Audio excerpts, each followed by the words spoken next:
sweet Horties. Give me one quick second. Still getting a little bit of my stuff together here, as the camera sometimes just doesn't want to work at the beginning. We know how this goes.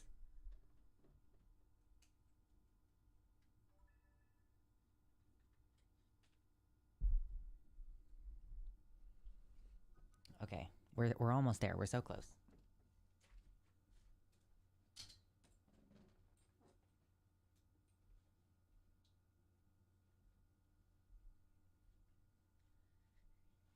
Do you feel it? Do you feel it? No? Still no? Still no? Deciding not to work?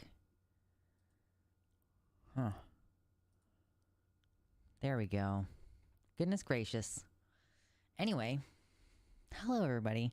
Welcome. We've got Decoy Duck and Faith by Faith in the website chat.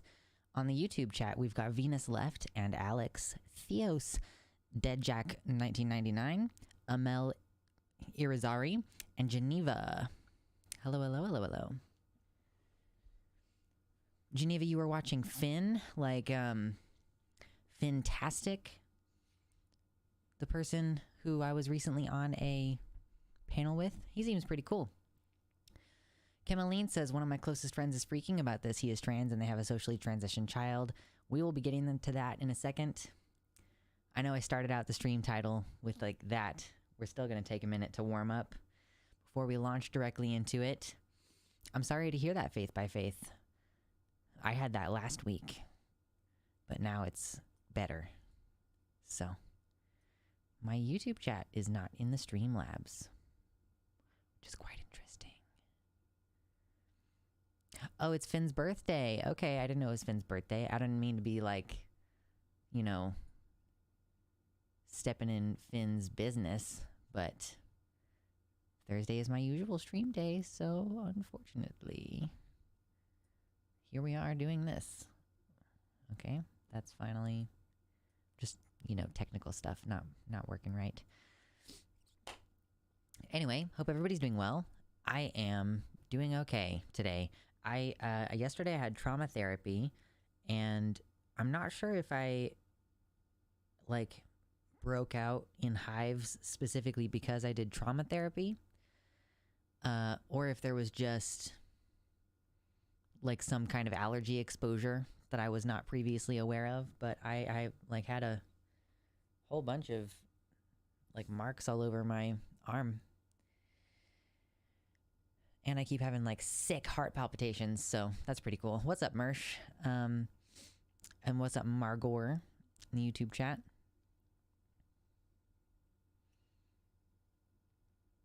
Oh yeah, I'm not sure if Finster is the same Finn. Might be a different Finn. Hello, Analia. Welcome, welcome. If you're here and you haven't hit like on the stream, please consider hitting like on the stream. It's very helpful, especially since the stream just started. It's going to get more people in here, get the energy going. Because I actually, you know, some days it just comes together. Some days you're like, oh shoot, I'm not sure what we're going to talk about on stream. I was thinking like, oh, maybe it's going to be like a short stream today, but maybe not. It's going to kind of depend. I never ended up changing the tension in the mic boom arm, so I might be encountering frustrations with that again today. But yeah, no, it's like better enough that you basically can't see it now, but all over this part of my arm and the same on the other arm, I was covered in little red bumps yesterday. It was weird. So it's possible that I just had like an extreme stress reaction to 20-ish minutes of imaginal exposure therapy, which, by the way, if anybody doesn't know what this is, I know I've talked about it a little bit before on stream. Imaginal exposure therapy. Hello, Akira, in the YouTube chat. Imaginal exposure therapy is you walk through the traumatic event, whatever it is, like you close your eyes and you talk through it in first person. You say, I can see this. I am feeling this way. Like, then this happens. And you go through it in first person like that. And periodically your therapist will check in and be like, what is your like distress level at right now? you establish like a scale so that you both know basically what it means. And you just go through it repeatedly. And then you kind of like cool down for a little while afterwards. But yeah, there are multiple different manners in which it is effective for reducing or eliminating PTSD symptoms. That's the goal. The goal is to have fewer PTSD symptoms. So to do that, you kind of just have to like pretty seriously trigger your PTSD in a controlled environment. So hello, Timerinia. Welcome, welcome. Yes, Heyo Teo, it is quite intense. And not only that, but outside of the therapeutic time, you are also expected to, this week, I recorded the part of our session where I was walking through the memory, and I'm supposed to listen to it multiple times between now and when I see her next. Like, I'm supposed to, like, close my eyes and listen to the recording and do the same activity where I check in on my distress level.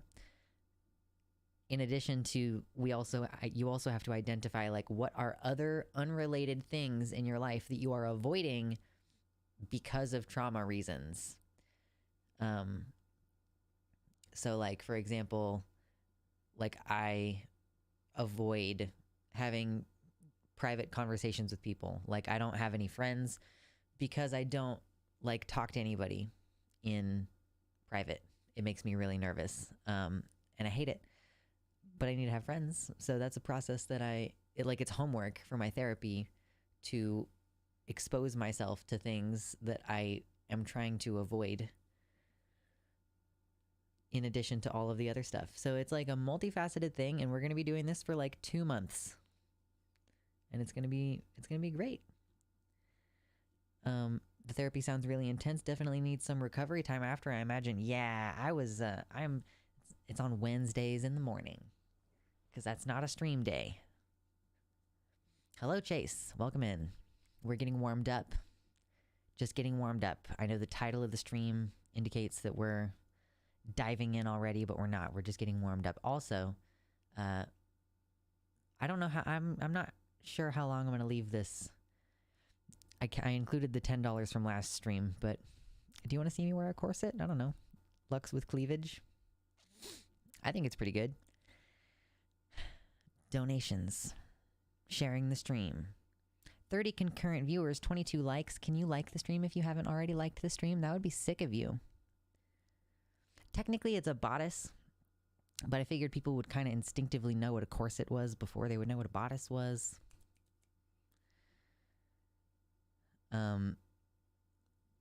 Geneva asks, how do I like imaginary exposure therapy so far? I mean, it triggered my fibromyalgia pretty bad. But I know that it's going to be highly effective. So I am, you know what? My microphone was down. My microphone was down quite a bit in volume. Not what I want. Now it needs to come down a little bit. Just a little bit. Okay, is that better? Okay, that's good. That's consistently hitting the levels we want it to be hitting. Good stuff. Okay. I have a little machine now for controlling my microphone. So that's fun. Yeah, so I can't say I love imaginal exposure, but it's, I'm subjecting myself to something kind of horrible in the hopes that it will, like, something that my old therapist used to say pretty often was like, sometimes things get significantly worse before they start to get better, like when you make a big change in your life or whatever. So I'm kind of just at that. Things are probably going to be a little bit worse for a while in terms of just my health and my emotional functioning. But then things are going to suddenly like start to get better. We'll see how that goes. Therapy. Yes, Dan Marie. I have a special difficulty making friends online because I don't like DMing, and that's the main way that you make friends online. Hello, Dream. Welcome to the website chat. How are you doing? I'm doing okay. I had a fairly productive day today. Spent part of the day editing. Spent part of the day working on consolidating boxes and stuff. we still have a lot of boxes from when we moved that are just like, I'm going to unpack them and then like repack them in a way that makes more sense without the pressure of the move. So that's part of the projects that I've been working on lately. Welcome in to all the people. Okay. So I don't have like a whole lot in terms of warm up today, TBH. I am just missing an entire, oh, there it is. Okay. I was missing an entire segment on my Streamlabs. Goodness gracious. Now it's back. Okay.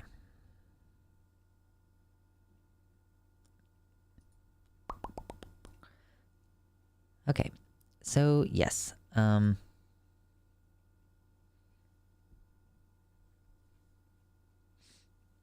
appreciate everybody's well wishes from the YouTube chat. Very nice.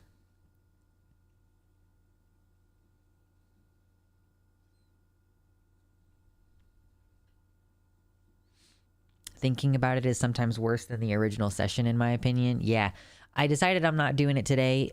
I'm not required to review the material from our session every day, so I'm not going to do it every day.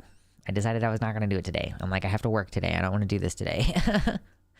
I need to have the energy to be on here for a while. So, without further ado, I suppose,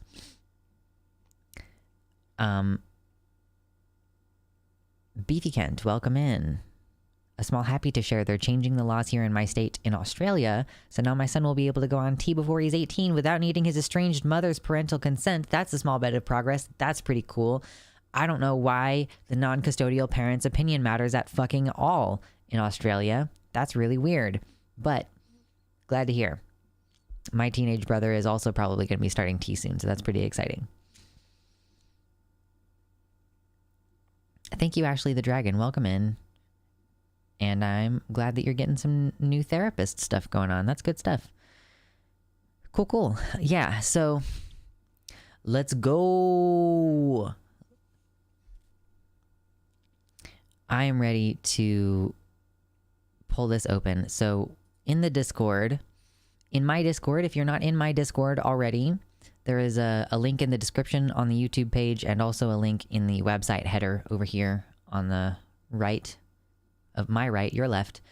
You can join, and there is a place where I'm keeping track of the laws. The Anti-Queer Law Tracker is the channel where I'm going to pull this information from. Anybody can post in there if they have some stuff they want us to talk about. The like keeping track of all the laws across pretty much the United States mainly, that are like, it's okay to post good news in here too. There are some good news this week.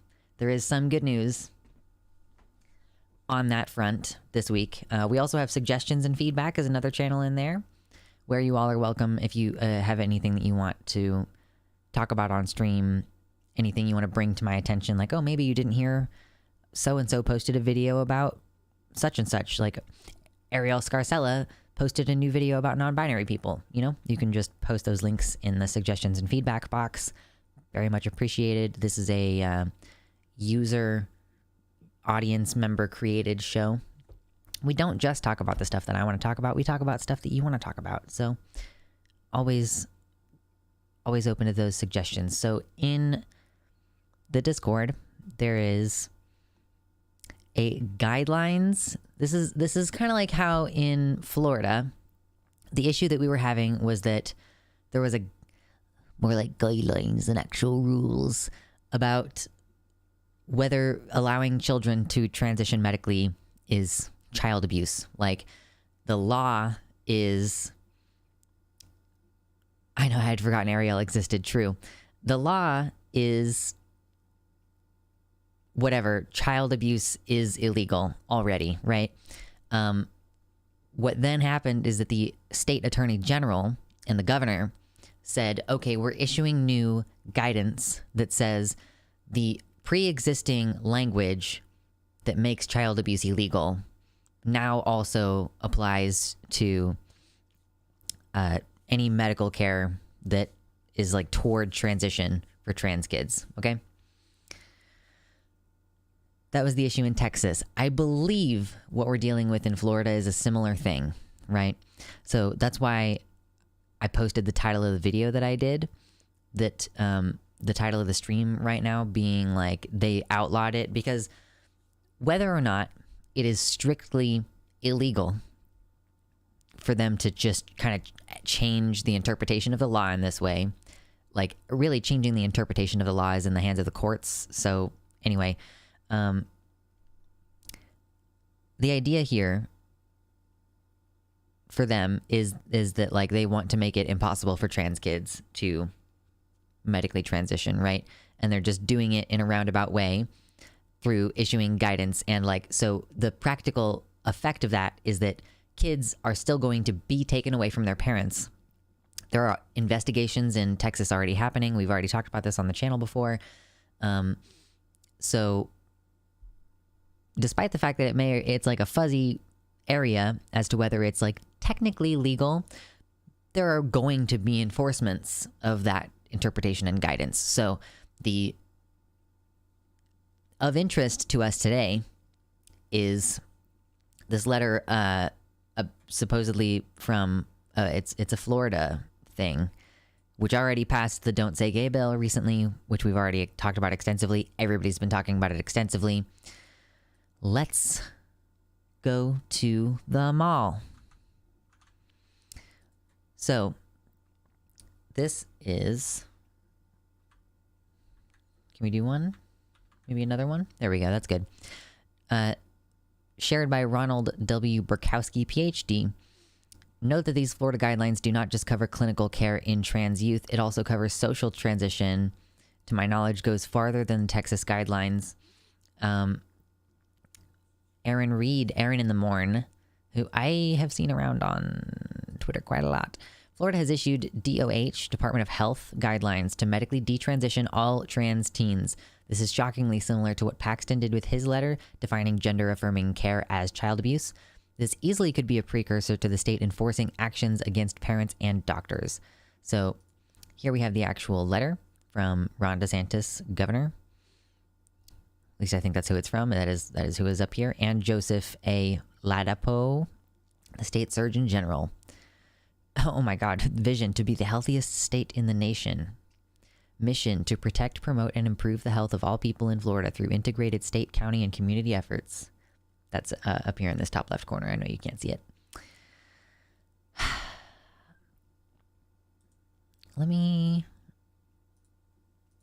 That's better. That's much better. Okay, that's better. Treatment of gender dysphoria for children and adolescents, April 20, 2022. So that was yesterday, I think.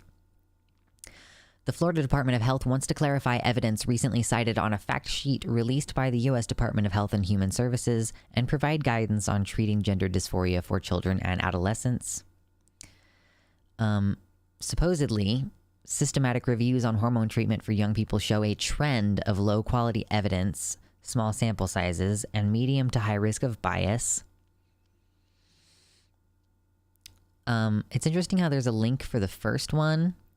They're like, here we will cite an example of low-quality evidence, but not small sample sizes or risks of bias.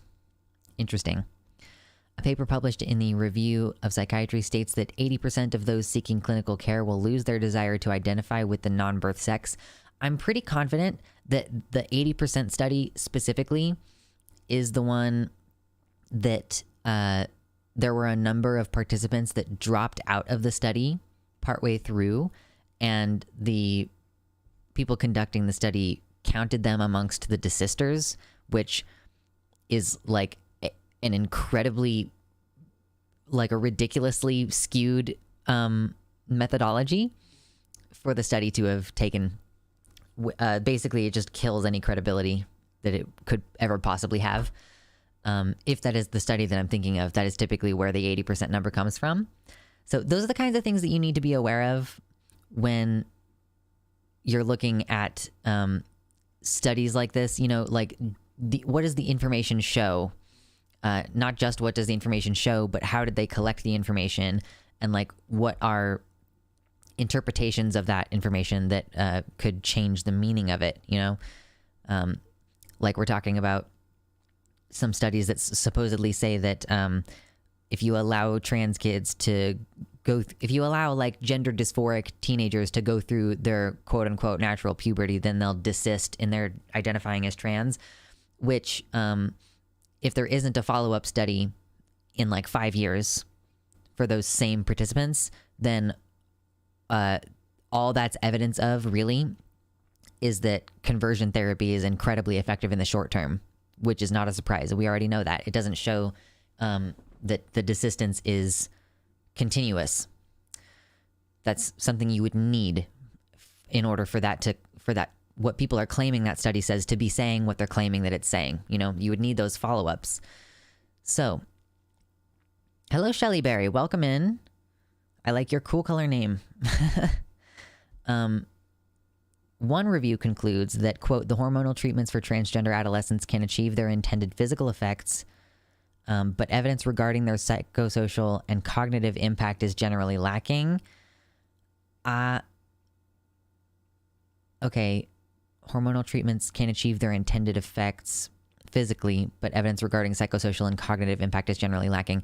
I will accept that there may be limited evidence on this in terms of like scientific studies. I don't actually know that that's the case, but I would just say that further evidence needs to be done into that if that's the case. But generally, if the hormonal treatments are achieving their intended physical effects and not having like a clinically significant negative impact, which would be pretty evident, I think, and I think it would be basically like strongly evidenced. People would study that rigorously if there were shown to be like incredibly negative mental health side effects about this. We already know that there are not, though. Like, self-reported results indicate that people's emotional and mental function improves dramatically, like pretty much immediately, upon introduction of the correct hormones.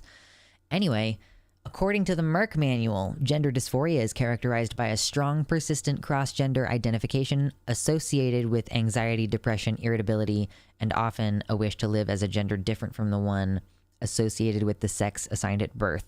I don't know why you're quoting the Merck manual when we have the DSM. I don't know what the Merck manual is, and I don't know why you're bringing it up.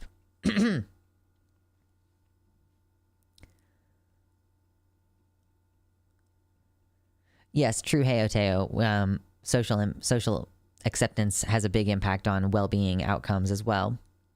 Hello, Disco Imp. Welcome in. How the fuck are they even going to define and enforce social transition? Well, we are almost there in that point. We are almost there in this letter. So close.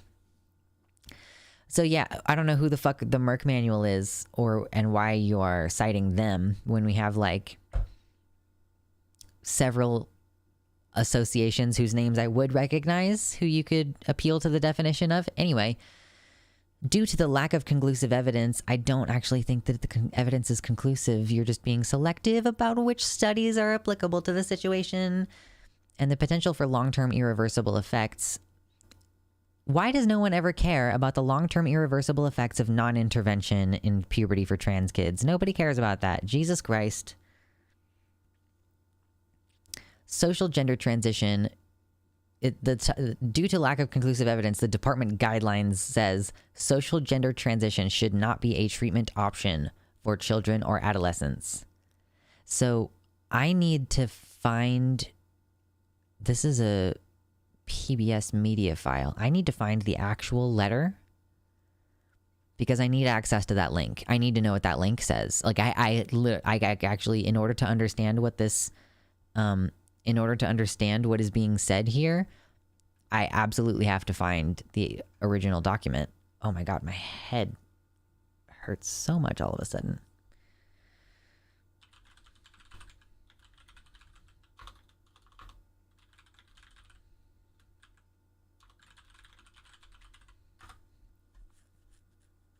Let's see if I can find it.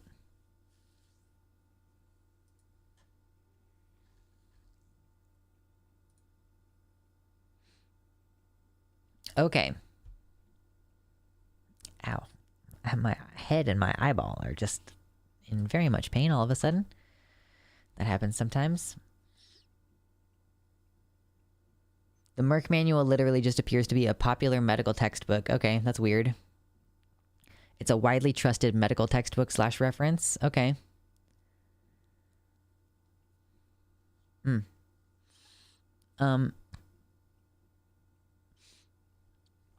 So social gender transition is what I needed to click on.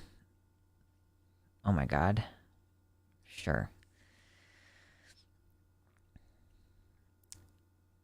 Not social transition status, but peer relations and family functioning predict psychological functioning in a German clinical sample of children with gender dysphoria. This is from Sage Journals. I guess this is a scientific publication, so this is like a study first published in October 2020. Yes, a research article. Research provides inconclusive results on whether a social gender transition benefits, i.e. name, pronoun, and clothing changes, benefits trans children or children with a dysphoria diagnosis.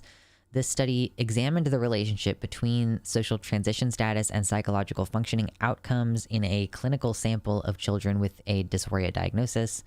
Psychological functioning, the degree of social transition, general family functioning, and poor peer relations were assessed via parental reports. If you ever see an article about trans kids that says that it was assessed via parental reports, you should know that that is shit methodology. And that it's highly suspect. Like, just that's a red flag. Parental reports of 54 children aged 5 to 11 from the Gender Identity Service in Hamburg. A multiple linear regression analysis examined the impact of the social transition status on psychological functioning, controlled for gender, age, socioeconomic status, PPR, and GFF. I don't know what those are. Parents reported significantly higher scores for all scales in comparison to the German age equivalent norm population. Peer problems and worse family functioning were significantly associated with impaired psychological functioning. Yeah. Having peer problems and bad family life do make you kind of depressed. That's true. Whilst the degree of social transition did not significantly predict the outcome. Well, they're all trans kids. Like, they're all going to be dealing with peer issues, and like the family is going to be dealing with the social, like they're all socially transitioned to a degree, right? Is there a control, like none of these kids are not social transitioned at all. So they're all dealing with transphobia. Claims that gender affirmation through transitioning socially is benefit for children with GD could not be supported from the present results. Indeed, the study highlights the importance of individual social support provided by peers and family, independent of exploring additional possibilities of gender transition during counseling. Yeah, man, like, yeah, sure. So this is just saying, like, this is like counting it under child abuse, though. This is basically like the potential for the irreversible long-term effects of social transition mean that you can't do it anymore. Okay. Anyway, God, that's so tiny. I'm sorry. I'm going to zoom in. There we go. Anyone under 18 should not be prescribed puberty blockers or hormone therapy. Gender reassignment surgery should not be a treatment option. Unacceptably high risk of doing harm. Children and adolescents should be provided social support by peers and family and seek counseling from a licensed provider. What happens when the licensed provider says, yeah, you have like a clinical medical diagnosis, which the overwhelming amount of research indicates that medical transition is the appropriate method of treatment, and it's literally like not within my power to deal with it as a therapist. Like, you cannot, like, okay, listen, here's the thing. Everybody should go through therapy through their transition. Before, during, probably after. Going to therapy about your transition about other stuff happening in your life around your transition, everybody should have those options. That's not a replacement for medical care in the instance where like transition is the correct thing that you need, like you need to like medically transition or whatever. A therapist's job is to like help you deal with being trans in like the ways that it becomes challenging in your life, right? A therapist's job is to help you overcome challenges in your life. You can't therapize away gender dysphoria. You can come up with methods to cope with the gender dysphoria, but you will still have it. Like there's no therapy that makes it stop happening. And if you want for the rest of your life to just manage your dysphoria through the therapeutic methods that you've learned, okay, I guess. But like there are easily steps available to take that will just alleviate the dysphoria so that you're not having to spend all this extra time and energy managing it, right? This is kind of the beautiful thing about the trauma therapy that I'm going to and like very much like looking forward to being finished with, because while I do have plenty of skills to deal with my PTSD symptoms from being in dialectical behavioral therapy for 2 years, I would rather just not have to spend all my time and energy dealing with that.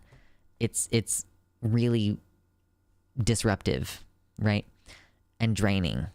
So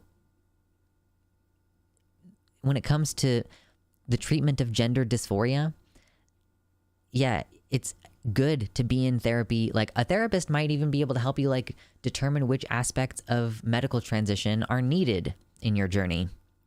You know, for example, I doubt that I would have spent nearly so long like agonizing over whether or not I wanted top surgery if I had had access to gender affirming therapy through that process. I ended up figuring it out.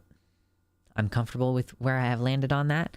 But yeah, you know, like therapy is not a replacement for medical treatment when medical treatment is called for. Just this trans humble opinion. Just one transgender. And as always, these guidelines do not apply to procedures or treatments for children or adolescents born with a genetically or biochemically verifiable disorder of sex development, including but not limited to a bunch of different chromosomal things and ovotesticular disorder. Consistent with the Federal Centers for Medicare and Medicaid Services age requirement for surgical and non-surgical treatment, and also in line with guidelines, reviews, and recommendations from Sweden, Finland, the UK, and France. Parents are encouraged to reach out to their child's healthcare provider for more information. Yeah, so that is pretty much a big load of shite. It's not good. It's really interesting how it's this new big fad to call queer people groomers, and to have been accusing us for so long of like trying to indoctrinate children, when like these people's gender ideology is so wrong and so simultaneously extreme that they will coercively reassign the genitals of babies. Like, listen. I follow this one intersex person called Pigeon. And Pigeon was born with like a too big of a clitoris, basically. So they performed a clitorectomy on them, like the doctors did. And then like as they got older, at like age 11, like a vaginoplasty was performed on them. And they were not told what was happening. Like they were told that there was like a problem with their bladder or some shit like that. Like they were lied to as a child. Like the idea, like they were like, oh, this girl needs to have a vagina deep enough for a man to penetrate. So at 11 years old, we're going to give that child a vaginoplasty. And those are the exceptions that are being carved out in these laws. Those are the kinds of exceptions. Yeah. It's the norm to conduct clitorectomy, which is like literally that's a removal of the clitoris, or at least parts of the clitoris, you know, that reduces sexual function. Not that I think that circumcising little male penises is a good thing either. That's also bad. No reason to do that. Especially because the foreskin is like fused to the head of the penis at first, so they have to like rip it apart. It's not good. Listen, it's really awful. Like, people don't understand that, like, the law in Idaho that was proposed that was going to limit trans kids' ability to transition didn't pass because it did not have an exception for performing vaginoplasty on 11-year-old children.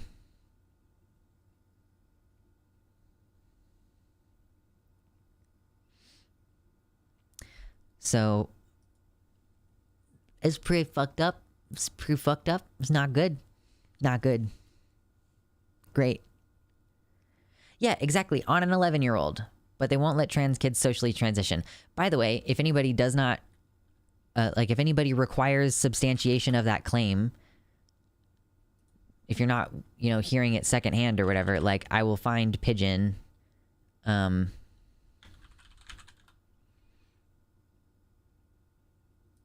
you can see them talking about this themselves.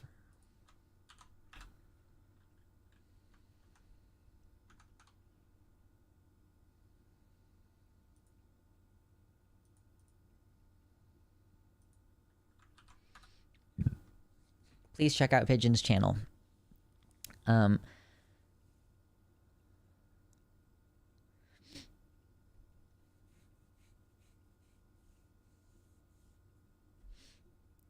Yeah. Oh, Quetzalcoatl, like, that's perfect. I'm so glad that you're in the chat because I just learned how to say the end of that word correctly. But yes, it's very uncomfortable to hear the word rip associated with genitals. This is the unfortunate reality of the situation, is that horrific things are done to children who have no ability to consent, and that's like explicitly being carved out as an exception.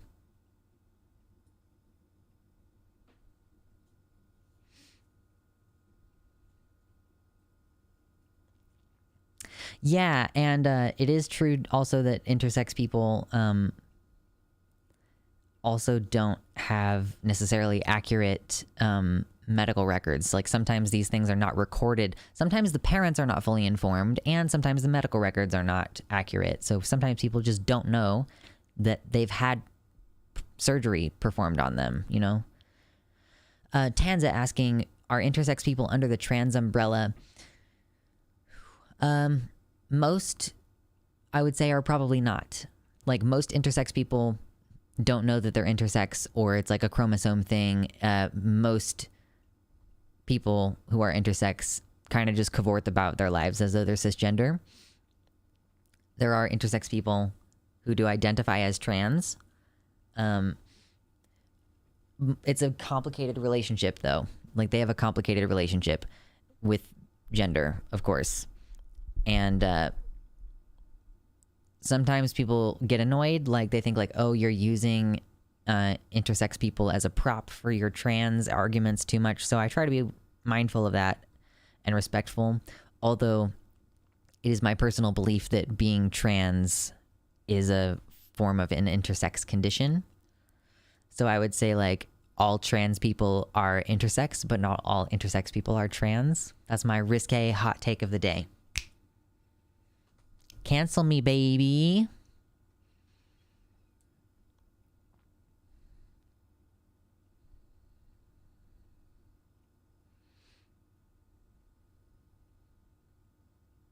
Hashtag canceled. Yeah.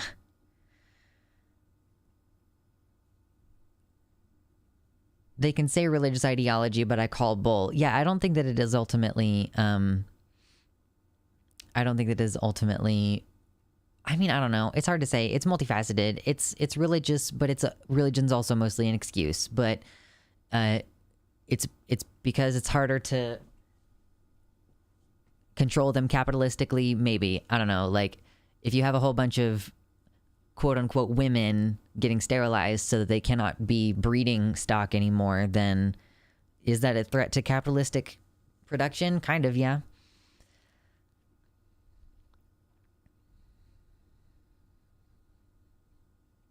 Hey, Oteo, when you say that, is it a dysphoria thing or even trans people without dysphoria? I'm curious.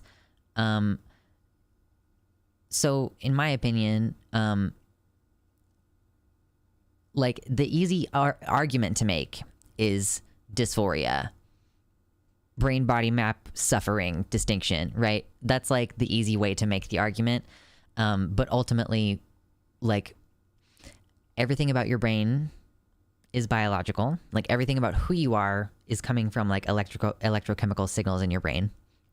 So any like amount of discomfort with like your assigned gender, IMO, is like biological dysphoria, if that makes any sense. Like, they're all the same thing to me. Like, dysphoria with the social role is still biological dysphoria. Because I think that the gender role, to an extent, like, the gender stuff is to an extent, like, in your biological brain, you have a, like, the, you know, it's just complicated. God damn it, I need to drink water already.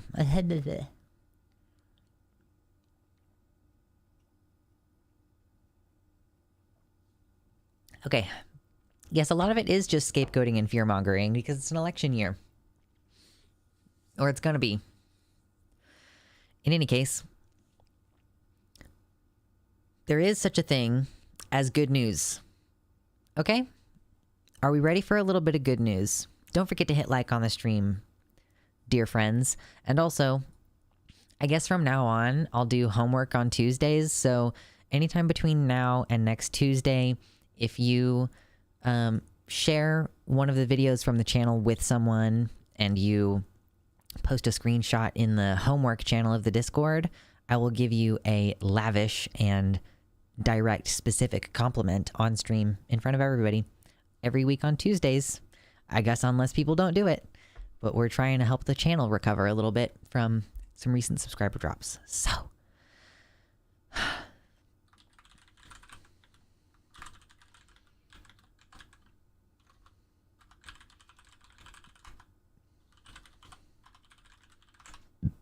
okay, we're going to talk about Minnesota now. Yeah, what is good news? What is that? I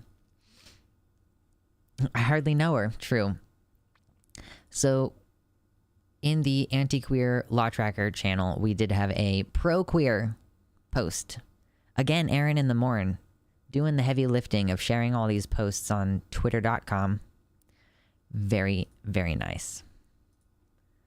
Let's bring this back over here. And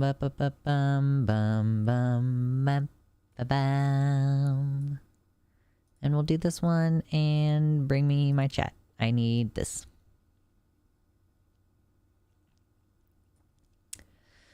So, in a little spot of good news, Erin Reed, who is the, like, I guess she's in charge on Twitter of posting about the updates about trans kids and stuff. Minnesota proposes a bombshell new law protecting families of trans kids. This law would make Minnesota a sanctuary state for families fleeing Texas, Idaho, and Alabama. I thought the one in Idaho didn't pass. Maybe. It blocks out-of-state judgments, blocks search warrants, blocks arrest warrants, and extradition. Just kind of glancing at this really quick to get... here, we'll open this in a new tab. So this prohibition on state enforcement of out-of-state laws or action against persons seeking gender-affirming care. I don't know how being a sanctuary state works, so I don't actually know, like, how enforceable it is to be, like, you're not allowed to extradite someone. I don't even think it should be legal for, like, Texas to say you can't leave the state to get this care either, or it'll also be illegal and we'll catch you. I don't really think that that's how that shit works. But who am I to say? Notwithstanding any other law to the contrary, oh my God, sometimes I hate how laws are written. They're just really fucky and difficult to understand. Okay, any out-of-state judgment attempting to restrict the contact of a child to their parent or legal guardian on the basis that they're receiving authorization to receive gender-affirming care is contrary to the public policy and will not be enforced. Okay? Jesus Christ. Notwithstanding any other law, a subpoena issued in another state seeking information about any person or their child who travels to this state for gender-affirming care related to any criminal charges that may be brought against them is void and unenforceable in this state. So you cannot issue a subpoena to Minnesota from Texas or whatever saying, no, Baphomet, this is actually good. We're on the good news. This is Minnesota saying we're a sanctuary state. Yeah. So you cannot enforce any subpoenas. And warrants are also unenforceable. An out-of-state arrest or search warrant for a potential violation of another state's law prohibiting or restricting gender-affirming care is not valid in Minnesota. So, yeah. Minnesota just saying, fuck yo, couch. Yeah. Minnesota. Pulling it out. I have a lot of friends who live there, or like a lot of like people I have known who I probably don't talk to very much anymore who have lived up there. So good people in Minnesota. It's a fairly progressive place for being in the Midwest, and it's good to see this is just a bill being proposed. I don't believe it's passed yet. Introduction and first reading. Okay, so this is, as of today, it's been introduced and first reading to I think maybe that means that it's been from the committee now introduced to the Senate floor. I believe that's what that means. Hey, Dragonslayer01 becoming a member on YouTube. Ooh, member for 2 months. Cheers. Thank you. That's much appreciated.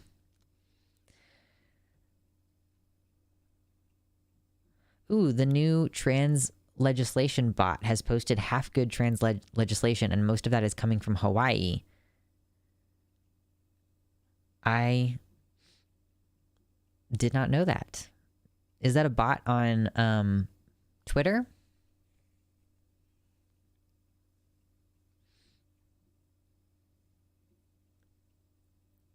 Yes. So I guess there's not like a whole lot else to add on that, except that it's just like, Jesus Christ, it's a little breath of fresh air, you know? I can see myself, I don't know. I'm thinking about like living other places. I'm like, where else could I live? It's not terrible where I currently live. Although we might have just recently had a anti-trans girls in sports bill pass, I think. So I'm going to go ahead and follow. Yes, I'm going to follow the trans bill tracker account that Baphomet linked. I believe it was Baphomet. Yes. One of the ones from Hawaii. Ooh, we have more good news. Oh, a queer safety bill has passed the House in Hawaii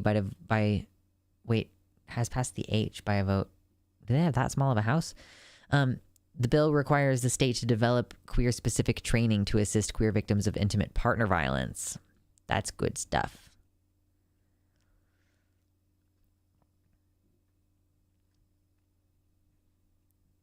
Fuck yeah for Hawaii. That's good stuff.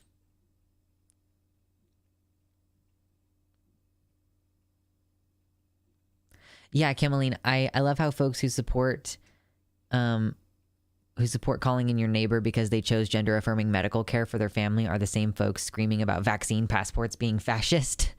True. Very true. But we can breathe a little easier now. Breathe a little bit easier now, knowing that the entire country is not a shithole. That some places at least are okay, you know? I still think I don't know. I feel like I should be making plans. Like, I don't know. I'm starting to think maybe like I should just go ahead and I should just work somewhere part-time, you know, to try to save up more, because I'm like, you know, I think I need a passport now. Like, I need to be able to buy a passport. I know that I don't think you strictly need a passport in order to apply for asylum somewhere else, but I think you would have a hard time getting on a plane to another country without one. I'm from the Midwest. There's no drive that's too far. I'll just drive to Canada.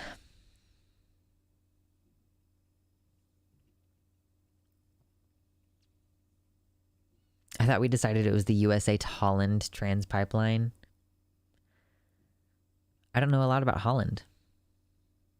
Friendly reminder that it's apparently cancel culture to release the name of a public figure who's gotten innocent people fired with libelous pedophilia accusations, but not cancel culture to get innocent people fired with libelous pedophilia accusations. I mean, really, yeah, it's just, you can't point out that they're being you cannot point out that they're being hypocritical because you're just like sucking their dick by doing that, because the fact that they get to be hypocrites and get away with it is getting off on having the power to just have a double standard and do what they want. So like, that's why telling them that they're being hypocrites doesn't work. They're like, yeah, you're right. You're right. I am a hypocrite. Fuck you. They don't care.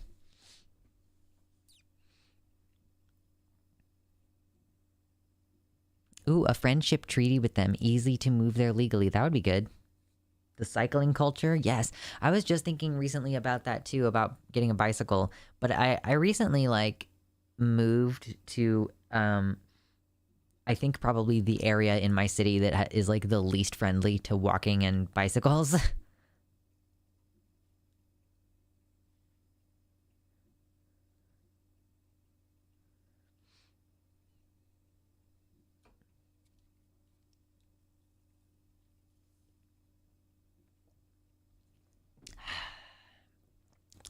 I got cream soda. Just taking a little bit of a break as we chit chat with chat. The next thing we're going to talk about is Ezra Miller. Who the fuck is Ezra Miller? I still don't really know. So that's part of what we're going to do, is find out who Ezra Miller is, and then find out whether they are the most unhinged non-binary person alive on the planet.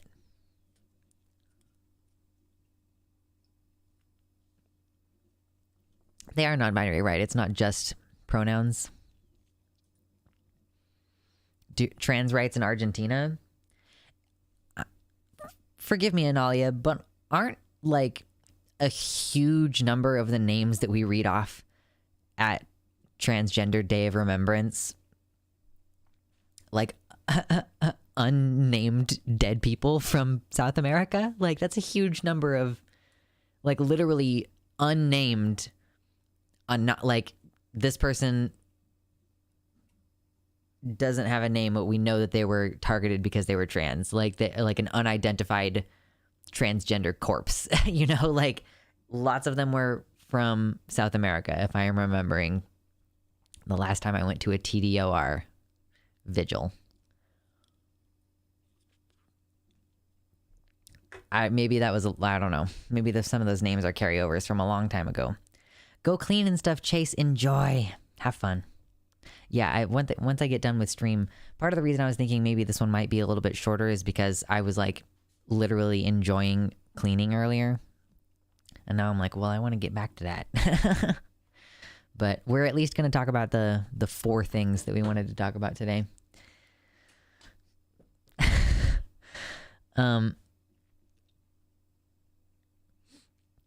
But yes, I wanted to talk about Ezra Miller a little bit because I don't know anything about them except maybe that they might also use its pronouns, which might give me an opportunity to practice and flex a little bit.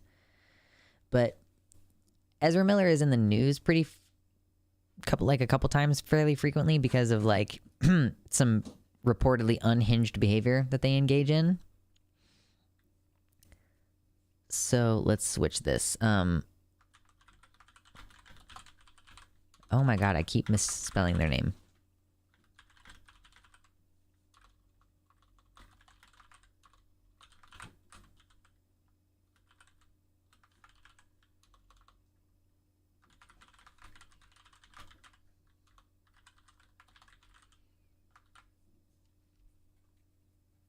Okay. Ezra Miller definitely bounces to the beat of their own drum. Okay, good stuff. Yeah. So, I think it's marches. But dancing and marching would both work in that situation, I think. Ba ba ba ba ba ba ba. Okay, I managed. I keep trying to say, I keep typing EZTRA, Ezra Miller, like it's just a, I don't know. So, Fantastic Beasts and where to find them, I guess. Hold up. We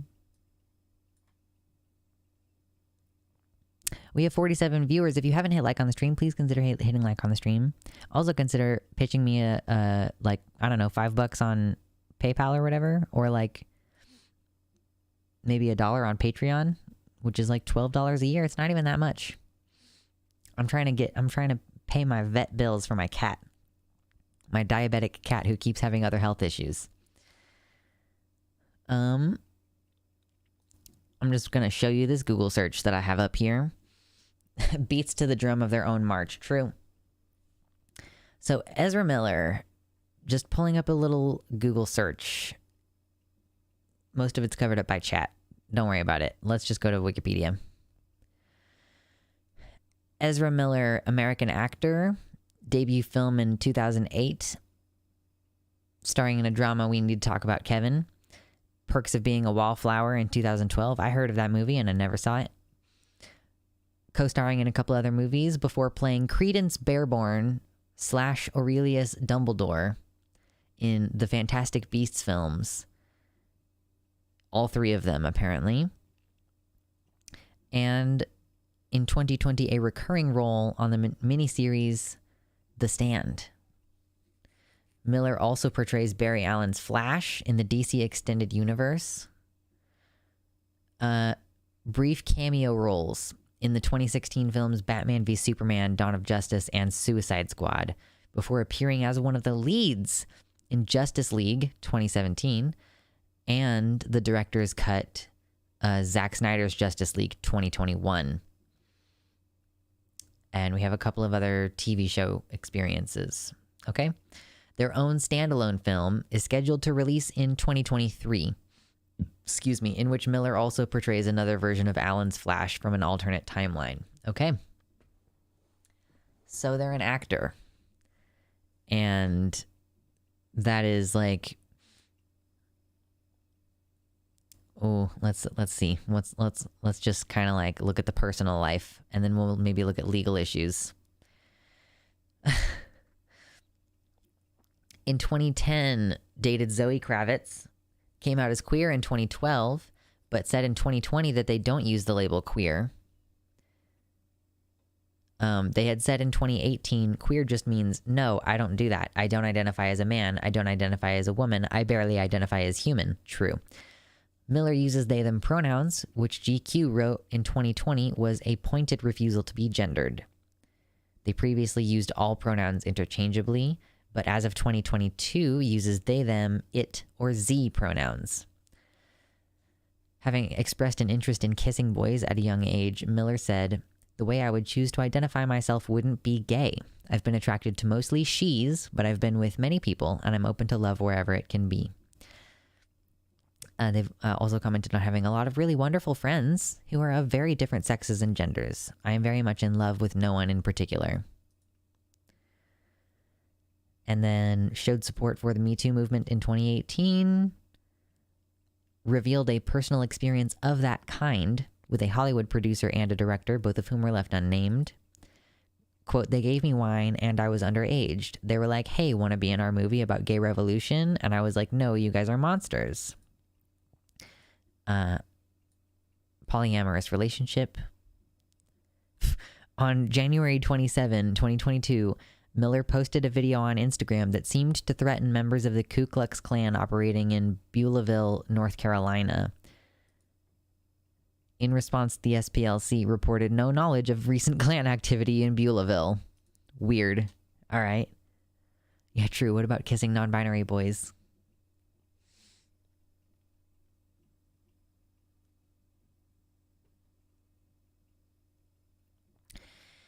Legal issues.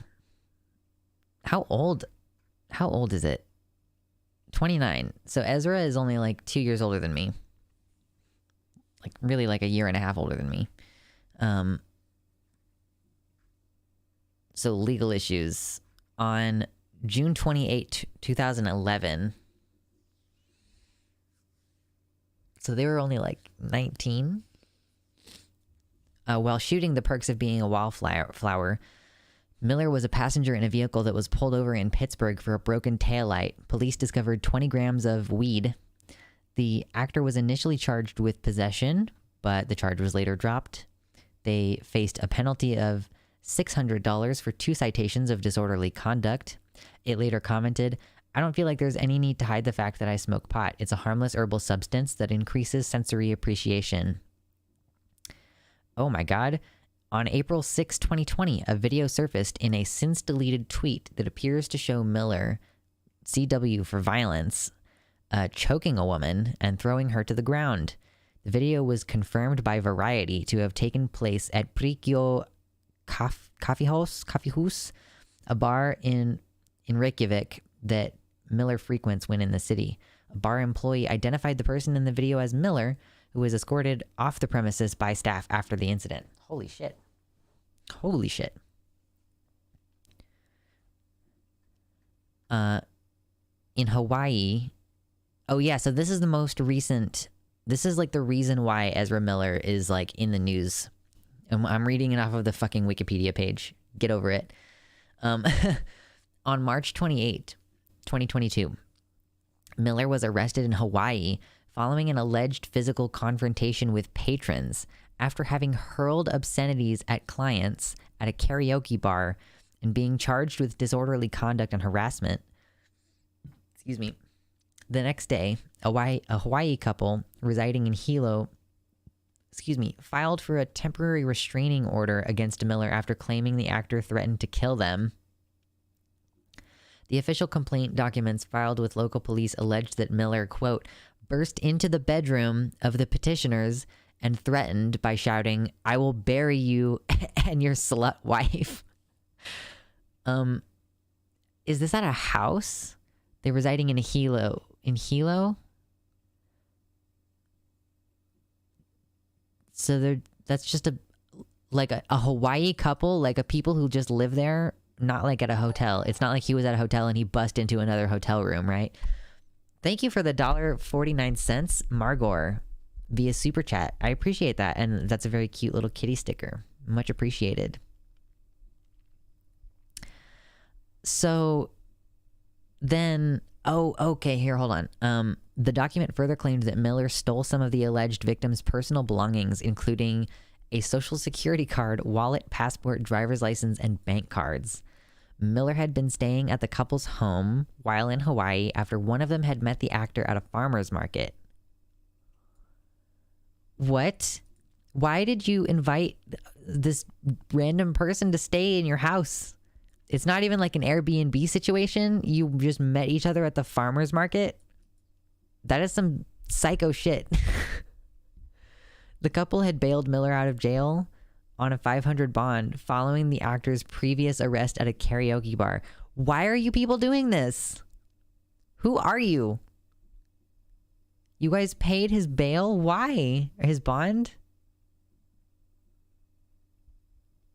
Hello, Anthony. Why?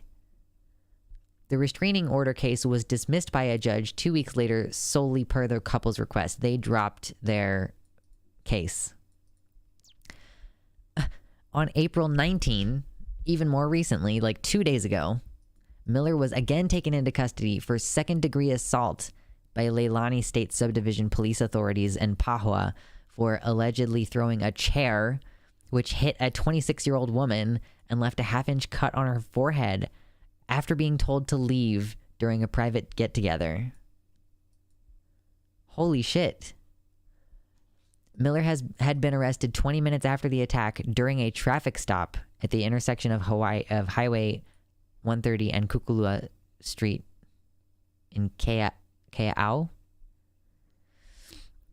Just hours after the second arrest within weeks, Miller pled no contest to the karaoke incident and was fined $500 for disorderly conduct. Oh my God. I don't think Ezra Miller is okay. I don't think it's okay.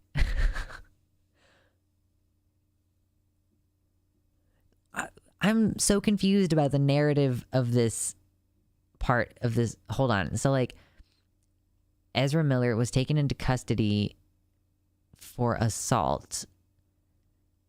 He had been arrested 20 minutes after the attack during a traffic stop. Did they put out an APB and they were like, oh, we got to find him? And then they did a traffic stop to specifically find, I think I said him, I didn't mean to find it.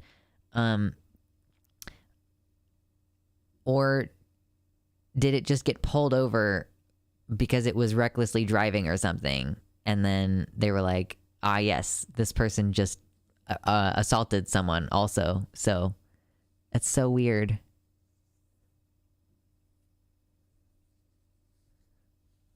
That couple also has issues. It's pretty weird to bail Ezra Miller out of jail on a whim. Yeah, like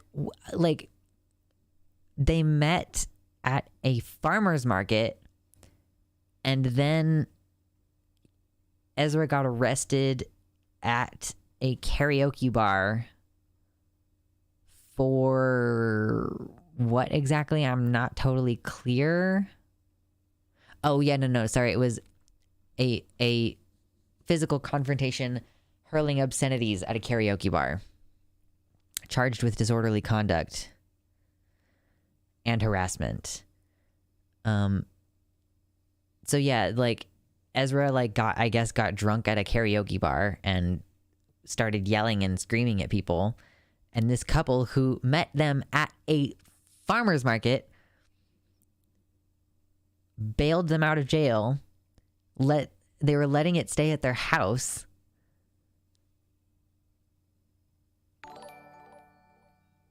And Jolly with the $20 through Super Chat. Thank you so much. That is definitely going to be helpful for me at the end of May when I get paid out for April's Super Chats. Welcome, Geneva. Hello, hello. Welcome to the website chat. Yes, anybody who's in the YouTube chat, you're always welcome if you're if it's convenient to you and you're able to join the website chat, because I watch that one a little bit more closely. So, yeah, I guess, Ezra Miller pled no contest to the karaoke incident and then fined $500 for disorderly conduct for that, which is a pretty, low fine, I guess, if you're, in movies and stuff. Good sweet Jesus. Oh, come on. Hello. Excuse you. Come back. There we go. Good morning.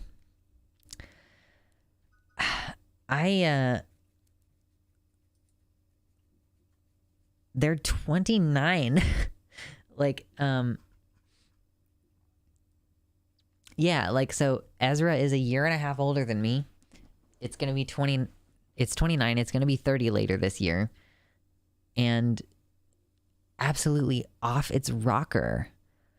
Absolutely off its rocker. I'm so curious if it has, a specific diagnosis, or if this is just, I'm on drugs and an actor and famous, and so, I'm just going to do crazy shit now. What's up, Gina? I kind of just can't imagine being the kind of person who would belligerently scream at people in a karaoke bar. I can't imagine any level of inebriated or fucked up that I would have to be. I don't know whatever drug I would need to take to make me act like that. I have not yet done that drug. I don't know what it is. Yeah, Jesus, Ezra. Jesus.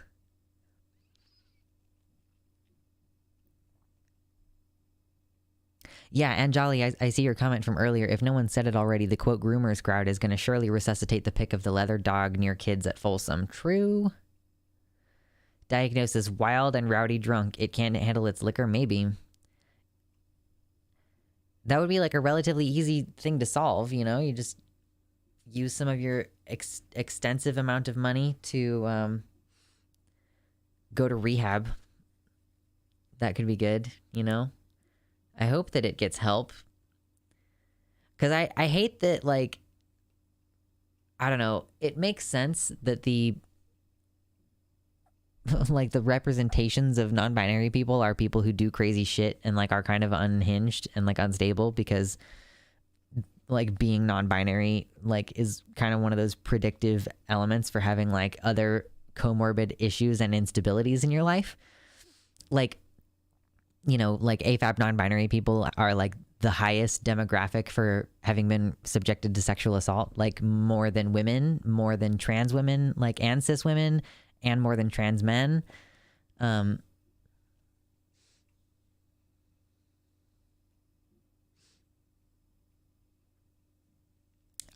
haven't done whatever the drug is that would require me, that would enable me to have like that kind of emotional state. I've never been drunk enough to make me think like, oh yeah, this is a good idea. Let me just like, I don't know, like there is like no context. So it's like, why was it being belligerent to someone at the bar? Like, I don't know. Did someone else start it? Because I'm definitely becoming that bitch. Like, which when I say that, it's really funny because bitch is like a misogynistic term, but when I'm thinking about it in that way, I'm like, I'm going to be that F word. Like, I'm going to be, you know, like, I think of it in a gay boy kind of way. I would be that bitch. Like, I'm slowly becoming that bitch who's like, if someone calls me the F slur in a bar, I might drop you to the ground. Which I'm not necessarily saying is like a positive change. I'm just acknowledging that that's the direction that I seem to be trending. So. But the stealing from the kind people who paid your fucking bail and were letting you stay at their house, like stealing their social security card and passport.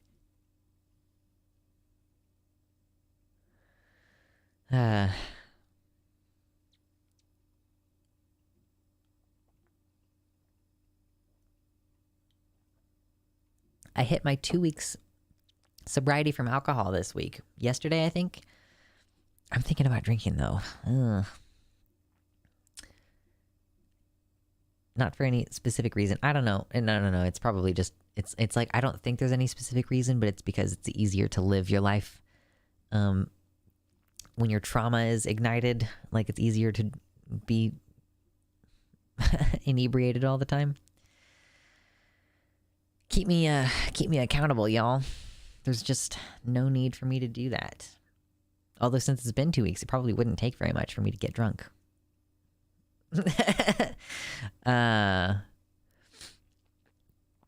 Unfortunate about Ezra Miller.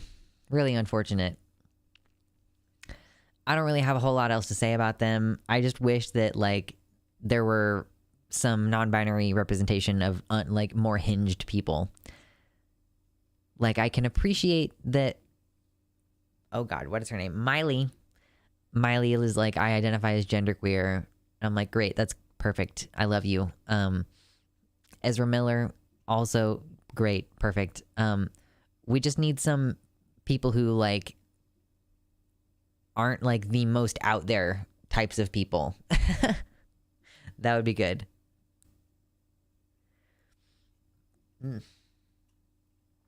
Excuse me. I'm going to take a quick step away. And when I come back from that quick step away, we're going to talk about Xenogenders a little bit. Maybe try to find out what are some of the, like this literally just cropped up today. What are Xenogenders, you may ask? Do you not know? Like, listen, we're going to discover together and figure out why people are talking about it again. So don't go too far, my little hoardies. Don't forget you have homework this week. Don't forget to like the stream. By the way, I'm going to make my own bathroom song. It has been decided. I'm going to make my own bathroom song. Yes, people are talking about Xenogenders. Literally as of like within the last 2 hours, I'm seeing people on Twitter talk about this again. So we're going to strike while the iron is hot because people constantly ask me what my opinion is about that. And I don't think that I've ever really sincerely talked about it. I don't think I've ever explicitly and sincerely talked about Xenogenders because every time people ask me, I'm like, why the fuck would I care about this? So I will be back momentarily. Thank you. Thank you so much. Thank you. Hit like on the stream. Subscribe. Check your notification settings. If you have my notifications on for my channel, but you have turned off notifications from YouTube, you will not be able to see notifications from my channel. You need to double check your settings.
Hello. Welcome back. Well, hey, Oteo, to be fair, people have been asking me about this for like a year or more, I want to say. When was the first time someone asked me about Xenogenders? I think the first time someone asked me about Xenogenders, I was streaming at my last apartment, which was like, that would have been in early 2020. So, yeah, it's been a minute since people first started asking me about Xenogenders. Although I'm not sure if, like, I always think it's weird that people call its pronouns, like, neo-pronouns and cluster that in with the Xenogenders, because it's, I don't know, just, like, they just mean, like, newly applied to a single individual on purpose, I guess. So, let me redo the title of the thingy-mabobber. Thank you all for sticking around for that break. Bobby Cupid in the YouTube chat says, let some more effed up bills pass. I'll be in jail with Ezra. True. Oh God, what am I titling this right now?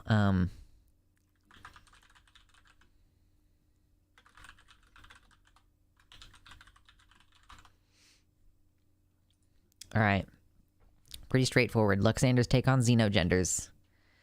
Let me see if I can find some relevant discussion on Twitter to kind of inform what we're going to be talking about. Like, did I respond to a tweet? I responded to a tweet. That's a good place to start. Yeah, Theos says, as a person who uses idits, I agree. It's weird how they're considered neopronouns. I've been using them for over 10 years now. I think when you say neopronouns, it implies to me that, like, they've been recently invented, and that's just not the case for its pronouns. Yeah, not that neopronouns were new 10 years ago either, but its is, like, way older, right? Someone tweeted, I really need to keybind this so that I don't have to pull up Streamlabs there. Can I do that? I don't know. I'll have to figure it out. I need to set it to a key that I can change the scene. There are people who call themselves progressives joking about killing me because of my xenogender identity. I finally arrived. And then I posted, xenogenders don't get discriminated against like real transes. I misspelled the word transes, but that's okay. So that's one tweet that I saw and responded to about this. Let's see if we can... I know that I saw one of those like, oh, give your unpopular opinion about whatever this is. And one of them was about xenogenders.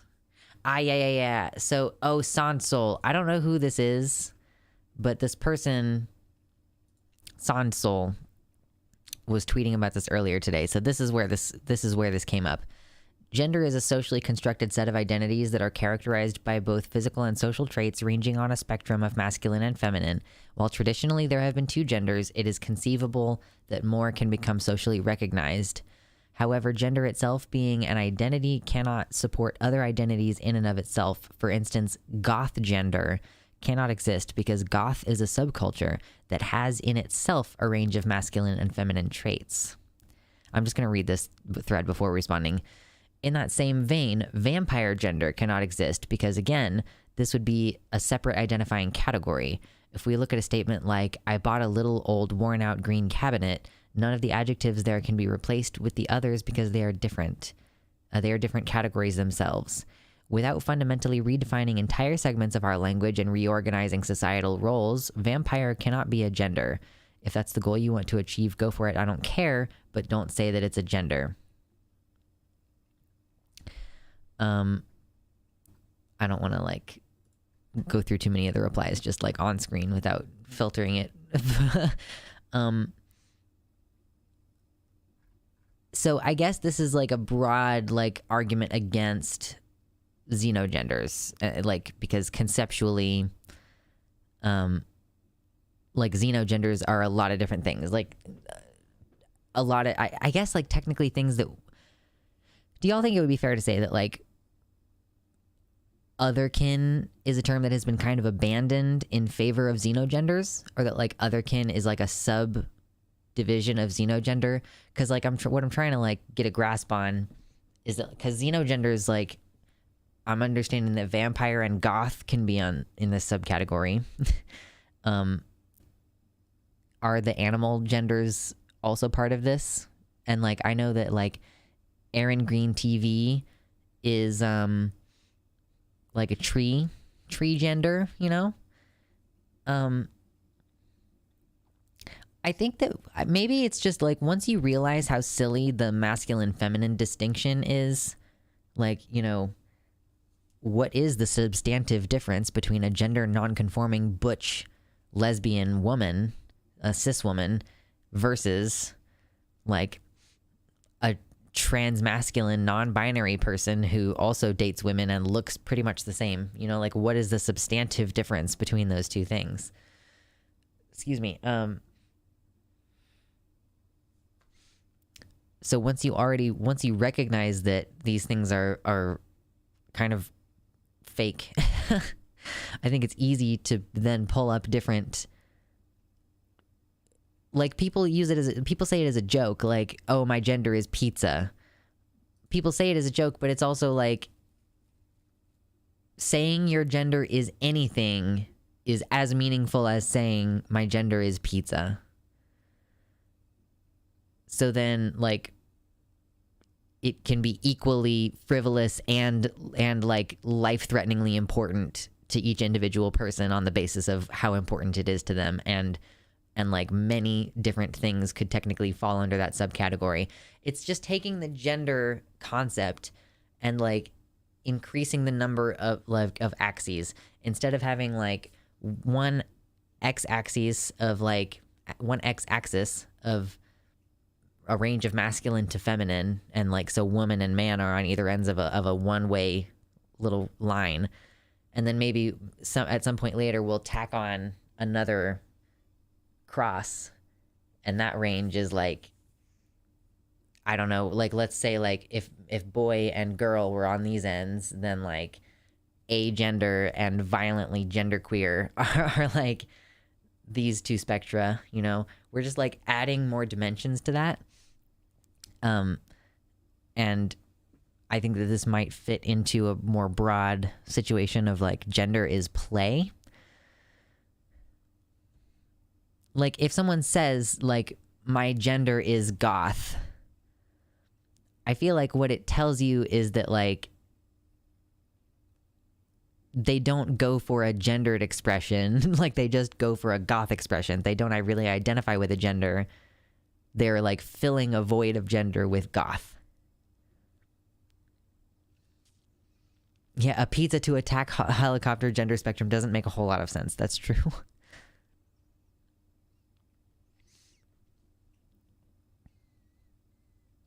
So I just think that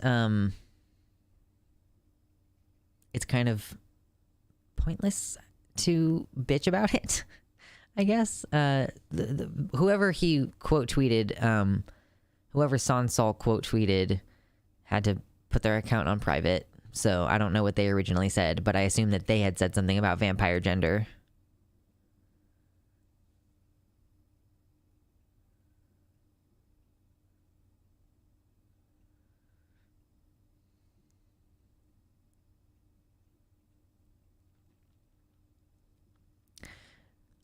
Gender is an identifier, but that doesn't mean all identifiers are gender. Yeah, not all identifiers are gender, but like I mean I think that it means something different.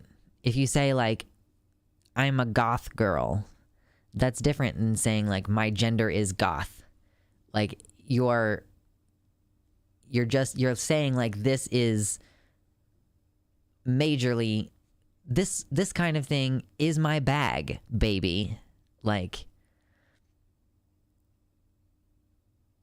I think you're implying that it like is all encompassing to your identity in a way that gender tends to be. Like that they have a strong sense of this thing that kind of exists in the space where a sense of gender normally might exist, you know? It's like when, and I think this is more akin to when people are like, I identify as a disaster, you know? They're like, I don't have a gender, I just identify as a calamity.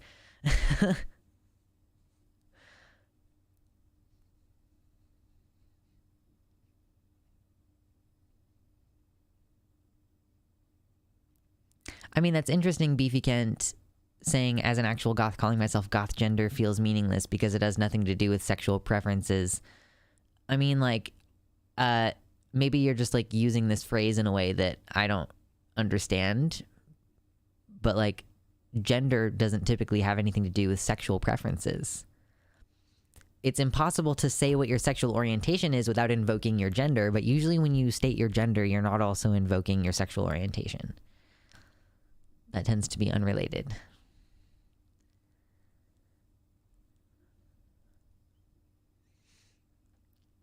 But yeah, I would be interested. Someone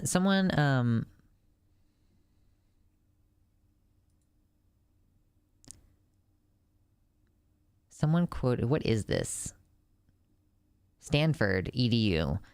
Gender is multidimensional. Gender is often described as existing on a, I'm reading it to you, as existing on a masculinity-femininity spectrum, but such categories can reinforce stereotypes about men and women and ignore individuals who fall outside traditional gender binaries. Gender is multidimensional. Any given individual may experience configurations of gender norms, traits, and relations that cannot be subsumed under the simple categories of feminine or masculine. This is coming from a paper from Stanford EDU, which is being brought up to counteract what this person said in their OP about how gender has to do with masculine and feminine.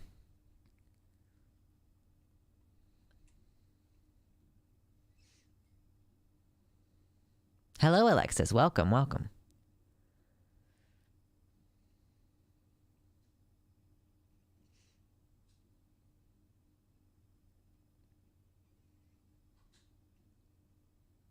Same, Spider. Honestly, I guess I just don't get why someone would care about someone else's gender or how they define gender. Like, it's just like the intense need to gatekeep gender. Like, yes, gender typically means some kind of like masculinity or femininity, but like, if there are people, okay, listen, if you are like violently agender, I don't know, like if you just are you are imperceivably, no one can tell where you started or where you're going. Like, you have body modded yourself past the point of gendered recognition, and you yourself don't identify like with a human gender, right? Like, I feel like your gender has become something that is no longer on the charts of masculine and feminine. Like, so that like gender, it's interesting though, because the fact that like stripping someone of their gender just does sort of like also tend to go narratively along with dehumanization. Just narratively, I've noticed that in the past with various medias that I've read and stuff. Yeah, the dream, honestly.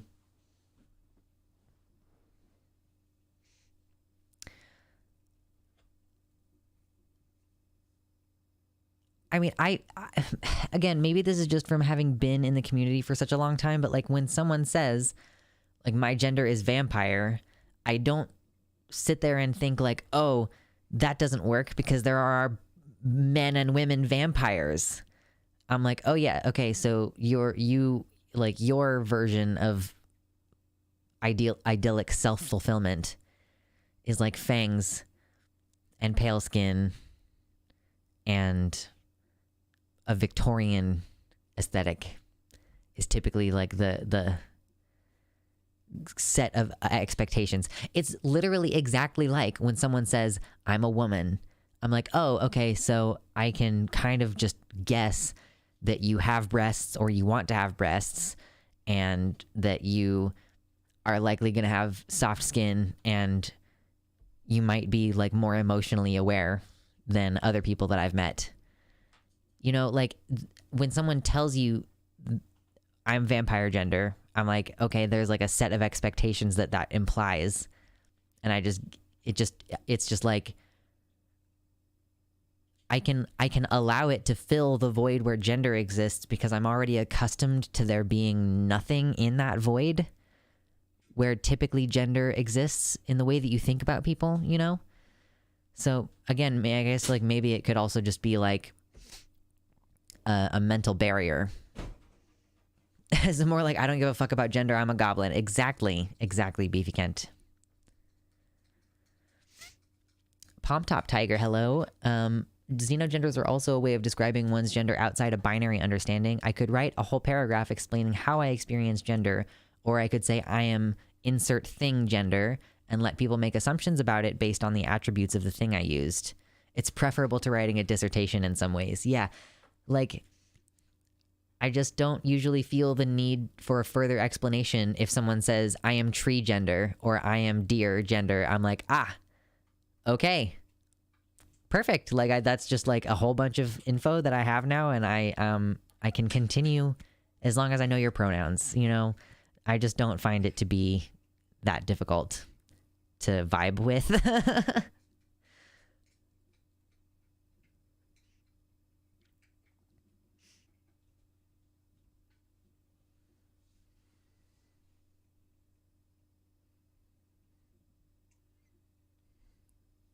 Theos, I'm catching up a little bit on your comments in the YouTube chat.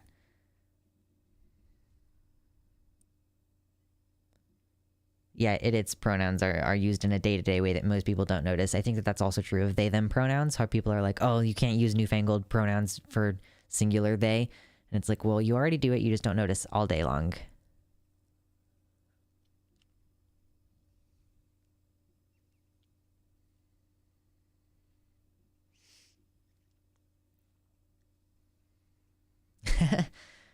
Personally, it does not offend me, but I don't think I would understand you if I am honest.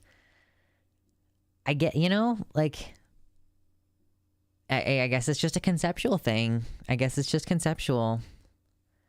So I can't fault anybody for not getting it conceptually, but if you, like, as long as you're not shitty to anybody, then I guess that's fine. Like, there's no harm done or anything. My gender is conceptual. It's true. Everybody's gender is conceptual. It's the secret that they don't want you to know. Oh, I'm just curious really quick. I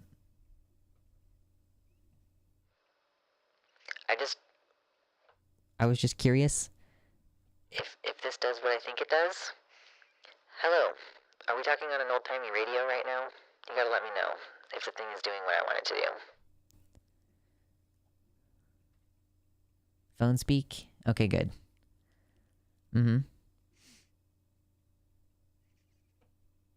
I also have a robot one. There's also a robot one, but I need to, like, fine-tune that one to make it sound the way I want it to sound. Anyway. There's also this, which I actually think is kind of freaky. This one sounds kind of freaky. I don't really love this one. I don't love this one. It doesn't make me happy. So I'm gonna put it back to normal. This one, hold on. Let's do it all the way. Oh, this one bothers me a lot. I don't like this one. I'm glad that I can't hear it right now. Okay, now it's back to normal.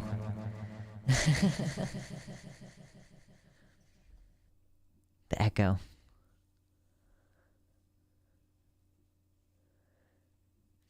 Yeah, sorry, Morningstar System. I had my headphones on earlier today, so I was listening to my own voice live and then like was altering it, and it was like I had to stop. But you know, if I ever need to cuss out you little, I have the power to do that.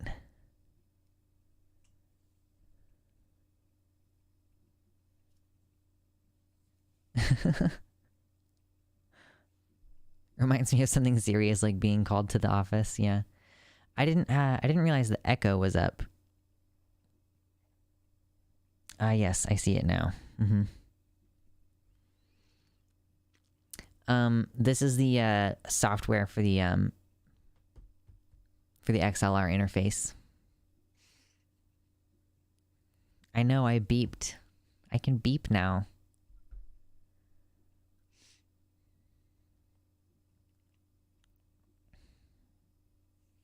And I can also, there's also it's a button for coughing. So when I go, then you can't hear it.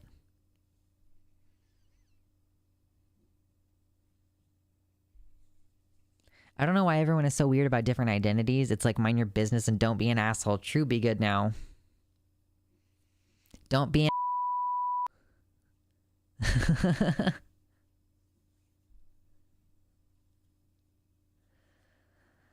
We have fun. We have fun here.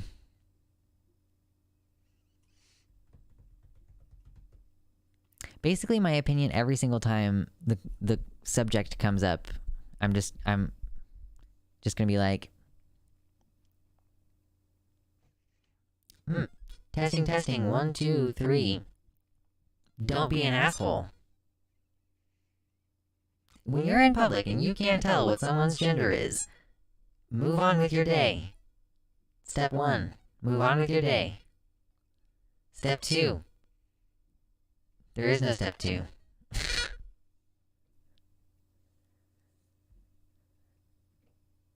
I haven't listened to that one very much. Every time I do, I feel like every time I do an old-timey radio voice, I'm thinking of, I think of Ash Hardell, you know? Ash Hardell and their old Dollar Shave Club advertisements that they used to do with their little fake mustache and the old-timey radio voice on. We have fun here.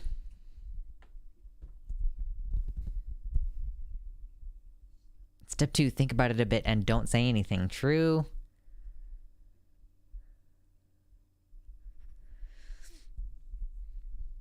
I've had this set up for for a couple streams now. I'm just now comfortable enough with it to play with it somewhat.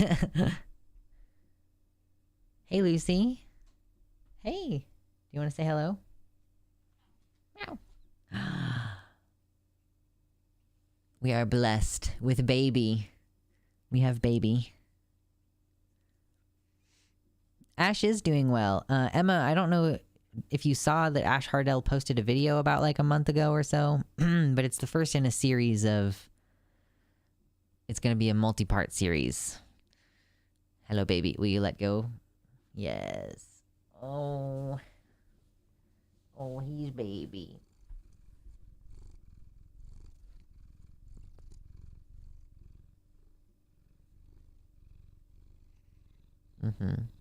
Yeah, Ash just posted a video that's like, it was like about an hour long. Or maybe more than an hour, I don't remember. But it's part 1 of a multi-part series. Lucy. Are you baby? Hey. Are you baby? I didn't know that you have a kitty named Lucifer. Lucifer looks the way that he does because he has a gremlin face. He looks like a gremlin. Even when he's in a good mood, he looks like a gremlin. So his name is Lucifer. It's not an uncommon cat name. Yes, he is baby. He is 12 years old. And he's diabetic. And we just had to go to the vet recently and got some antibiotic. And also we had to buy 3 months worth of insulin. So your donations are appreciated. Thank you. Help keep him alive. I mean, he's kind of spoiled rotten. He honestly doesn't love the constant affection. Yeah, he's looking pretty good. He's an inside cat only, so that helps. Keep your cats inside. It's important to keep your cats inside. And he is a baby.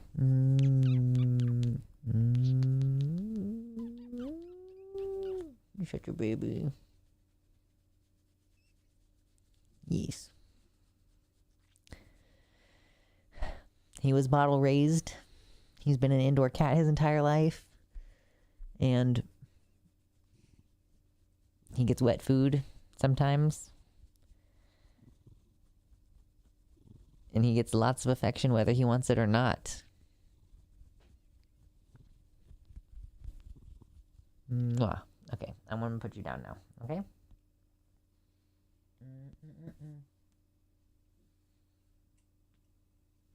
Yes, he's a good boy. Oh my god. Hey, Oteo says, I think my cat would literally be a danger to herself if she got outside more than to any other living being. I turned the ceiling fan on the other day and the moving shadow it cast literally gave her a panic attack. Yeah, I tried to put him as close to the mic as I could to get him to pick up the purrs a little. Yeah, he gets a lot of attention that he doesn't want. That's something that happens, is like I just smush my face against his face and stuff. What a poor beleaguered life he lives. Hey. Hey, that's my isopods.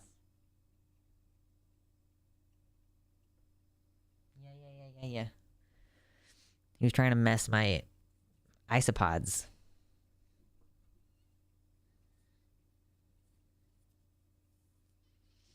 But yeah, it's not just that it's bad for the ecology. It's not just that it's bad for animals to, like cats will kill birds and stuff, but also like it's dangerous for your pet. Pets who you let outside like don't live as long. Like cats, especially, like dogs, if you can keep them within your if you can keep them in your yard, it's fine. But I know someone who had like an escapee dog that they like did everything that they could to prevent him from getting out, but then like they had a guest who just didn't shut their door properly, and the dog let itself out and ran into traffic and died immediately. So like traffic, big problem. Other animals, big problem. I have another friend of mine who has who had a country cat who like, he was a pretty old cat. He had lived a good long time, but then a fox moved into the neighborhood and, is he trying to eat your other pets, He was certainly interested in the Tupperware container. Yes, Theos, isopods. I have a culture of roly-polies. Hello, Steve Twisp. Welcome, welcome. How much did I pay for those snake bites? I don't remember because I was 16 when I got them, and that was 12 years ago.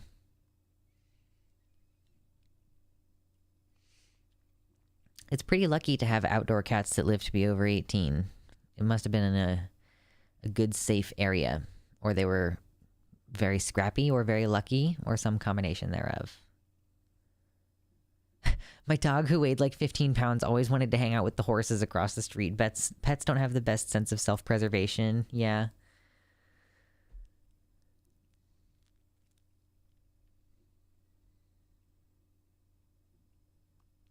Ooh, yeah. So Theos is wanting to know what culture of, like, what species of roly-poly isopods I have. And I'm glad that you bring this up. My partner is the one who got me into this. So he has powder oranges, which seem to have spontaneously erupted with their own spawn of powder blues. What the fuck are they called? I can't remember what they're called, but powder blue, powder orange. Rubber duckies. I think that there are some rubber duckies still, although a lot of them died because of temperature problems that we had no control over. Mine are just garden Armadillidium vulgare, but I got ones with really pretty, like, yellow markings that I'm hoping to breed and, like, encourage that, like, sort of... Sometimes they can get, like, a sort of iridescent-looking yellow color, so I would like to breed my own, like, Armadillidium vulgare tiger's eye. That would be cool. Yeah, there are bugs named rubber duckies. They're a kind of isopod called rubber duckies. Like, it's just because they've been bred to have, like, yellow. Do you have to quarantine the new isopods before introducing? Well, all of mine are wild caught anyway, so it doesn't really matter. Mostly the cultures are kept separately, though.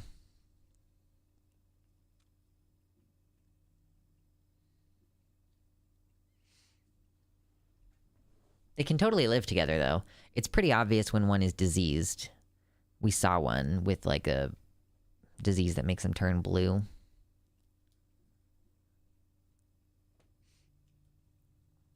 I don't understand the hobby of keeping rats and mice. That's just not something that I get. I have officially, like, drifted away from having any kind of, like, substantive conversation about issues because I've run through all the things that I had to talk about, and it's only been 2 hours.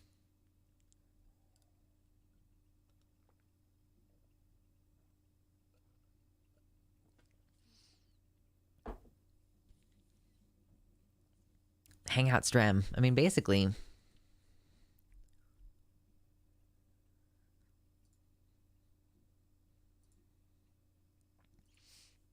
I'm always open to suggestions. If we have something else specific to talk about, that's usually preferable. Because as I mentioned having non-specific things, people are dropping out. Ooh, tier 1 subscription from the guy who could. They said, hello. You know, it's interesting. English, you have to use the singular you. It was thou, and you referred to you plural. That's cool. That's very true. Thank you for the tier 1 sub. I'm going to update this goal text because it needs to be updated. Nope, that's the wrong one. This one. Yeah. Appreciate that. But yes, that's true. People bitch constantly about the...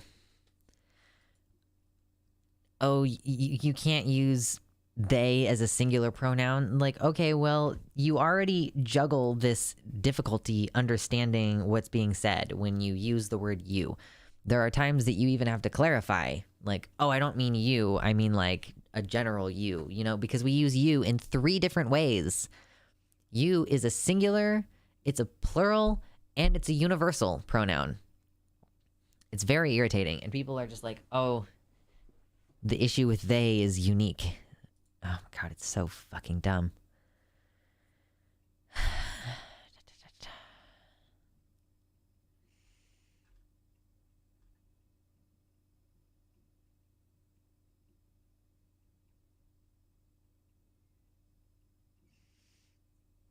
I really want someone to overhaul the pronouns in the English language. I'll never get over not having a specific plural you. What do you mean by a specific plural you? Oh my god, my phone is absolutely shitting itself. Okay.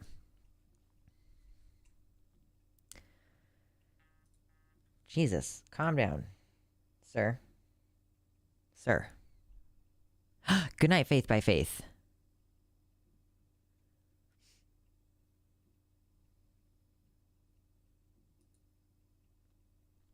You can't read the text? Yes, it says I will put on a corset.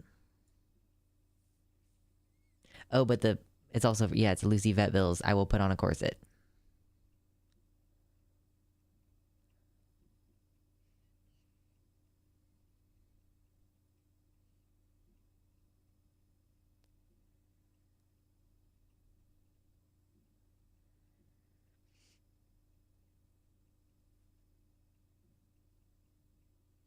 Yeah, there are different there are lots of different arrangements of how to do this.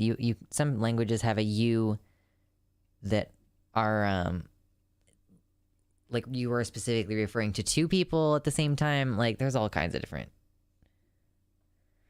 Yeah, Spanish has tú for an individual and vosotros for multiple people. And like it's similar in French. You have it's tu and vous. Singular and also formal though, like or maybe do they not do that anymore? I thought that maybe it was also like you might use vous if you were being especially formal in addition to it being plural, but I've not taken it for a long time.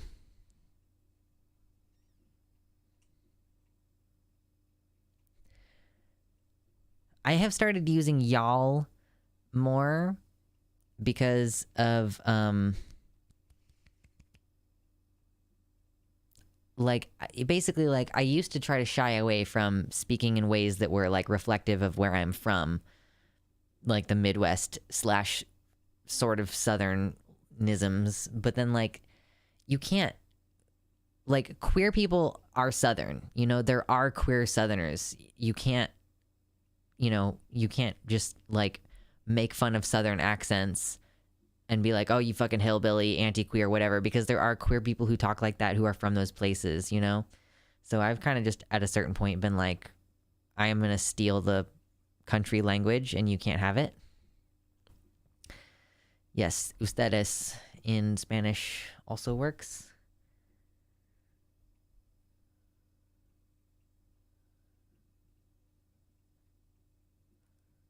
Yinz. What is Yinz? Is that like y'all? Where is Yinz from?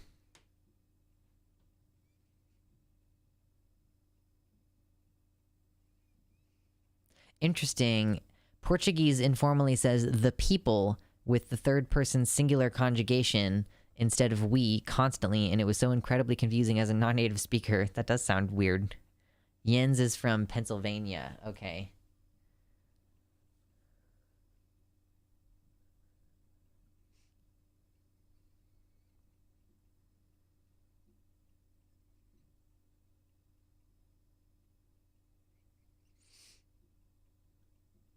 Yes.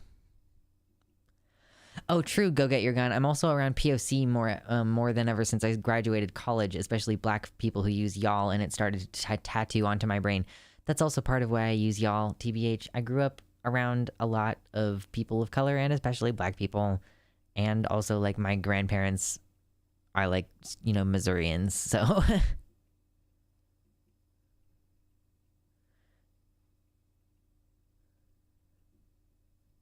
Anywhere west of Harrisburg is Yinz country. Okay. It's a specific area, I guess, of Pennsylvania. Quite fascinating. I once took one of those, like, regional dialectic tests, and it was exactly correct.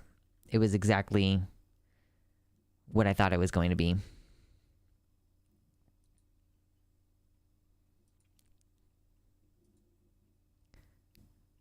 I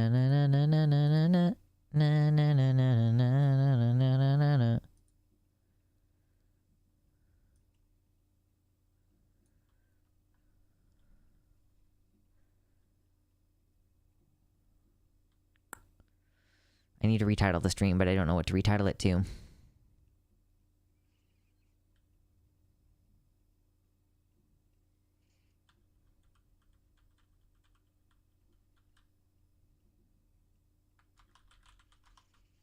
I'm just going to change it to Yinz and let that do what it's going to do in the algorithm.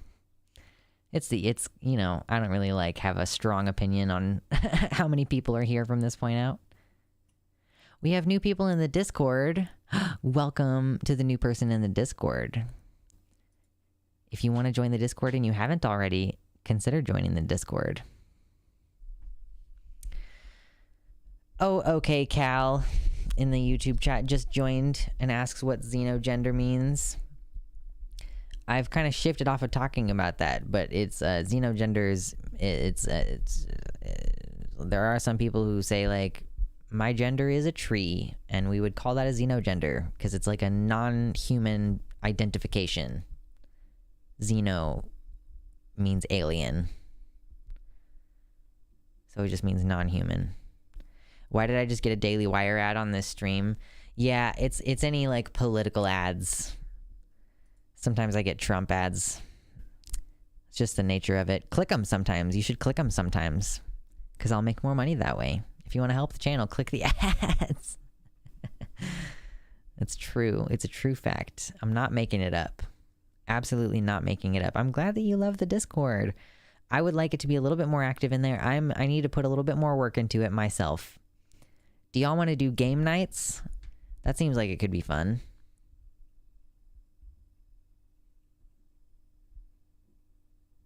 Not Ben Shabibo. Ah, Ben Shabibo.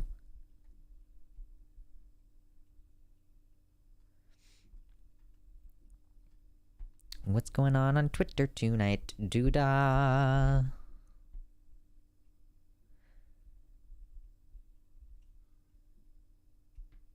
I think true scum are traumatized by bad faith transphobes who are like, I identify as a tree, so they think xenogenders and non-binary people are the same as them. Maybe.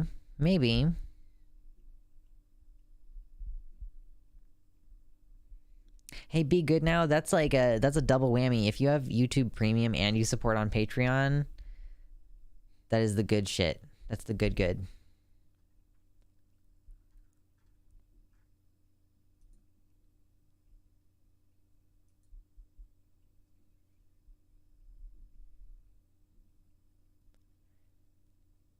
Oh my gosh. I don't know if this is real. Hold on. We're gonna switch real quick.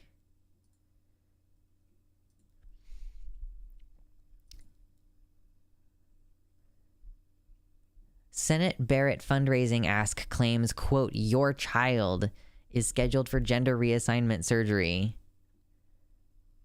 This is a screenshot of a text, like,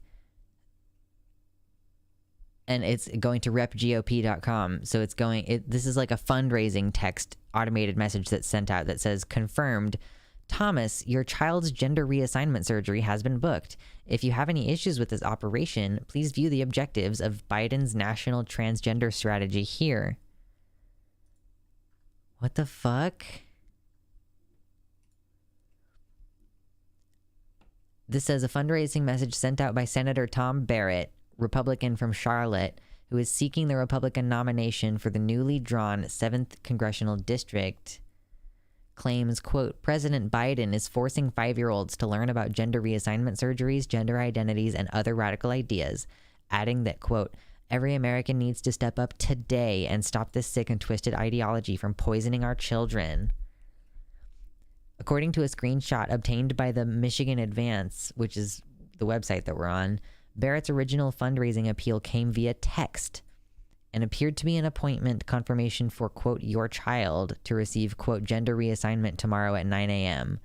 It asks if you would like to cancel this appointment because you do not believe in teaching young children about dangerous transgender ideologies. Please sign your name now.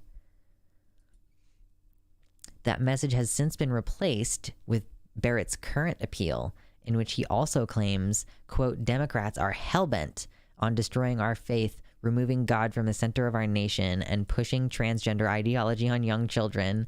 Without your immediate support, Pelosi will have all the ammunition she needs to destroy Christian Republicans like Tom Barrett and completely eviscerate our traditional values. Oh my God. It follows a fundraising email earlier this week from Barrett's colleague, Senator Lana Theis, accusing other Democratic senators of being groomers that sexualize children.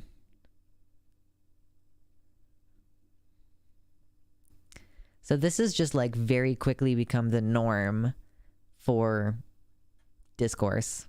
Grooming, pedophiles, sexualizing children. Like there have been people who are like educating about asexuality who are being accused of like sexualizing children. Like you all clearly don't have a grasp of what is occurring. Like you all just do not understand what's being said. Oh, that's no good, Avery. I hate it when I lose my sneeze. Hello, Ashrin. Welcome in.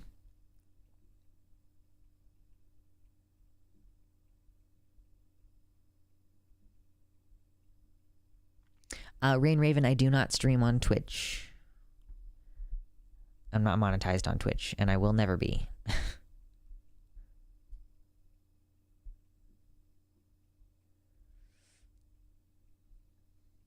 I'm getting really fucking tired of the groomer BS too, Quetzalcoatl.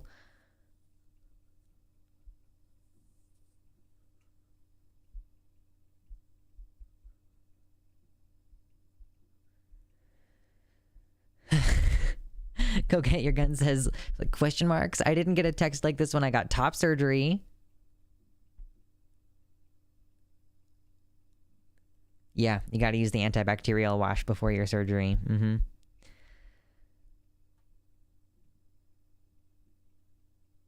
Oh, I saw this speech. Okay, we might watch this speech really quick too. In a floor speech response Tuesday, McMorrow, Senator Mallory McMorrow, Democrat, had a floor speech in response to the grooming and sexualizing remarks. Let's see if we can pull up this video. Let me get my headphones.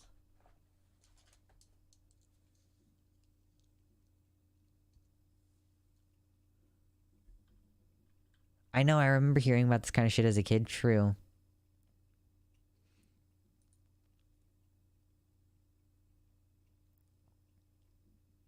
President. Okay, yeah, this is good. Okay, God, that was loud for me.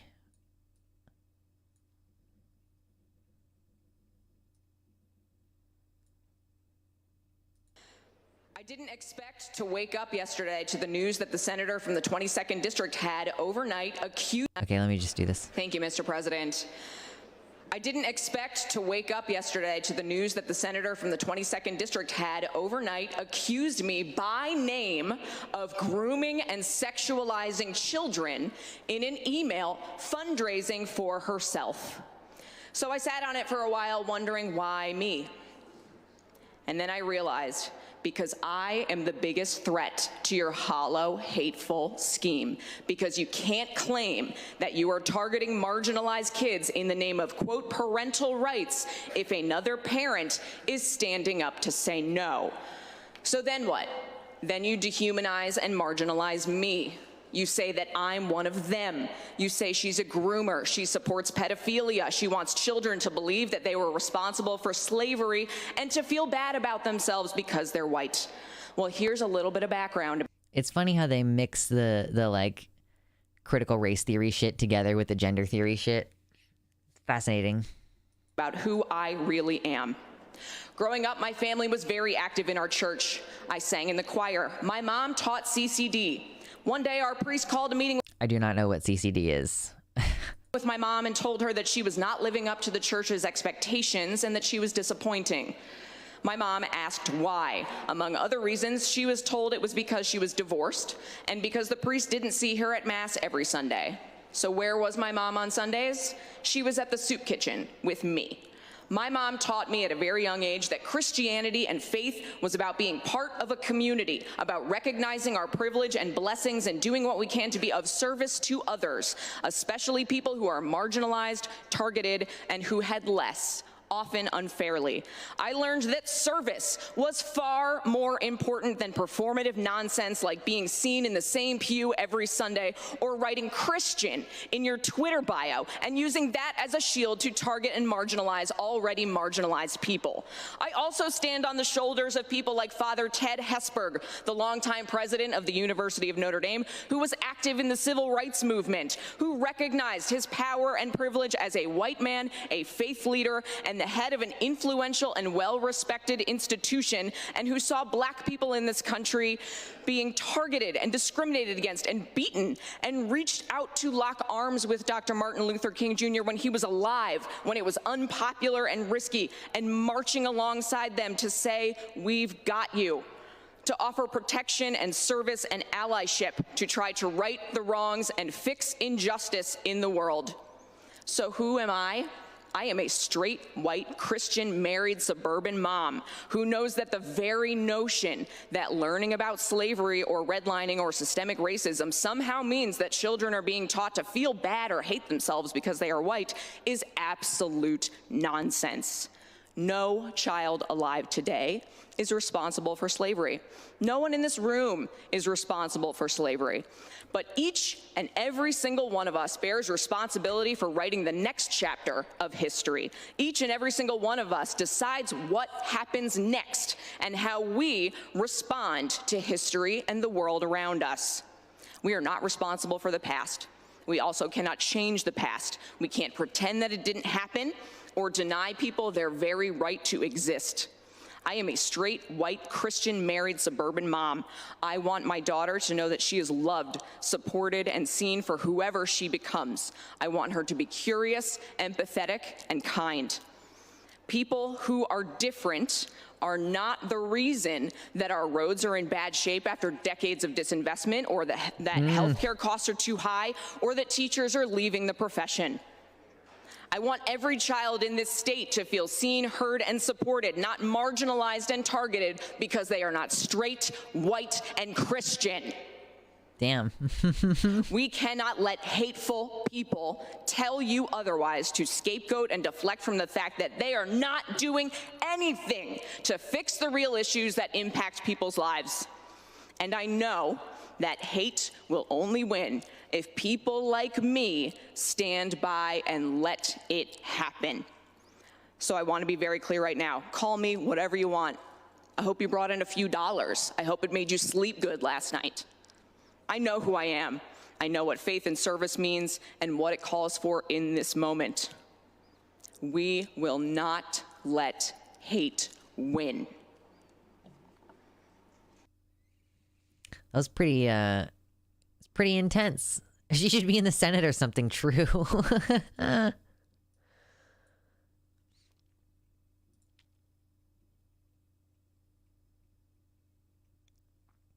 Yeah, Kets, I'm just glad the groomer shit didn't come up at my family Easter. I probably would have had to out myself. Yeah. I mean, family gatherings are bad in the best of times, much less when fucking groomer rhetoric has been normalized.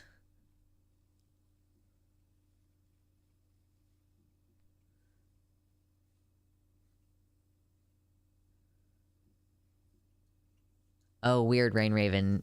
Catechism. Religious education to Catholic children attending secular schools. Sussy.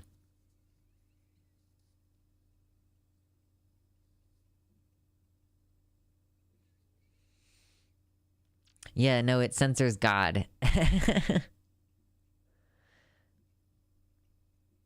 yeah, Mallory... What was her name? Hold on, let me pull it back up again. Mallory McMorrow. She was pretty cool. Oh, Veronica, I'm so sorry. Your parents being regular Tucker Carlson viewers. Oh, cringe. We just covered the other day. He did an interview with a detransitioner, and I was like, oh my god. That's gonna be a segment on the channel, by the way. I think the VOD is already up on the VOD channel. If you're not subscribed to the VOD channel, feel free to subscribe to the VOD channel, because I don't keep them up on this channel. They go up in a separate place. So if you ever want to rewatch the VODs, they are somewhere else. I grew up listening to Limbaugh. Ugh. Yeah, that Helena chick is such a POS. Yeah. I'm sure that I'll have to fucking break down the whole segment when we get there. I have so much editing I need to catch up on.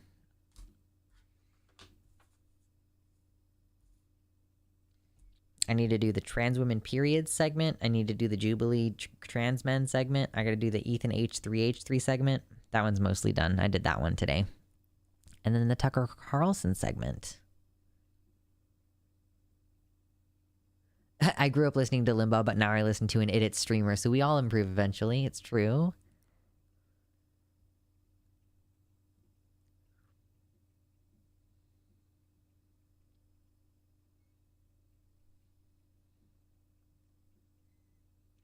Avery, I don't know if she went on T. I don't know if Helena went on T. Like, her voice definitely sounds kind of deep, but not in a way that is like a hormone therapy kind of deep. And she says like that she said like, oh, I'm lucky I didn't get caught up in the medical side of it, you know? So it makes me think that she didn't go on T or anything.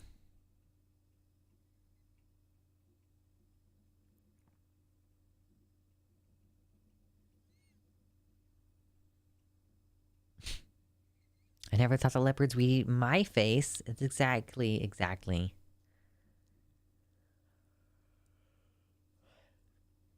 So yeah, I liked that lady a lot.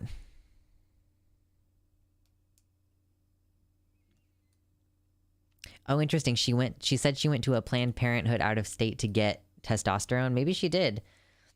So maybe she was just saying like, oh, at least I didn't like get mastectomy or something like that. But she's like, that shit's crazy to me. Like, we've already talked about this with Kira Bell. Like, Kira Bell started the process as a youth where there are long waiting lists and stringent requirements, and you have to be persistently saying, I identify as this, I identify as this, I want this treatment. Like, it's a strict process. So for years, she was lying. Like, is the implication that she was self-deluded? Like, what was going on for those years and years? She was on T for 4 years and got a mastectomy. I think, and I don't know if she went private. If she went public through the NHS for her mastectomy, she would have required, like, it would have been a wait, like a long wait. She would have had to have been like persistent about her identity for years. I'm just personally of the opinion that these people are being paid to detransition. Like, I just don't, it doesn't make any sense to me that way. And then you have this Helena lady. I was going to say something mean. who like reportedly, according to Avery, says like apparently she went to a Planned Parenthood out of state to get testosterone, like traveled out of state to get hormones. Like that sounds really motivated. What happened?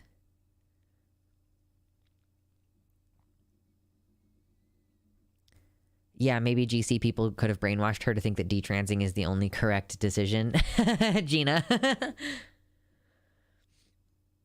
I mean, yeah, I guess that's a good point, Rain Raven. How far is out of state? Like, I could drive for an hour and be out of state.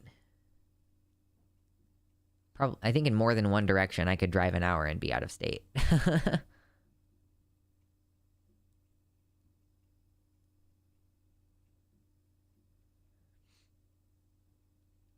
Have you seen some of the ads for PragerU videos? Having YouTube Premium so I don't get ads, but when I was on my dad's computer, I went to an incognito window, searched some Genshin music, saw Demon Mama or Zan stream by searching, and then what? And then guess what? I see this shitty ad about how a little white kid said slavery is bad and America is bad, and then the parents were shocked. So they cut to their imagined kid wearing a revolutionary Minutemen blue coat and say, Paul Revere is my hero. And then I skipped it. There must be more terrible ads. I could probably, yeah. I know that Big Joel will talk about PragerU ads sometimes. I have YouTube Premium as well, so I never see ads on YouTube. That's an idea. That's an idea, though.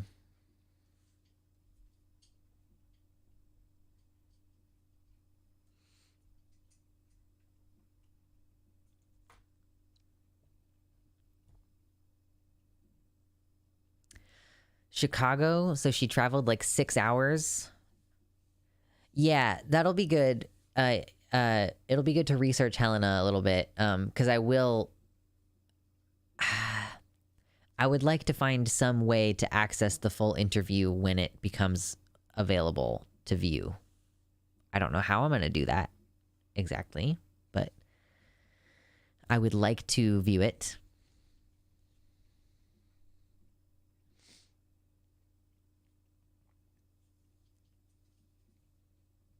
I did not see the Knowing Better video on neo-slavery. No, I have not seen that one. I'm not familiar.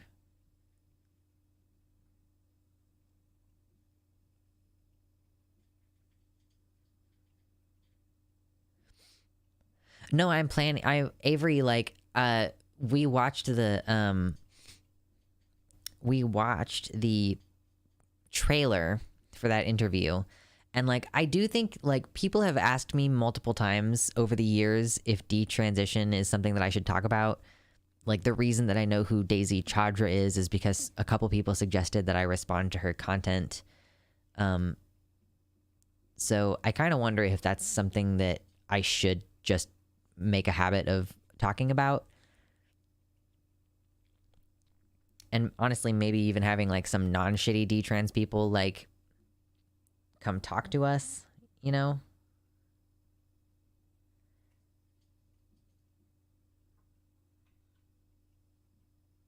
Yeah, Avery, you can post links.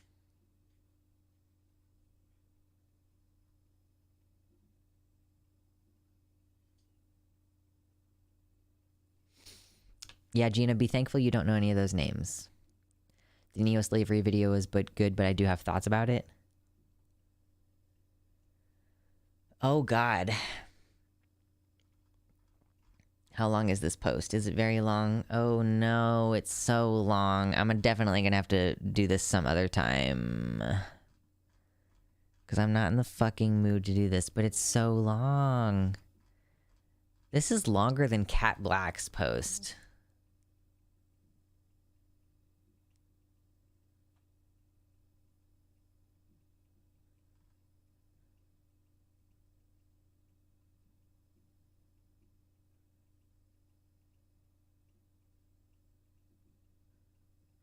I'm just kind of skimming something way far down in here.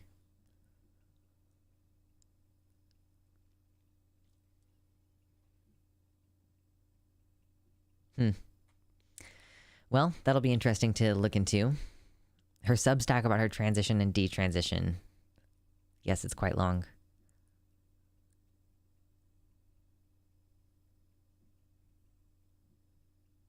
My text-to-speech extension says it's an hour long. I mean, maybe we'll have to... Maybe I should do like I did for Cat Black's post, where I like kind of skim it and I condense it down a little bit for you. But I don't... I care about not taking away from Cat Black's audience enough to not post that video as a video. I would definitely do that for Helena's post, though.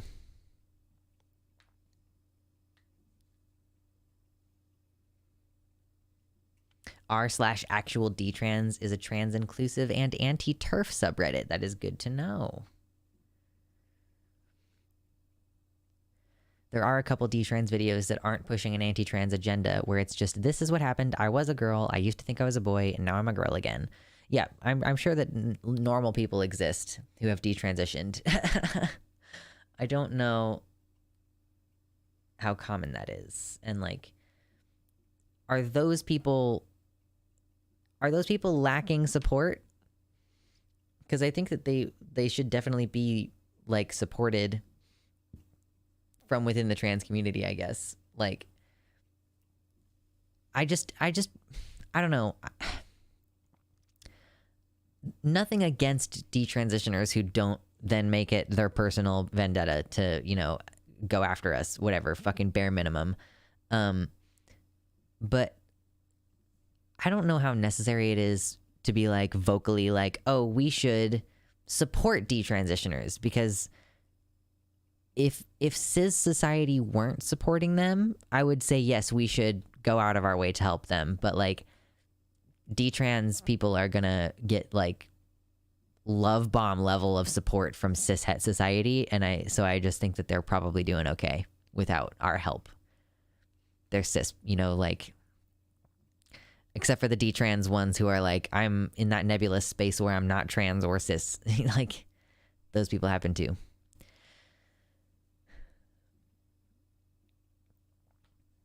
Oh yeah, most people detransition because of pressure by others or lack of social support. Definitely.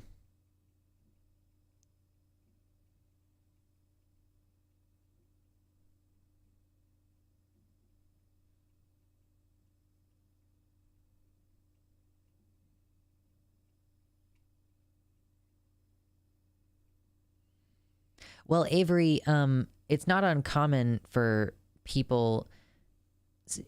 Avery saying, Helena had an eating disorder, so why would you go on tea when you know it'll cause you to gain weight? Actually, it's much easier to lose weight when you have an androgenic system, like when you have testosterone in your body. You tend to hold on to weight more when you're on estrogen. But a lot of trans boys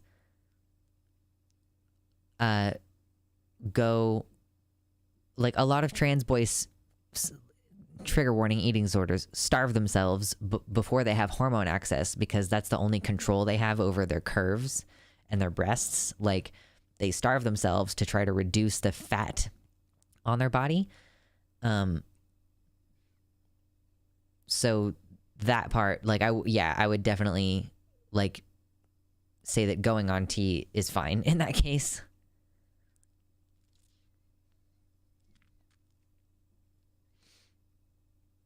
Interesting. We know someone who's like partway detrans, went too far on getting surgery, and to feel better often needs to go hard mask as assigned male at birth. That's pretty interesting.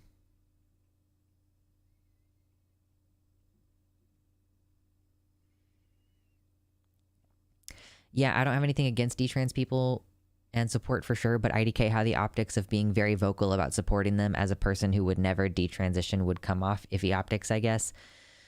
I don't really care. It's not so much about the optics. It's more like I keep seeing people say stuff like, you know, we support detransitioners, you know? And I'm like, do we really need to go out of our way to do that? Like, it's okay to be like, yeah, there's no problem with detransitioners. Like, it's, you know, I'm glad that you figured your shit out, I guess. But like, I guess that's fair, Morningstar. I don't think cishet society healthily supports detrans folks, sure, it might look supportive, but it's often superficial and conditional. If a detrans person won't be an attack dog on transitioning, they don't get support when they're already going through a hard time. That's fair. That's fair. Avery, that was also my plan when I started.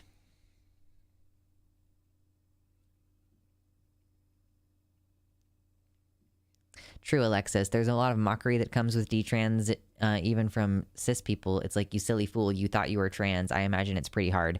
Yeah, I feel like maybe I have read some stuff about someone being like, I detransitioned and I still didn't get respect. Like, I was still treated like weird by TERFs.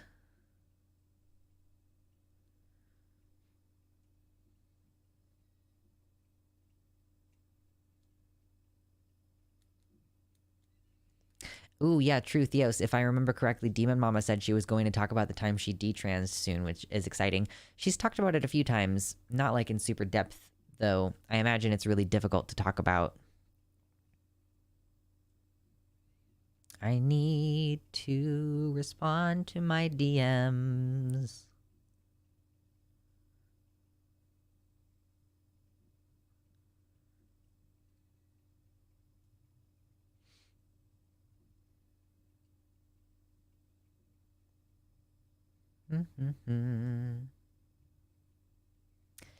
Yes. There are definitely weird optics about supporting detransitioners when your family is still not accepting you. Like, it's hard to post about it on Facebook and stuff. And the kind of support that detransitioners need is the same that trans people or gender nonconforming people or cis women with facial hair might need. Like, hey, let's stop being so fucking weird about gender and sex. True.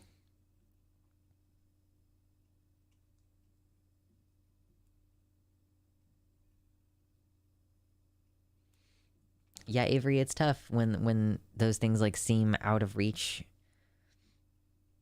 You're just like, oh, at some point I would like to be on hormones and then stop, or like get top surgery at some point. And then it starts to actually like come to fruition as you make plans toward it, and you're like, oh my god, suddenly there's just stuff.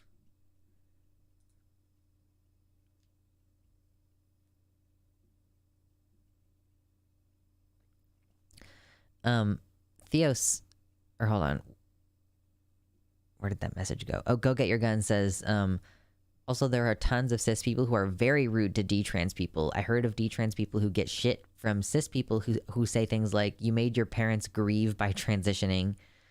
I hate that fucking narrative. Like, well, nobody died.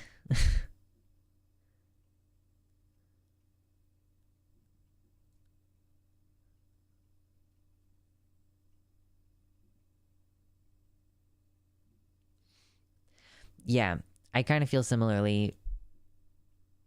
Morningstar plural, like, it's as long as you're like, I don't have any issue with detrans people. I support them. I don't have any issue. Probably some of our experiences are fairly similar. Probably we would get along as long as they're not campaigning against trans people's ability to access medical care, you know, as previously mentioned.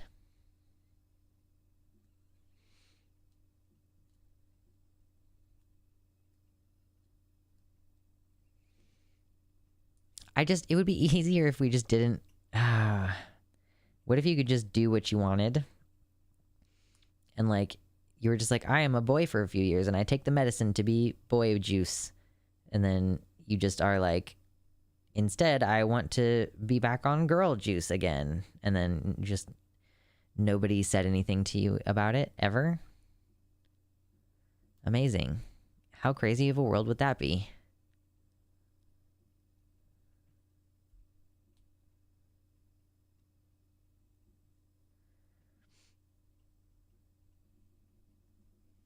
People aren't this fucking anal about tattoos. Some people are really anal about tattoos still.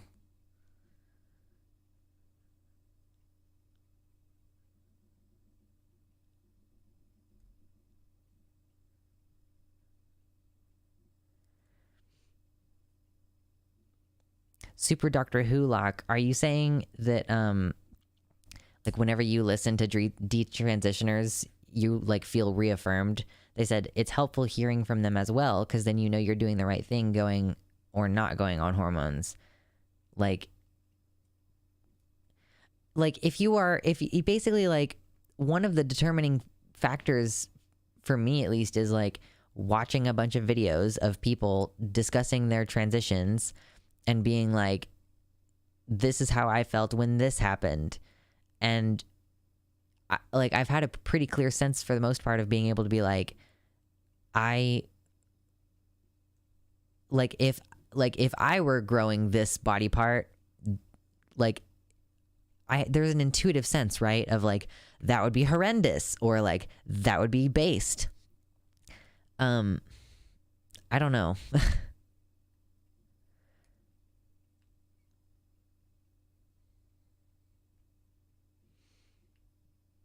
FTMTNB.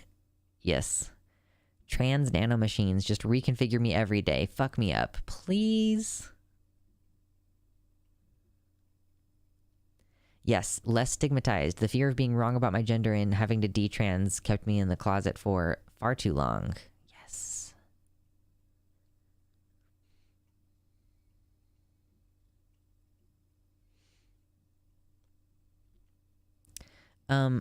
Kai Shevers. I think someone in the YouTube chat mentioned that earlier. But I've never heard that name before, aside from in the YouTube chat earlier.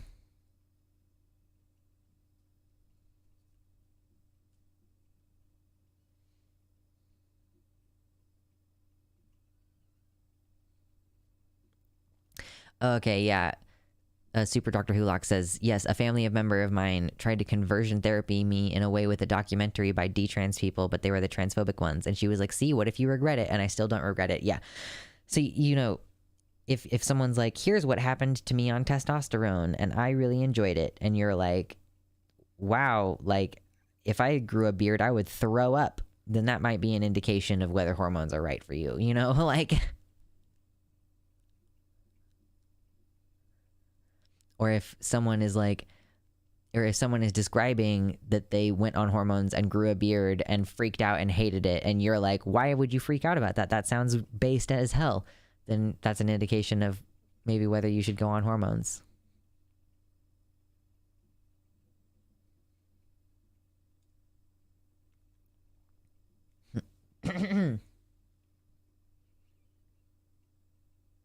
Retractable boobs sounds great. True. Hot swappable genitals. Yes. I just love that whether you started out AFAB or AMAB, you can end up with a set of both. It makes me happy.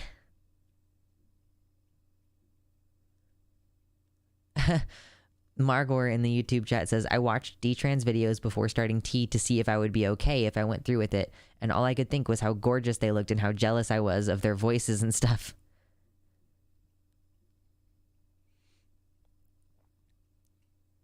I have to get more water.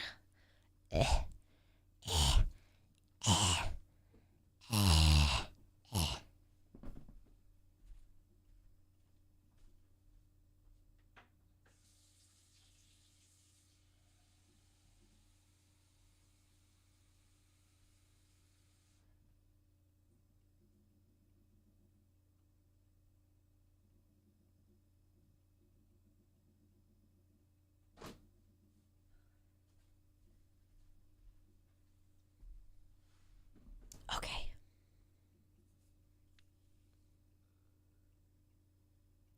Retractable HRT also sounds awesome.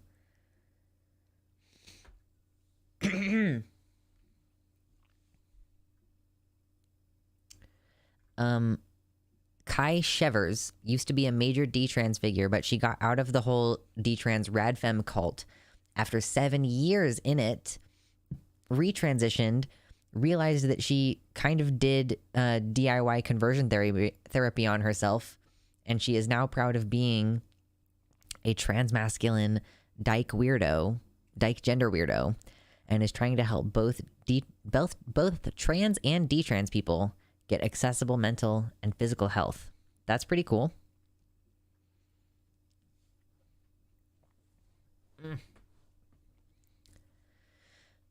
Oh, Blue Spectre, good point. Y'all is used a lot in queer spaces. Yeah, I think that we're kind of just reclaiming it as like the perfect gender neutral term. But yes, it's fun.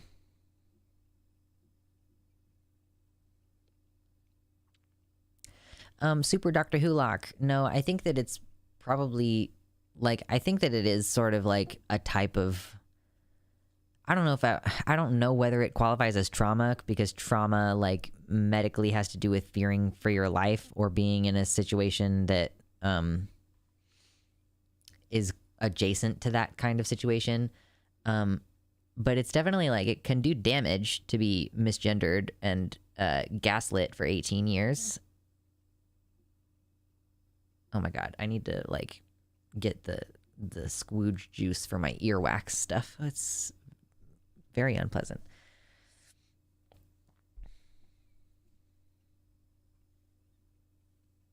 She's a dope person. Y'all should read some of her Medium articles. She has opened me to things I never would have thought about. Interesting.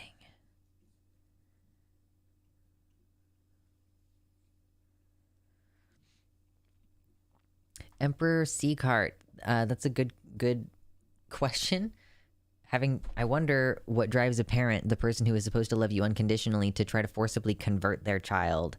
Yeah, I mean, people who feel like their children are like a reflection about themselves, like a reflection of themselves, or like that they own their children somehow.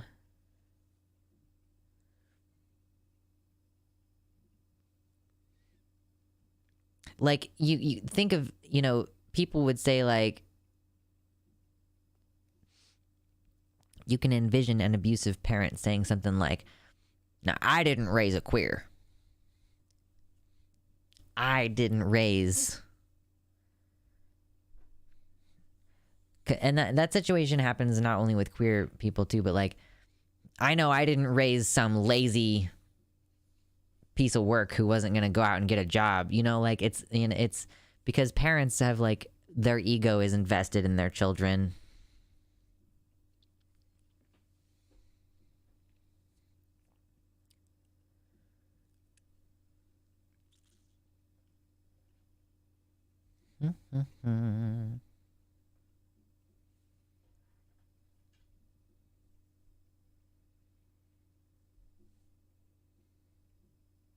Yeah, I brought you into this world and I can take you out.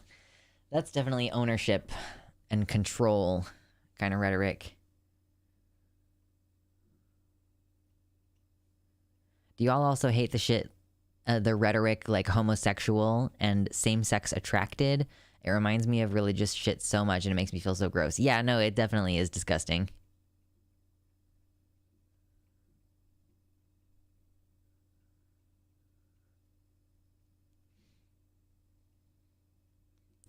I think a lot of people feel that way, Super Hulock. Does anyone else feel like they've only truly lived since they came out? It's like everyone around me my age has had 20 years of life, and I've had so many years wasted being depressed when I could have made art or music or been productive with those years rather than going to school and then sleeping for the rest of the time. Just used to be so demotivated. Yeah, I think that that's true for a lot of people. It's, I don't know if you ever watch Philosophy Tube videos, Super Hulock, but Philosophy Tube hosts a video on her channel called Queer Sparkle. And one thing she talks about that in that video is like heterotemporality is the term. And it's like queer people often feel like the linear path that has been laid out of like, you go to college, you have a career, you meet someone, you fall in love, you move in together, you like get married, you have kids, you buy a house, like all that stuff. So queer people just don't have that. We often don't get to flirt in middle school the way that the cis straight kids did. And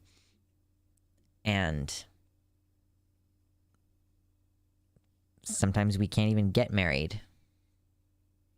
So it's definitely like very different.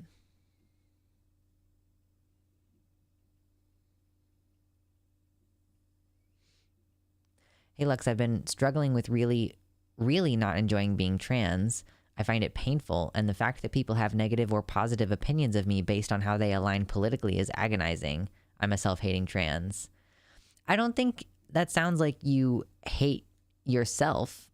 It's just that being trans comes with hardships, and that you are angry and upset that something that you have no control over is something that other people have decided to impose hardships on you for.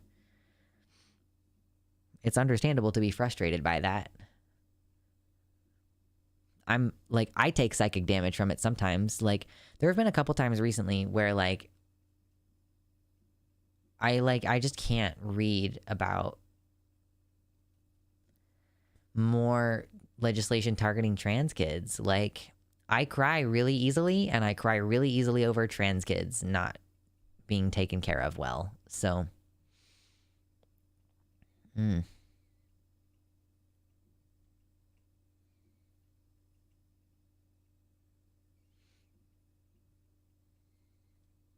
Yes, from trauma and transness, I still feel like a young teenager at 27. It's only been quite recently that I feel like kind of like an adult, but I still feel, I think mostly mine is trauma and like having to mature quite quickly in order to deal with trauma. Because like one of the things about the traumatic memory that I'm going over in therapy right now is like it's an instance where my parent was violent toward me when I was like 8 or 9 years old.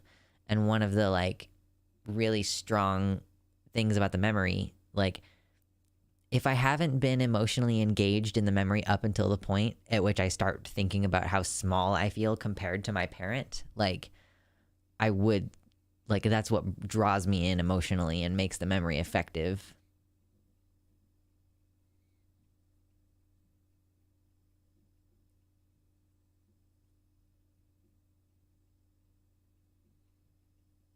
Being non-binary does come with hardship. It's really hard to live as a non-binary person. I've just come to be numb to the misgendering. I can understand why people can't bear to live with that. Yeah, Dwoozle, I did my transition, like my medical transition, while I was working in retail.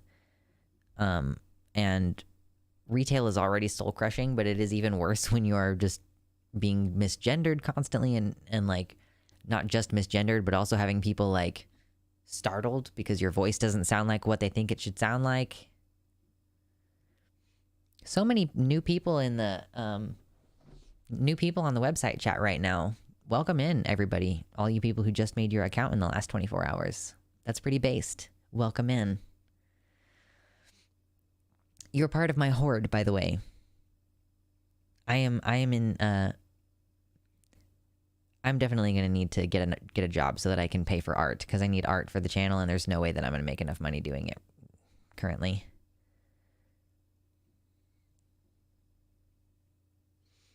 It's like second puberty, only you have to deal with all the pressures of being an adult. Yeah.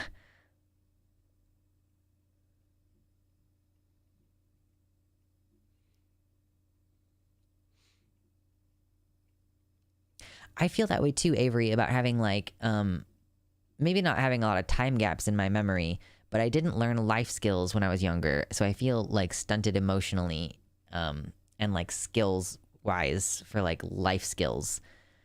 But for me, I think it's because my parents like were teenagers when I was born, and like one of my parents was abusive and the other parent was just kind of like dealing with being stuck in a custody situation with an abusive person. I was not taught how to be a person. I was not taught skills.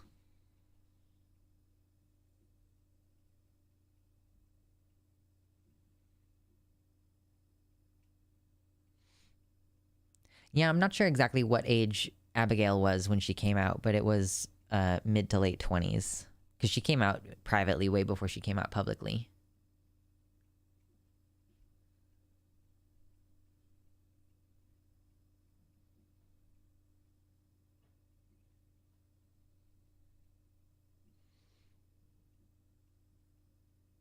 Rain Raven, that sounds really annoying.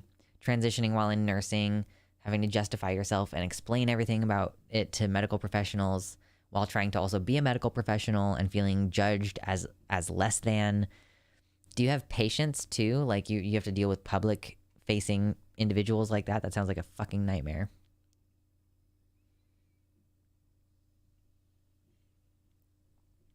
Oh yeah, no, I mean, I was taught a little bit how to cook, actually. I wasn't taught how to budget at all. I also am a little bit butthurt that I wasn't given any physical skills. Like, you know, I wasn't ever taught how to swing a hammer, even though my granddad was a carpenter, because I was a girl. And so it was just like, clearly we're not going to teach you how to do anything useful in the world.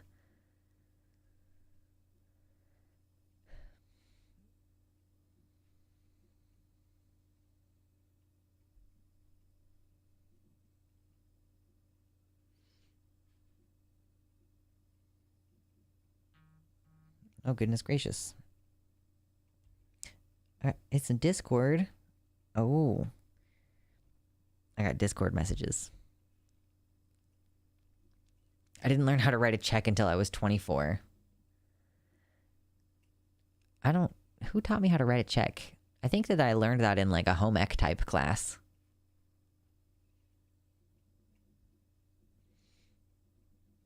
Oh, yeah. Yeah. I feel like it would be really tough to be a medical professional as a trans person, like unless you went into a field that was specifically about catering to trans people, because cis people are going to be like, why is this fucking freak trying to treat me? Like this person, like I don't take this person seriously on a fundamental level, so how could they have expertise as a medical professional? Like I bet that there's like a lot of deep-rooted bias. Nursing is just retail / dealing with the public, but much more closely and for long periods of time. Yeah, honestly.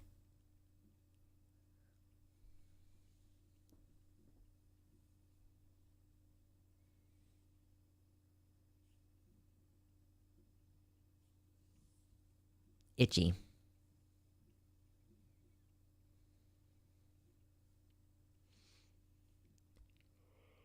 Society's gender rules are so weird. Like when you just objectively sit and think about it, why the fuck would a girl not be taught physical skills? I know. It's very dumb. It's just the assumption. Like, here's the thing. We have all been given this assumption that, like, women are inferior, like, because of things like women's sports being segregated, even though women are fully able to compete against men.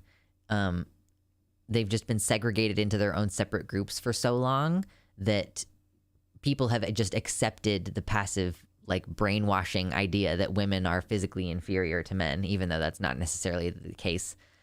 Like, maybe on average slightly less, but like any given woman against any given man could, because of the number of variables involved, be competitive. Like, we're only mildly sexually dimorphic.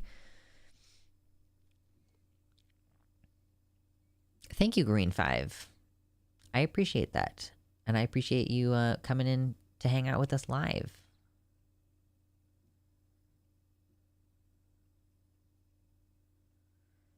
Oh gosh, Buck Angel and that Helena Detransitioner have done a podcast episode together.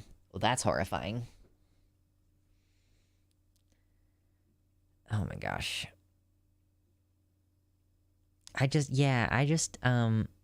There is definitely like an icky feeling that I have about detransitioners that has been perhaps unfairly cultivated by just how shitty some of them are.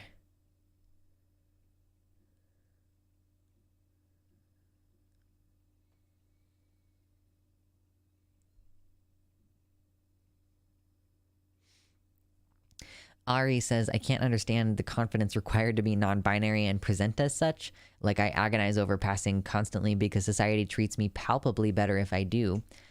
I mean, for me, for a while, even though I have identified as non-binary, I was desperately trying to pass as male because I really just was so hurt by being misgendered as female that I was trying to, like, get out of that by any means necessary. And it was only like when that started happening more regularly that I became comfortable existing more as a non-binary person, like as an intentionally presenting it myself intentionally that way. Like, I just don't care anymore. I'll dress femme or masc or some combination thereof and just not care. And like, I don't change my voice when I talk in different presentations. I just always sound the same. So, but I also like do my best to not talk to anyone, if I'm being totally honest. I use a self-check when I'm at the store. Try not to talk to people. And when I do talk to people, I don't alter anything about the way that I'm behaving or looking or anything. So I frequently have no idea how I come across to people. And frankly, like, I might be, if I didn't live in such a like a fairly blue, I live in a fairly purple area, let's say, politically. So it's not like terrible. But if I lived anywhere more conservative, I might be like, I shouldn't just dress however I want the way that I do right now. It's not confidence, it's dissociation. True.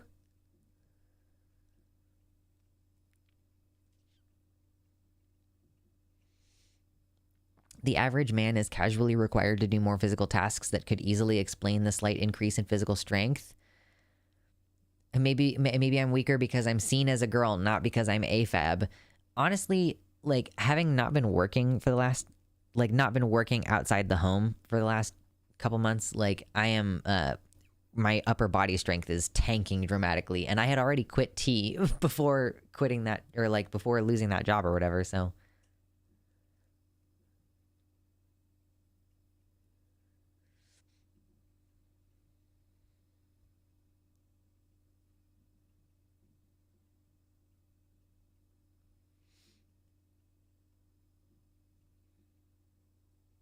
Ice hockey, is that one that's more equal?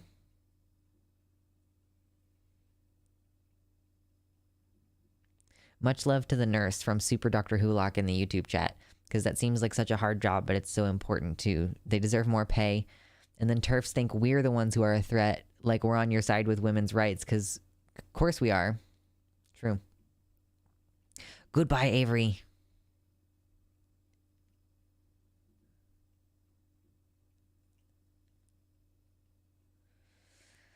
Yeah, being a nurse sounds terrible. I also am like highly suspicious of cis women, like cis white women who become nurses. I'm very suspicious of them. Pretty much any other demo, I'm like, you're good, you're fine.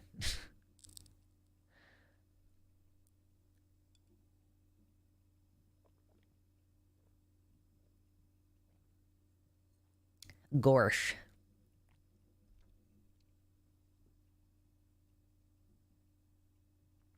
Did you all know that my elbows are like this?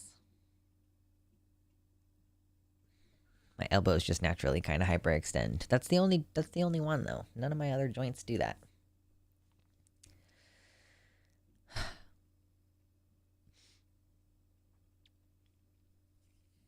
Yeah, I'm looking forward to cringing. Looking forward to cringing at that Detransition Tucker Carlson interview. Jesus Christ. I'm gonna have to look up and find out when that's coming out too. Any recommendations for someone who might begin gender questioning? Typically I recommend like just trying different manners of dress. Yeah, like experimenting with different manners of dress, or like if you you might, like, if you're, I don't know, it depends on which direction you're coming from. I can't give you like solid advice if I, paint your nails if it's normally not socially acceptable for you to do that. Like, get a binder if it's not normally socially acceptable for you to not have boobs. I don't know, whatever. Like, try out different stuff. Give different names every time you go to a Starbucks. Like, have your friends call you different names. There's a lot of different shit you can do.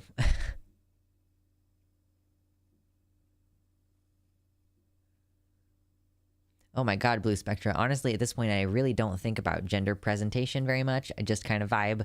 People have been really fucking weird around me, though. Getting followed by randos is always fun. Yeah.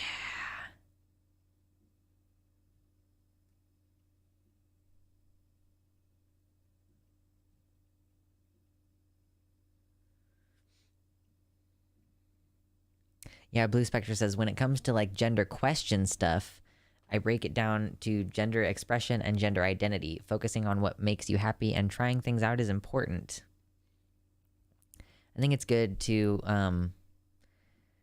just like try different stuff, and you can like think about different terms. Like, oh, you learn like what this word means, and then you think like, what would it do? I think that word applies to me, and what would it feel like if I used that word to describe myself, you know? Also, yeah, no shame in not liking something that you tried when you're experimenting. That's the point.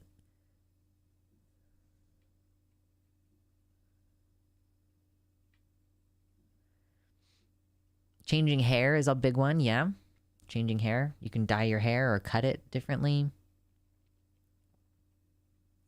Have you ever brushed up against the Destinies, Mr. Girls, or Lauren Southerns of the world? Everything that crowd's constantly talking about has been fucking with my mental health, but I keep getting curious when I see them recommended. No. As far as I know, none of those people know who I am, so I have never run into any of them. And I am fine with that. I am actually like kind of, if there is such a thing, I am actively trying to stay under Destiny's radar. I think Mr. Girl is pretty creepy, and Lauren Southern, there's just so many different things that come to mind when I think of her name. None of them are good.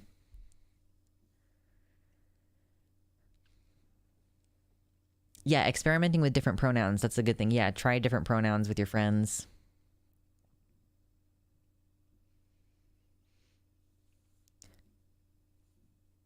I generally kind of try to stay away from extremists.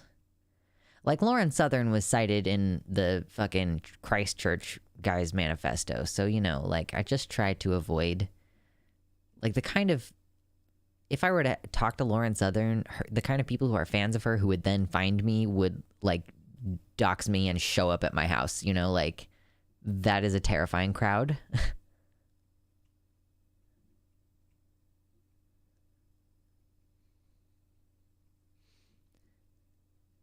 I don't know about Mr. Girl being a bigot, but I know that he is creepy about the pedo remarks. Like, I think the most I know about Mr. Girl is like the one conversation that he had with Vosh where Vosh hung up on him for being creepy. Mr. Girl gaslit his girlfriend into not transitioning. What the fuck?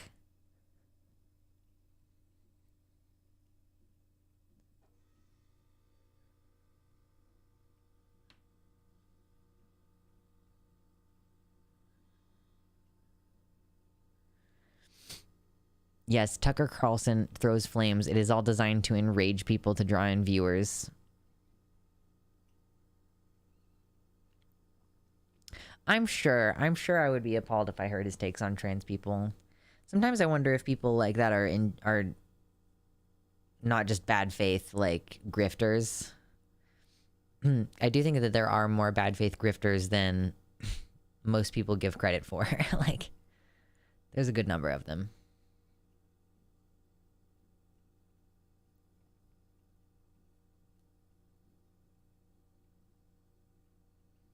Yeah, how do these people not have any self-awareness when awful people are standing them, like Lauren Southern and the shooter and Putin with JK? All his interactions with his partner in general are really uncomfortable to watch. Oof.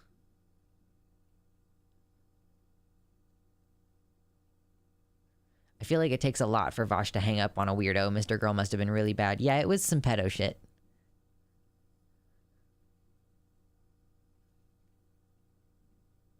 It's performance art.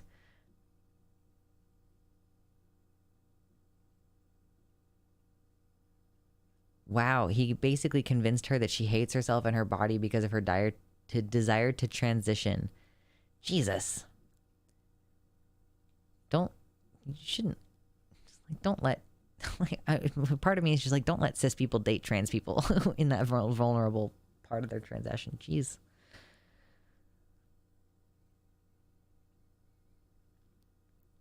I was not expecting a Lauren Southern, quote, "I'm not racist anymore" comeback tour in 2022. True.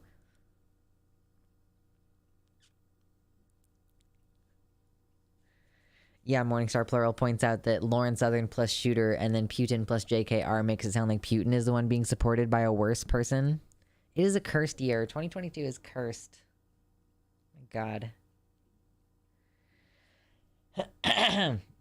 Mandatory Tea for Tea Party. True.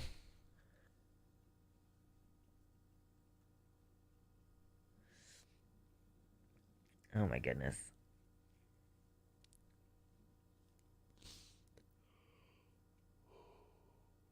Oh my gosh, yawn. Oh my gosh, $10 from Alexis. Goals. True. We must update. Hey. Let me click this. Yes. Yeah, we've been cursed for a few years now. That's true. Not just 2022. We've been going cursed for a long time.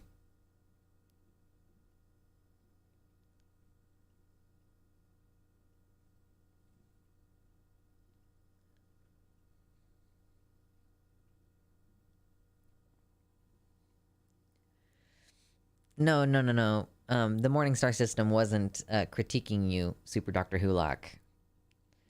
It was amusing. Yes. I think it's pretty cool how we're at a point where we're just kind of, we're not really particularly talking about anything. But we just consistently have like between 40 and 50 people hanging out. That's pretty neat. We're doing pretty good. Look at our horde growing.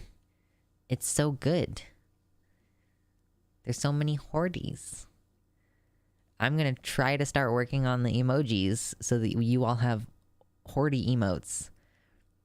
And probably going to go ahead and start doing Instacart or something so that I can have a little bit of extra monies, because I know that I don't think that I'm going to be able to afford art on top of bills just yet. Not just yet. We're going to keep growing. Growing strong, like the Tyrells. Everybody's got me thinking about Game of Thrones right now. My partner was talking to me about Game of Thrones earlier, and Demon Mama was talking about Game of Thrones on Twitter. Was anybody at Mama's stream last night? Because I didn't watch her stream last night. Did she talk about Game of Thrones? Because I kind of want to like force myself into a conversation about Game of Thrones. Like, I want to talk to her about it. Like, I think it would be a fun stream conversation. Oh, she talked about it a lot. All right, I missed my opportunity. I should have been there last night. I was too busy watching the Great British Baking Show. I just started watching. I really am upset, actually, that I didn't tune in. I've been doing that a lot lately, where I'm like, oh, I'm watching Rhett and Link. I don't want to tune into the stream because the stream is like a social event, and I find it a little bit demanding in a social event kind of way. She talked about it for like 3 hours. Okay, stop telling me about this. I'm done knowing about this. I'm upset now. Yeah, EB the Purple. Do you have if you're in the Discord server, you should be able to message me on Discord. Because I'm just talking about editing the Pepes and turning the Pepes into dragons. That's all I really want, is to turn the Pepes into dragons so that we have like some custom shit. Cool. Yes, we need dragon emotes. Oh, I don't know if I had announced this to you all already, but the person who I had engaged to commission to do the away screen, like the I'll be back in 1 minute screen. Basically she canceled on me because she's got university stuff, and it's just... Ari, thank you for your $5 dono. I appreciate that. You guys can also, if you want, you can do site subscriptions, which give you a cool color name. I'm not pressuring you to give me another $5. I'm just saying the next time you feel inclined, if you give me $5 via a site donation, you will get like a green name on the website, which is pretty cool. But thank you. That is helping me pay for Lucy's vet bills, because that definitely took me back quite a bit this month. Just like an extra, that's, I mean, it wasn't much less than the $300 that I have posted up there. Dragon Peps, true. Durg Peps.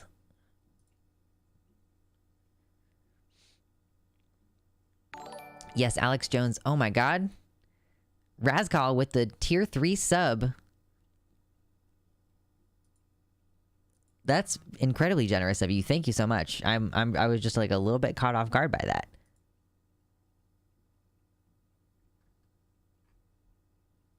Okay.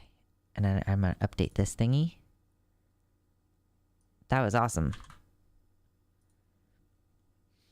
And you have a blue name. We don't have very many blue names in the chat. Yes.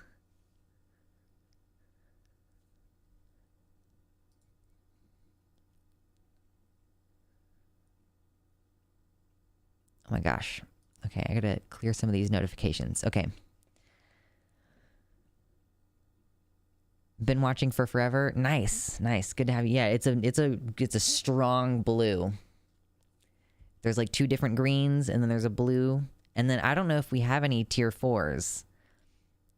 The tier 4 color is, I guess, just gonna be a secret until one of you gets to it.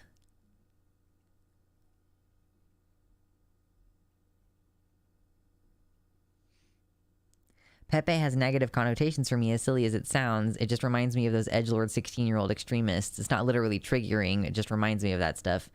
Yeah, that's kind of like the point. Because like the communities that I was a part of, that like for me it was like Vosh really that normalized the Pepes for me about it. And it was because like they're all also edgy over there, you know? So I feel like I feel more adjacent to those like edgy communities than I do to like the kind of communities where Pepes are still taboo. Have I seen Conyers' video about the exact topic? I have not watched any of Conyers' content. I probably should though. If they have a video about why they use Pepes in their chat. Because for me, it's like, Pepe originally is just like a happy, high frog. He's just a stoned frog. And then Nazis like tried to turn it into something shitty. And then we're like, you are not allowed to steal art. Like, the artist hates that you've done this. So we're just gonna like use it as well. It kind of like diminishes their power to use it as a dog whistle as well. Like, I think that might be like, you could make an argument that there's a utilitarian reason for that. Oh shoot, I moved my monitor earlier today by accident, and I guess it's just been in frame whole stream.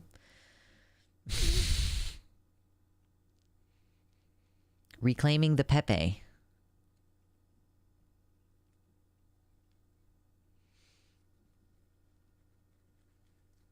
I know, they took a wholesome little frog and turned it into a nightmare situation.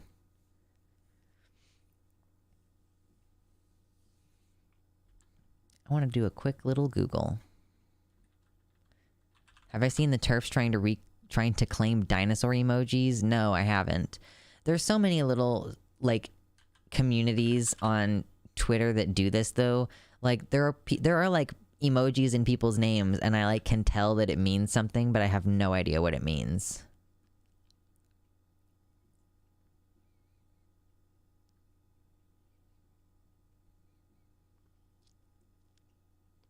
I will give Pepe his credit since he got Richard Spencer punched in the face. True. What are my general feelings about Vosh and his influence? Ultimately, I think what it comes down to is that I just personally like Vosh. Like I probably am just biased in that, like, he makes me feel comfortable. I am put at ease in his community and, like, when I'm watching his content. So I am going to be more charitable as a result of that. I don't have a strong opinion, I guess, about his influence. Like, he's a creator with a pretty broad audience at this point.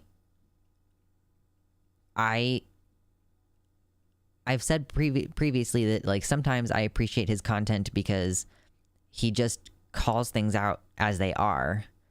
And that can feel, like, validating in a world where, like, we have to tolerate transphobia. Sometimes it's nice for someone to just be like, this is fucking crazy and whatever. I haven't really gone in depth on his takes on neopronouns. I kind of got the impression that he had evolved on it a little bit, to the point that, oh my gosh, Decoy Duck. I thought that he had evolved on neopronouns to basically being like, it's kind of like a nickname. Like, it's just like, yeah, he's changed his opinion on it. Thank you, Decoy Duck, for the 5 tier 1 subscriptions. Good Lord have mercy. That was really awesome. Now we have more green in the chat. It's true. Okay. And now this. You all are being awesome tonight. It's vastly appreciated. Oh, no, wait. What did I just do? I just typed in 25 instead of 75. That's what I was trying to do. RIP. Okay, I fixed. Yes. Thank you, Decoy Duck.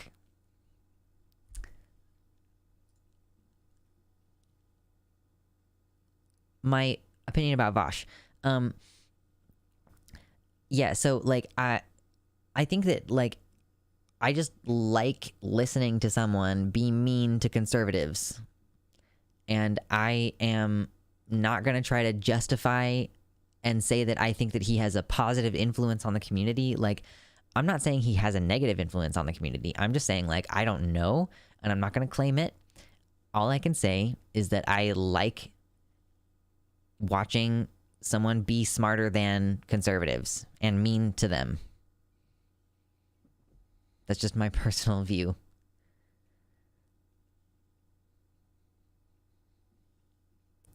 Yeah, he does still say that it's, like, silly and pointless, but he kind of means that in the sense that it's silly and pointless to get mad about it, and gender is fake, but if people care about it, then he'll care about it. I mean, he's a gender abolitionist who's like, I'll still respect your current gender, but I think that it's, as a concept, like, kind of unnecessary.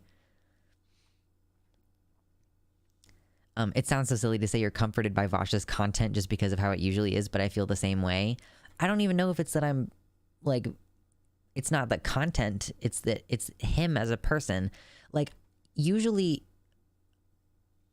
like, I think that that's a stronger influence on who you watch than anything else. I think for the most part, like, you're not gonna want to listen to a person's ideas. You're not going to be like, wow, this person has great ideas, if you also think that they're a huge piece of shit, you know?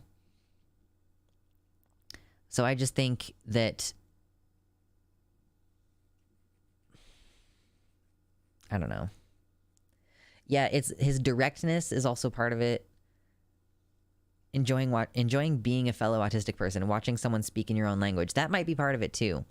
Like, it's more about the person who is saying the stuff than necessarily what they're saying. Like, I don't care about fucking Noah Samson's video, but I listen to Vosh talk about it because I like Vosh.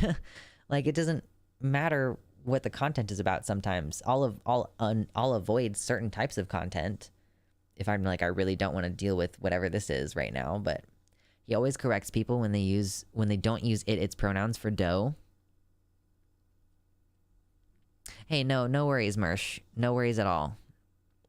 I'm never going to tell you all to, like, oh, you should donate to me when you have your own shit to take care of. Like, if you're a college student or something, don't fucking donate to me. Emphatically don't.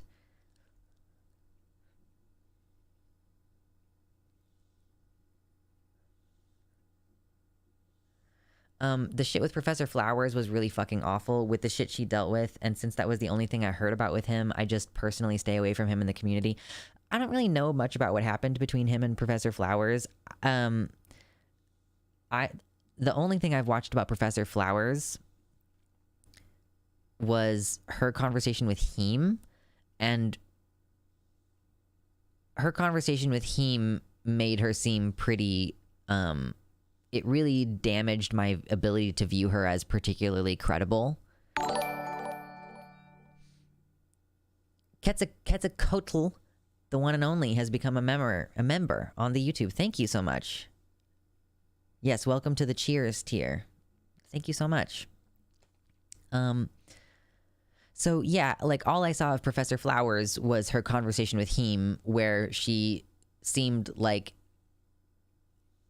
I don't know. It's been a minute since I watched it. I was at work while I was I was basically just listening to it like a podcast while I was working. I didn't really think that she was all that impressive, and I can see why people would think that maybe she believes in like, oh my God, I don't know on behalf of Mersh. Sorry, taxes are terrible. Thank you for the $5, Alexis. Y'all are being so kind tonight. I'm sitting here like the last few days, I'm like, oh, I really definitely have to get a different job, like along with this. This makes me feel better. I might still do that. I might still have to do that, but it makes me feel better at least to get so many donos. Thank you for helping me feel better about my choices to try to do this as a job.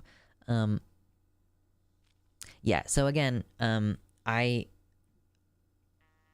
if he called her a black supremacist, I don't know how far off that is. I would have to like really go back and look at the thing about Professor Flowers and stuff, but I do think her ideas are kind of funky.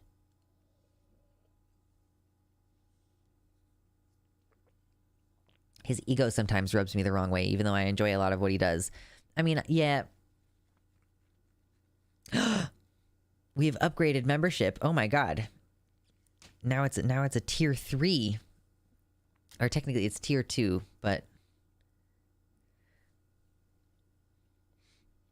you do get a member's jacket, but it's DIY and BYO materials. It's true. I gotta make sure to update that tier, hidden vids.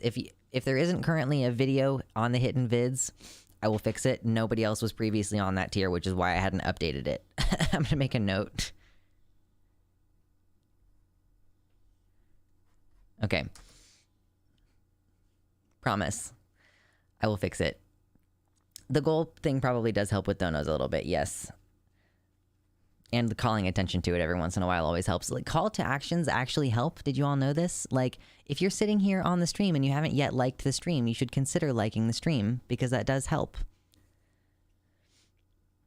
We have a good 50 people here.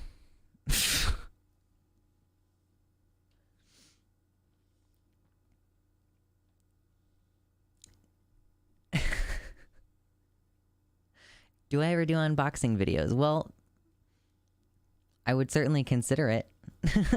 Honestly, Adam and Eve, give me the sex toy box. I want the mystery box of sex toys. I'll unbox it on stream. I'll do it.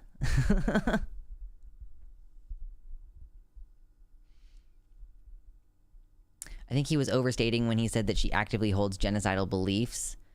Yeah, she said that white people should leave the lands their ancestors have colonized based on their ethnic origins, which is fairly weird to me, but maybe I'm misunderstanding her.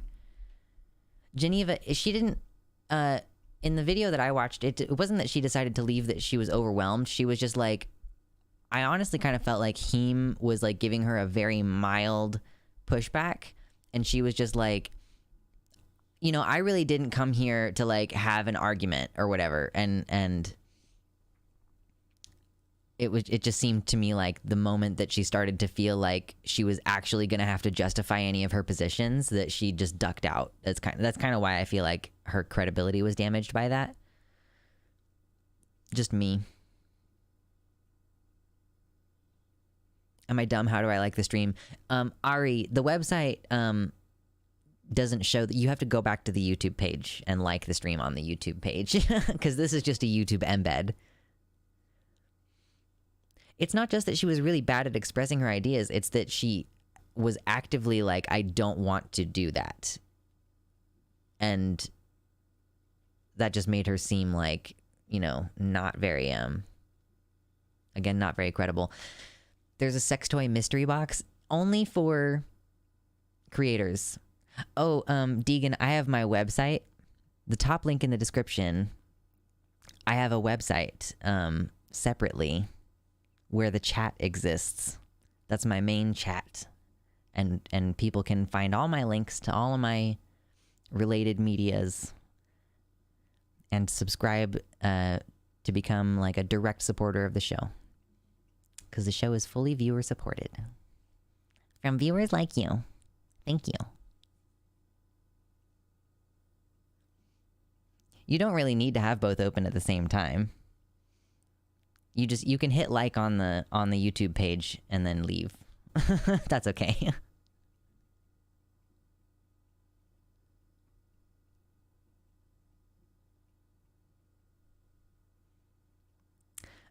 Yeah, so but the sex toy mystery box is not actually it's not like a thing that you can buy. It's like if you are an Adam and Eve creator, then they'll send you a box, and then like that's the video is you like that's the ad spot, or at least that's the ad spot. You can be like, here's this sex toy that I got from Adam and Eve. I know I don't have enough followers either. Major Sag. Well, the audio should be very close because on my website it's just the direct embed to the YouTube page.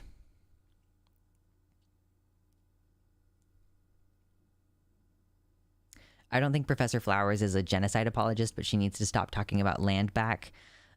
I mean, it's true. She's centering herself in a conversation that has nothing to do with her. It is definitely an indigenous issue.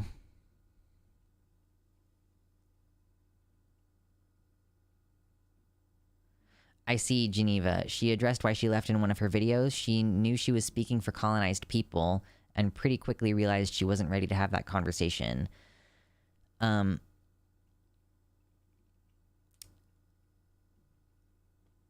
Yeah, I mean, I don't know. I felt like she should have been prepared for the conversation based on what it was. Like, I don't know. I don't know much about her. I just feel like you were invited on to talk about a specific thing, then maybe like be prepared to be talking about it. I don't know. I'm not on Twitch, Ari. I don't stream on Twitch because they're very restrictive. Thank you for joining the website, Deegan. Wow, look at you with your new account. I can see that you joined in the last 24 hours. Amazing. Who would have thought such a thing could have occurred? I favor the website. Truly, like, the goal is to get to the point where, like, Vosh is at, where he just ignores YouTube chat completely. Just utterly. Like, if website chat gets fast enough that I can't keep up with website chat, then I absolutely cannot spend any attention on YouTube chat, and it will just languish over there.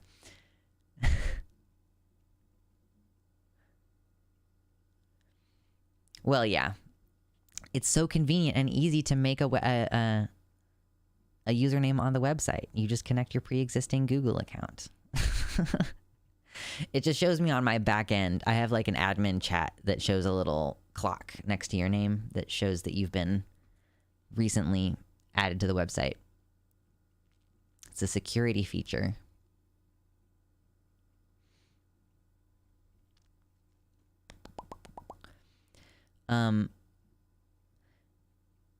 Yeah, hey, Oteo, you might want to be like, people who are criticizing what I said may be misunderstanding what I said because I'm not saying it well, but instead she said Vosh and his community are racist. Yeah. I I definitely felt like she just didn't do a good job of defending her ideas, and she did kind of seem like to suggest that if Native American people want to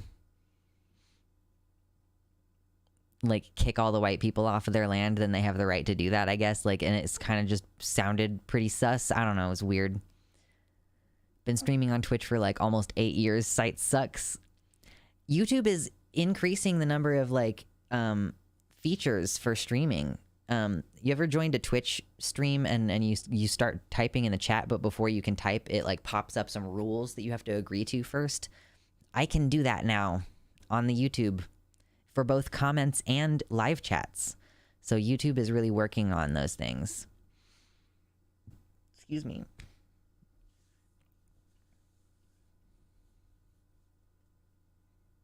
Only a Sith deals in absolutes. True. True, EB.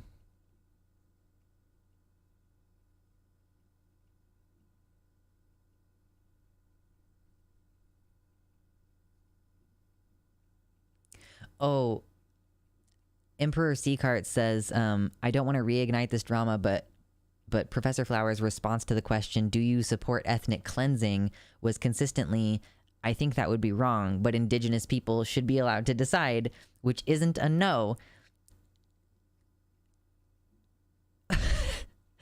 Yeah, that's not a no.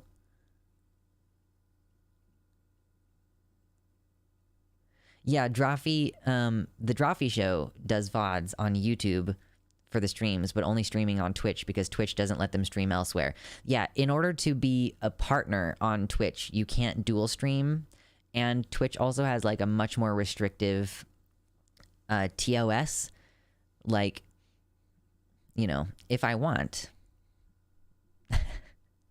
I can call myself all kinds of slurs on YouTube, and I might get demonetized, but I will not get deplatformed. But I would get deplatformed on Twitch. So, yeah, and it's owned by fucking Amazon. Like, generally, like, yeah, I'm focused on my website, the direct revenue from the website, the chat on the website, just much better. It's much nicer.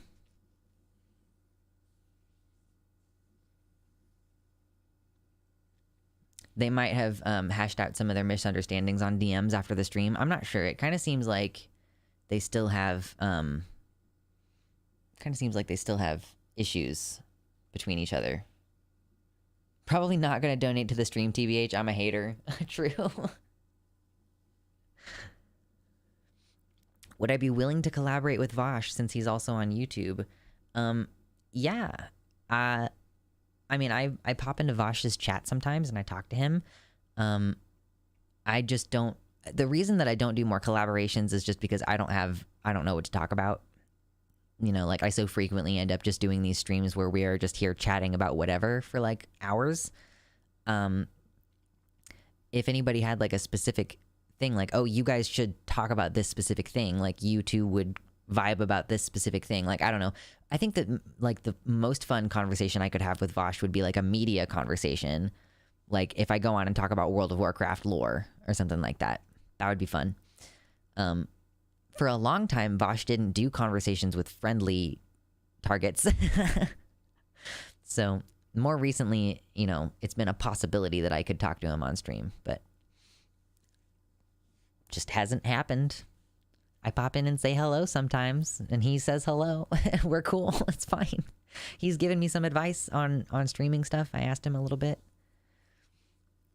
of advice on streaming, and he helped me, and that was nice.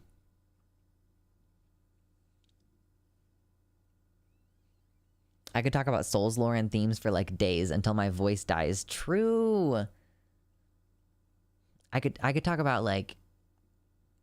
Sometimes my partner and I will just like talk about World of Warcraft for like an hour and a half. I can talk about Game of Thrones all day long and A Song of Ice and Fire, like the books as well. Just more inheritance. I know. We do talk about inheritance on here.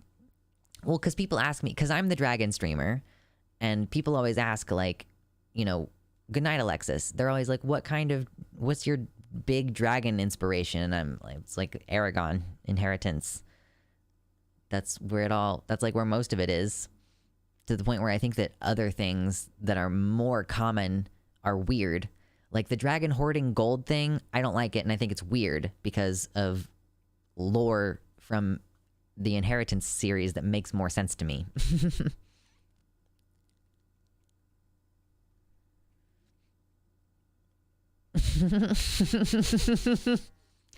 What a thing to be inspired by, Deegan.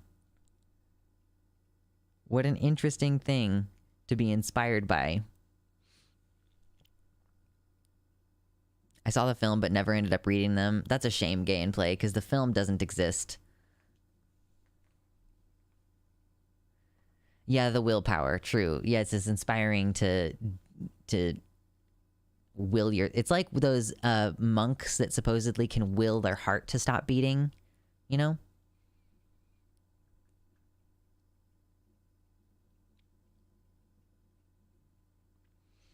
I scrolled up a little bit because I saw Ari said, like, what if we talked about neopronouns? I would like you to correct the record on that stuff. I don't know. I think he already corrected the record a bit, though, didn't he? I'm not sure. But I also really don't want to be that person who goes on stream and is like, well, Vosh, I'm going to hold you to task. Like, I would much rather just have a chill conversation. Or we could talk about, I don't know. I don't feel like we have any, I don't think there's any ground that needs further treading with his rift with Natalie. Excuse me. Oh my God.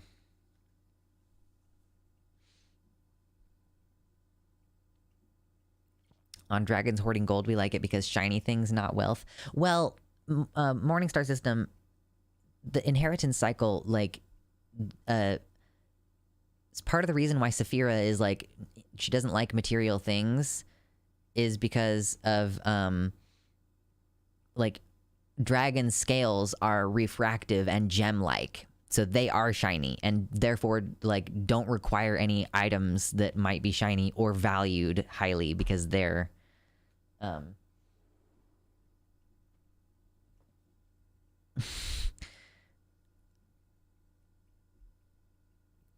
they just already have all the wealth that they could possibly need on their hides, you know, which is to say a dragon doesn't need anything.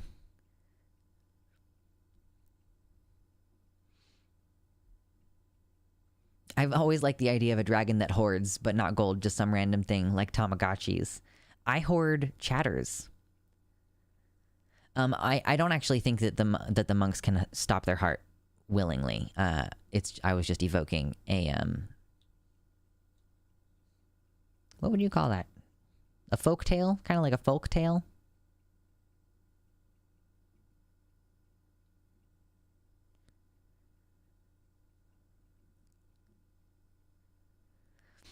I rewatched Flowers' video. Here's a paraphrased quote from Flowers that I think helped me understand. It's not that I look bad. I know I look bad leaving the stream. It's that I don't want to participate in an argument/conversation that spreads more fear and distrust of colonized people in giving them full autonomy over their land. I don't want to misrepresent people and their ideas. I mean, I guess that's fair. She just, like, maybe shouldn't have brought it up in the first place. I don't know who brought it up in the first place, though. I don't know if it was her. Someone in this chat has my IRL name. Sorry.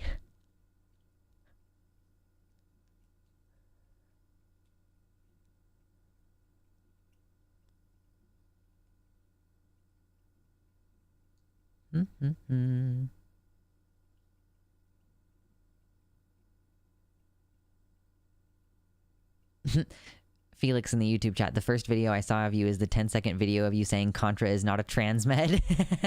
Oh my gosh, Felix, were you there for the premiere of that video? Or did you just see it after the fact? Because what people don't always know is that I set that video up for a premiere and people waited for 45 minutes to watch that 11-second video. Hilarious. I am still just very proud of how hilarious I am. Would I like to review a random trans poem spoof version of Green Eggs and Ham? Yeah? That sounds fun.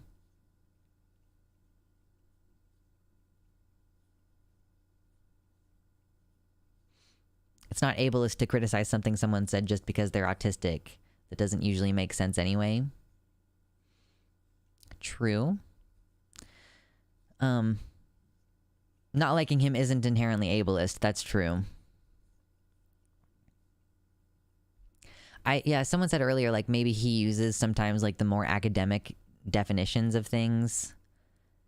Yeah, Heoteo said, there's a trend where Vosh will use a word in a way that is more common in academia or philosophical writings than it is in common usage. He does, he does kind of talk sort of academically sometimes.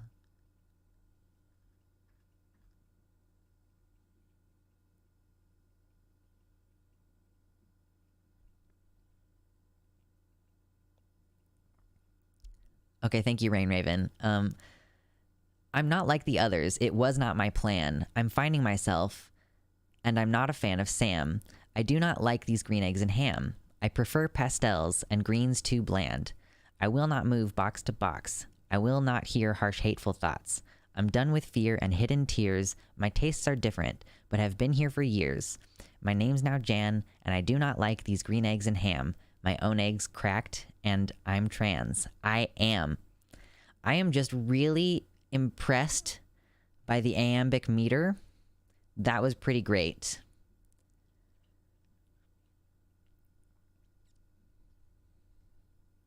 I love iambic meter.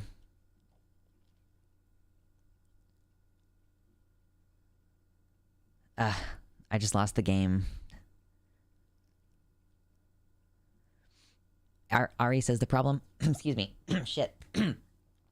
Ari says the problem from my point of view is he doesn't think neopronouns refer to anything real psychologically or neurologically. He views it as a nickname because it isn't constrained by the feminine-masculine continuum and is therefore made up. So Ari, I think that what you're running into there is that, like, they don't refer to anything internally consistent. Like, if you ask 3 different people what they mean specifically, what they mean to be invoked specifically by the same set of neopronouns, like, say this 3 people all use z them with an x, like xe/xem. If you ask all 3 of those people what is meant to be invoked by that, they're probably going to have different answers. Like, one of them might be agender, one of them might be genderqueer, one of them might be alien gender, and so the xeno thing is what they're invoking there. Like, I think that what he means to say by saying that neopronouns are sort of meaningless is that they don't invoke something that there's a commonality. Like, there's a commonality that's being invoked when you use she pronouns, she, her pronouns, you know?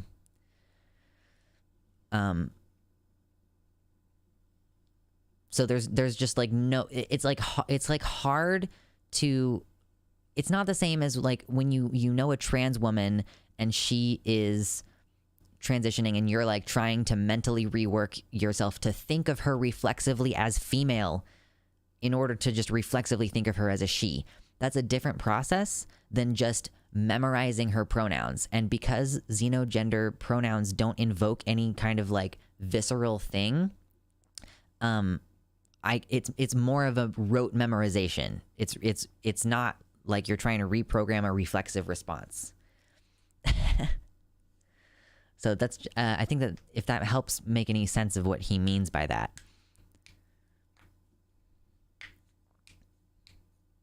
ADHD sends my brain in weird places. Yeah, I did appreciate the spin. I like it.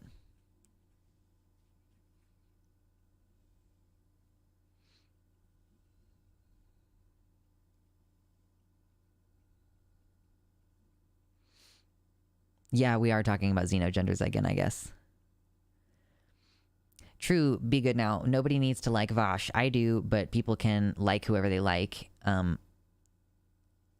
I get him because my autistic brain syncs up with his way of thinking. I said this in a previous stream.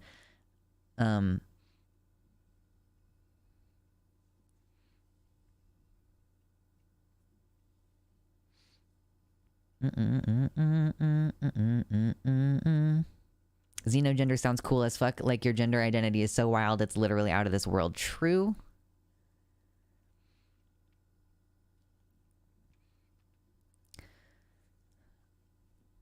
Ari, did that make any kind of like, was that an interpretation that made any sense out of what Vosh was saying? Like, is that an interpretation that you think is, that could make what he said like less directly shitty? Because see, this is the thing about me trying to talk about Vosh, talk to Vosh about something is like, I'm pretty much always just going to be like, oh yeah, no, I totally understand what you're trying to say.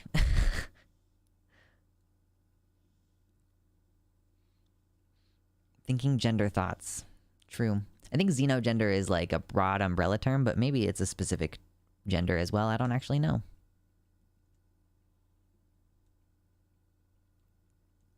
Listen, Super Dr. Hulock, when you're autistic and you're trying to learn how to be social, it's a skill that you have to develop. Like, you have to learn how to do it. So if you feel like you lack confidence in social areas, that's because you have to like learn. You have to cultivate the skill and gain your confidence in it. That's how I've had to do. Well, so Ari, I'm not even characterizing it as it doesn't refer to a real set of experiences. Like, if that's what he said, then I can't defend that. But I'm not saying that it doesn't refer to a real set of experiences. I'm saying it doesn't refer to a consistent set of experiences, and that therefore, it's more of a memorization game in terms of like what real set of experiences is it invoking. Like, if someone tells me I use she, her pronouns, there are a lot of assumptions that I can make and be pretty safe making. Whereas if someone uses a set of neopronouns, it implies like a lot more different things that are more specific to each person. I think that they have less in common with each other. Like the three people who have the same neopronoun set, I think that they have less in common with each other than most people, than a given group of three people who use she, her pronouns together.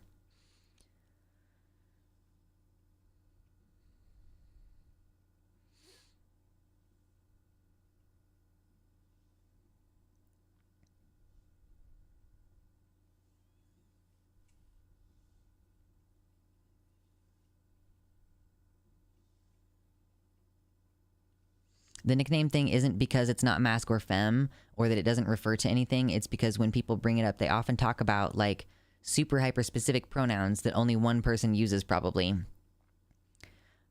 Not saying that means he's right. Just saying I don't think that was his point. Yeah, maybe.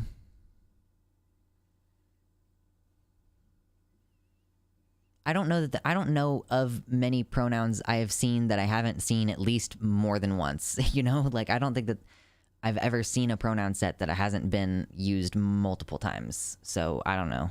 Not saying they're not niche, but yeah, some people have changing internal states over time. Or even if it's fixed, I'm just saying like it would be different between different individuals in addition to changing over time within oneself to an extent.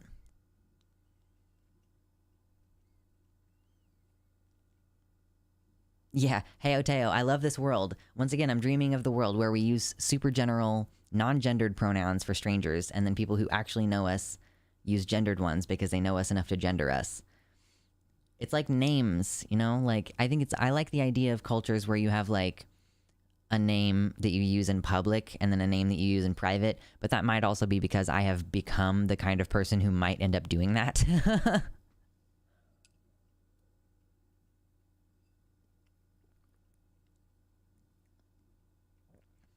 I personally, find that it's very out of the ordinary to hear a completely unique pronoun.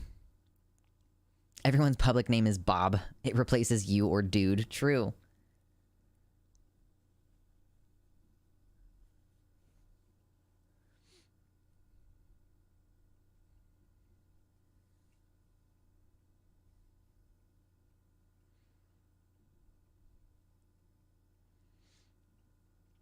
Yeah, totally fair, Ari. Like, you know, sometimes we're having these discussions and we're like, the first time it was talked about was months and months ago. Like, who knows?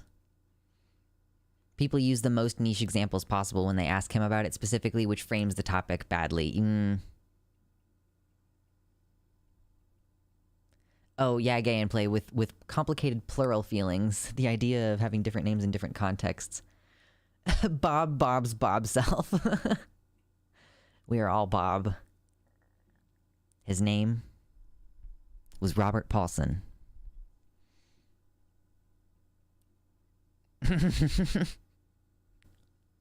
This Bob in line behind me was not respecting social distancing. Rip Meatloaf, true. I haven't watched that in a minute.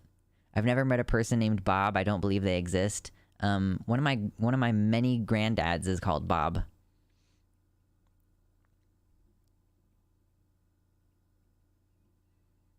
I know Bob is a nickname for Robert. So is Bo. Bo is also a nickname for Robert. Bob doesn't feel like a man's name to me. It's just like a blob. Bob the Blob. True. Blob the Bob. Bob, Bob, Bob, Bob, Bob, Bob, Bob, Bob.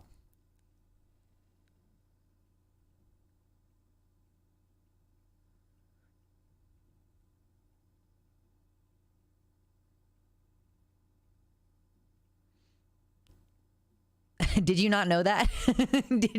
Deegan, did you not know? His name is Robert yeah, it is. Literally, his name is Robert Burnham.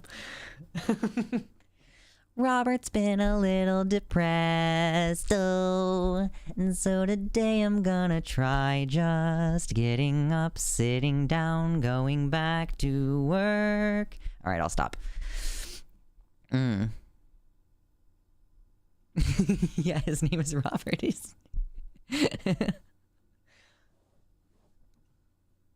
That's really funny.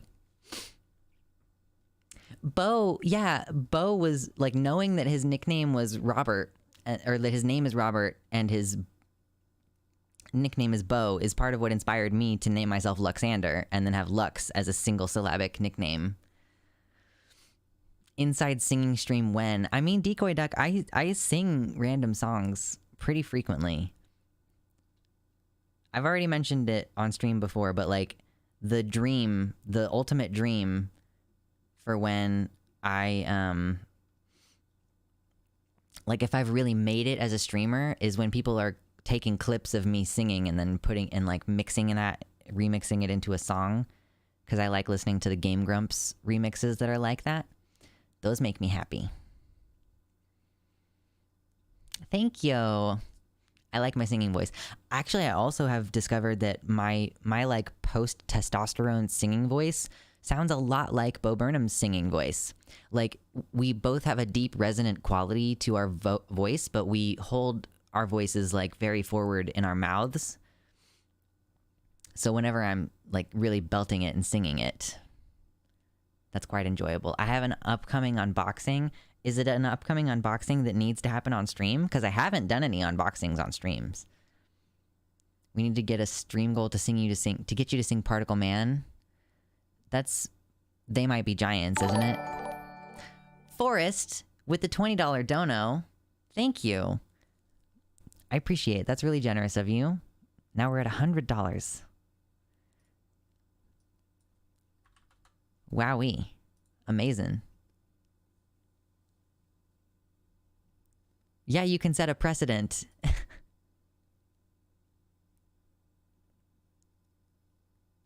It went through. Thank you, Forrest. Thank you, thank you.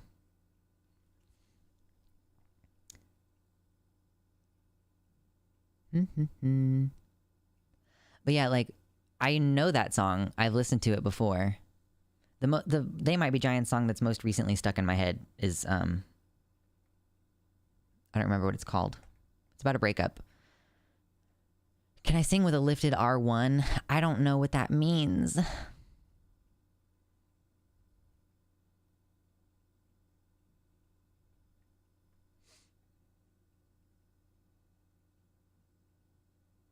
I would do well with Tom Petty. I've not listened to much Tom Petty. Do I know They Might Be Giants? The communists have the music, good and political. I don't. I didn't know that.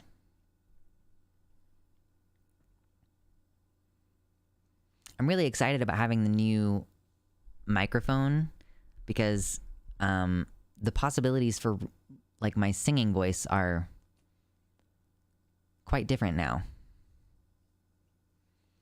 Yeah, I think it sounds really good. If you want at some point, Deegan, there's like a pass-through option where you can listen to yourself on the headphones, and then like fuck with the settings and stuff while you're listening to the pass-through. It's pretty cool because, you know, there are things that you can do like this, like, hey, young whippersnapper, this episode of Legend of Korra, some crazy shit happens where they fuck up the whole canon of the show. Anyway. Yeah, it's like old-timey radio. Yeah.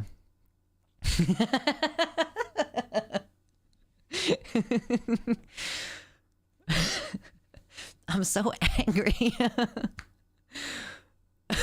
On this episode, Korra hugs a fascist.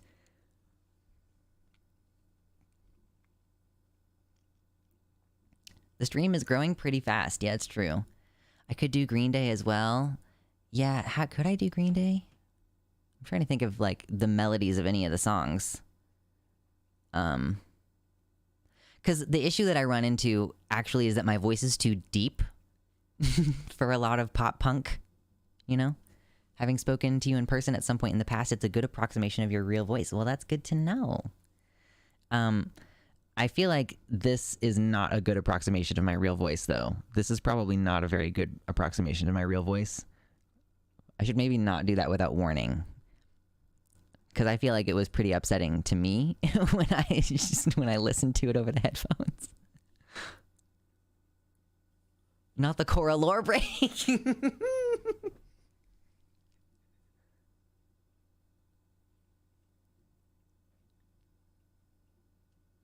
They'll Need a Crane, the breakup song. No, whatever I have, the breakup, like my friend sent it to me like a year ago. What does it go? It's like, I don't want to change your mind. I don't want to think about your mind. They say love is blind. It's that one. I don't know what it's called. Mayday Home Free. Yeah, that one's hard because it is a lot of pretty falsetto for me. It's a good song. True, it is a very good song. Fun thing about T is that you still have access to all the stuff you could do previously. Honestly, have been debating on learning how to sing so I can sing in both my femme and masc voice. Honestly, like, it takes some adjustment, like when you're on T, because there was a period of time where I couldn't access my high range, but now that my voice is settled, like it's fully settled after like 7 years, I can do a lot of stuff that I formerly was able to do. And I can very much enjoy singing in those very high tones and voices. Narrow Your Eyes. That's the one. Correct. Narrow your eyes.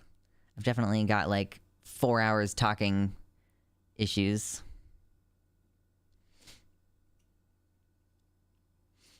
Without falsetto, which doesn't sound... Yeah, so the falsetto doesn't sound exactly the same, I will say. And there probably are notes that I can't hit anymore. Like, the total range does come down a little bit. But I think it's also different, though, when your voice box... Like, when you're a teenager, you know? Like, there's a different resonant quality once the cartilage and stuff have settled after your first puberty that I think creates a different vocal effects.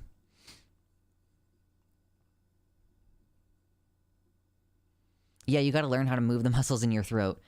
There was genuinely, like, there have been times where I've been trying to go up high, and I have, like, because forcing your voice up high is a squeezing motion, I have, like, squeezed my voice shut trying to sing notes that I used to be able to hit.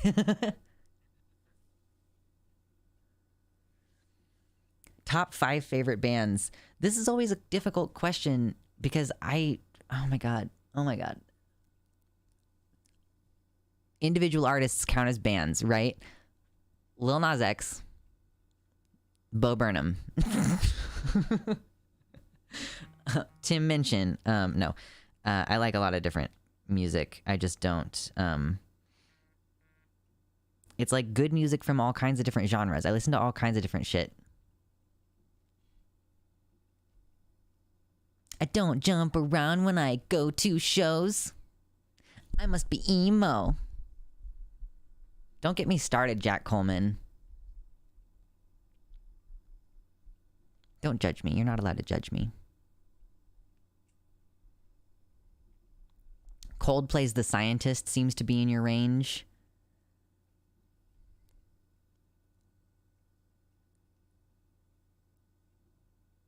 If a song isn't in your range, you can just transpose it. That's true. It's something that I do frequently. I could octave it up, but instead I just find somewhere in the middle. Someone asked me where my guitar was earlier. It's right there. It's backlit in green. Backlit in green. How do we like green, by the way? I'm trying, we do different things. We do different stuff. Different times, We do different stuff. Hey. Ooh, here's a good one. This is pretty good.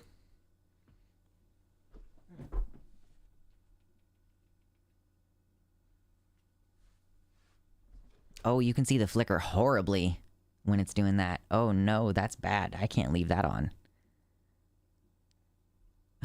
This is bisexual lighting. It's gonna rotate between colors.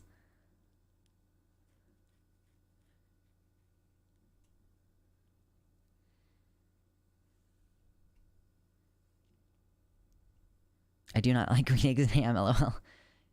Hey, NB Ghosty, welcome in. What's the painting on the wall? It has a very high degree of sentimental value to me, and generally, as a rule, I don't explain parts of the background. That's for you all to speculate about. You all can have fun with the lore. The top shelf of I'll talk about this. I'll talk about this stuff. Because this is my pagan altar. But everything else on the bookshelf and the painting, that is for you to speculate about and for me to reveal zero details on. Oh my god, I burp. What's the flag? Secret.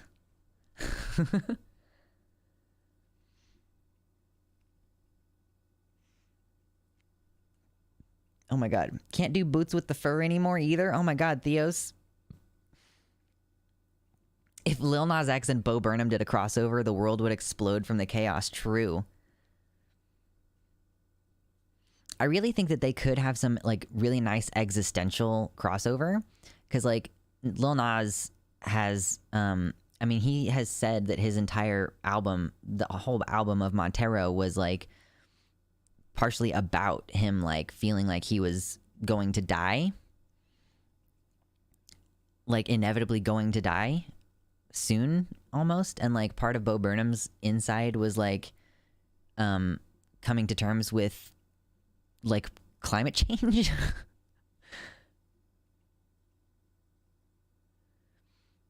Hey, no worries, Ghosty. You are contributing to the self-sufficiency goal. It's fine. It's still going. We're still going.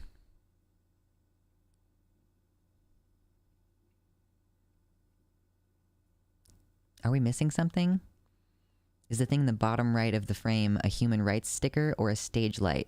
Oh. I'm not telling you anything. I can't tell you anything. Behind the flag is a secret tunnel. True. Just gonna create our own lore. It's specific. It's just the background, because the thing is, the background is just it's for people to have fun talking about. If I give you all the answers, then it strips away the mystery. I want you to be oh, that changed in the background. Like, the thing is that some people are like OCD and they really focus in on it. They really focus in and look on like those things. So when you make a minor change, they're over there in the Reddit. So I want to give them something to talk about. It's totally just for fun, by the way. The truth is that I made the background in Photoshop and nothing there is real except for the guitar. True. Not the hyperfixation. True. It's a green screen with flickering lights. Let's give them something to talk about. Yes. It's all cake. What if I just like took a knife to the wall and it was cake? The whole wall was cake. It'd be horrible. Are you real? Please don't do that though. No, there's a ghost that lives in that wall. There's a piano playing ghost that lives in that wall. I am not threatening their existence.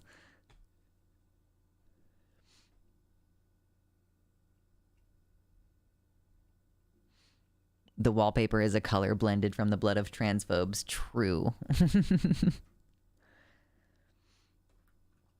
So this is bisexual lighting rotation. It also has this one. Oh my god, the hertz on the light is so bad. Okay, it's better now. Goodness gracious. Cake that bleeds. Transphobes have white blood, they're not human.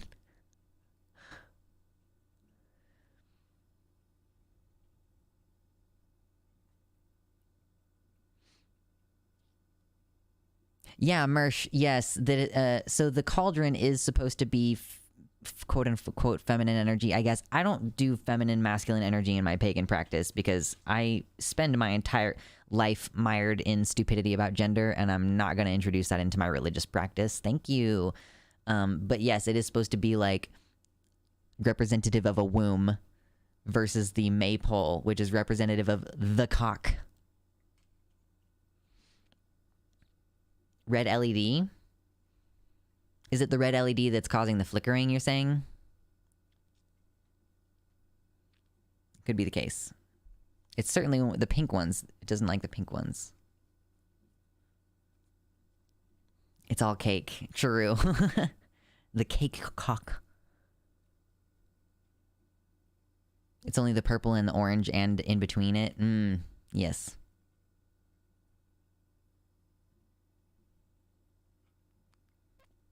It's not cake, it's all dicks. Always was. Or always has been. Failing on my meme game today. You know, something I just thought about was that I was editing the video about H3H3 and I realized that I think that Ethan Klein is funny. That's what maypoles are about. Well, it's one of the explanations. People disagree on it, but that's the interpretation that I've chosen, is that the maypole, like, because Bielton, it's about fertility, it's about romance, like the animals are out there having sex and stuff during this time of the year. So it's a fertility celebration, very specifically. So, you know, you have representations of like the cauldron is supposed to represent the womb because it's a receptacle and it's where you make things. And then the maypole is supposed to be like, it represents like, because you as a group, like, you know, spin the ribbons around the pole, like it's about like weaving together connections and like the community together kind of stuff. The flowers are having sex too. It's true. It is almost time. It's already time for the memes, for the ramen memes. Did I watch Brennan Beckwith's video about H3H3? I didn't. Did Brennan say that what Ethan said wasn't too bad? Because I got the impression that that's what he was going to be saying, and that's why he was like worried about how people were going to react to it. I'm going to put my video out hopefully like either tomorrow or Monday. Actually, Monday's a very bad day for me. I shouldn't upload on Mondays. I don't know why it sucks so bad. I would honestly rather upload on a Saturday and see how it goes.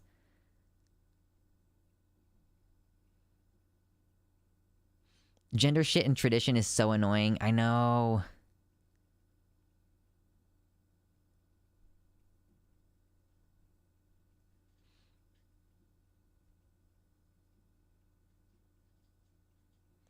How tall can you build a cake before the bottom is no longer fit to be called cake? What range of density is cake? Does there need to be air?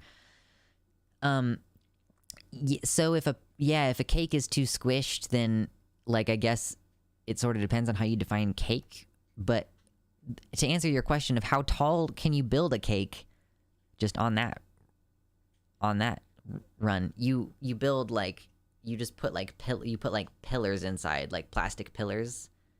And like, so that'll like keep from getting compressed. You just put like a pillar on the inside.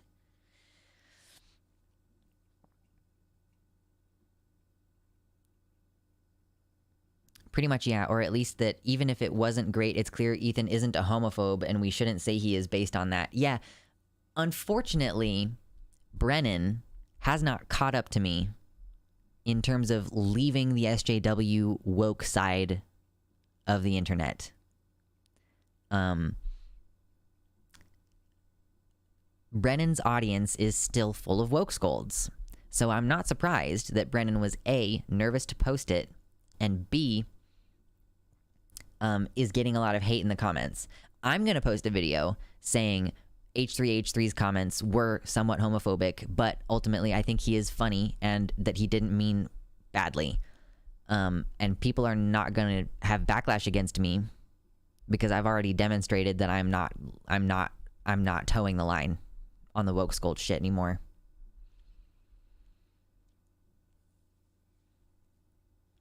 I'm not sober enough. I betrayed him. I hit my 2 weeks sober yesterday. I am already thinking about breaking it, though. We've already talked about this. Chat's holding me accountable. But is that one cake or a tower of cakes like a wedding? True.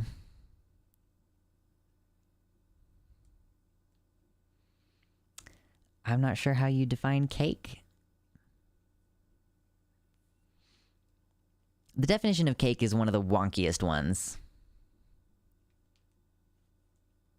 Zephyr graduated from woke school to woke beat a motherfucker's ass. I did kind of really rapidly go from what people would probably assume is like an all violence is bad woke scold to people constantly being like, no, what if you come at the wrong person? I'm like, the point is that they're learning that they came at the wrong person. I am the wrong one to come at.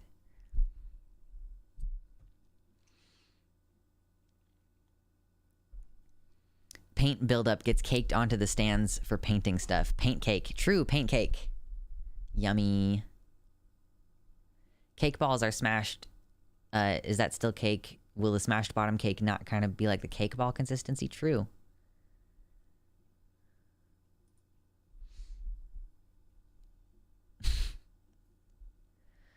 The first time I've heard someone say woke scold that's not derogatory, IDK, if that makes sense. Here's my thing. I know that the term woke scold was made up by Ben Shapiro, who is an awful human being. But we used to call it SJWs. And by the way, I was in the first wave. They came up with the term SJW as an insult. I was the first. I was in that first wave of people who was like, I'm an SJW, right? So for years, it was SJWs. I think that woke scold has a greater utility than SJW because SJW is criticizing a belief system, whereas woke scold is saying like you are, woke scold is saying like a behavior. You are scolding others for being less woke than you. So I think that it has utility in addressing toxic social behavior. So that's how I use the term. And I know people argue with it. That's just my personal prerogative.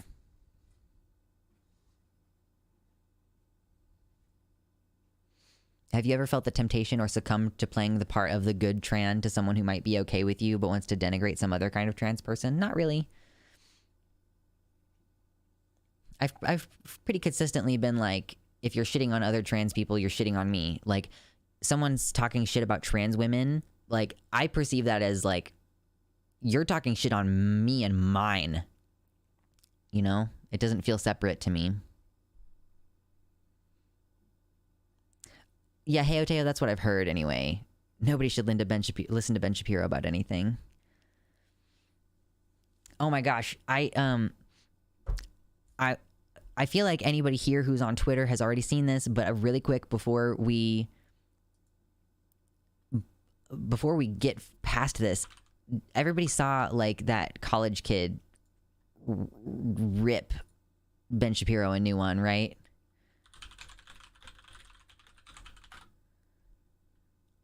I can see if I can find it. Oh my god, I just want to tell you, I found the video that I was looking for by typing into Twitter the words Ben Shapiro publicly owned, because I knew that the tweet that I saw shared it said Ben Shapiro says he's against socialism and yet he allows himself to be publicly owned. Curious. I just think that this is so funny. I think that Ben Shapiro sucks and is dumb. So I am going to share with you this video of him getting publicly owned. Get my headphone in. Oh, someone asked what I was abstaining from. I'm abstaining from alcohol. Okay. I'm going to have to take this down a little bit because that's going to blast our eardrums out. Okay. I don't think that there's captions for this either. Dysphoria, which is a term that I use throughout the speech, not gender You identity sound like a disorder, bozo, bro. which is And you get no pussy, and you can't even make your wife wet, bro. So what's good?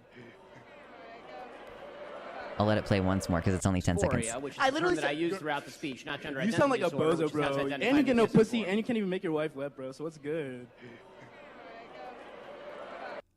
That's invoking the his comments about the song Wet Ass Pussy.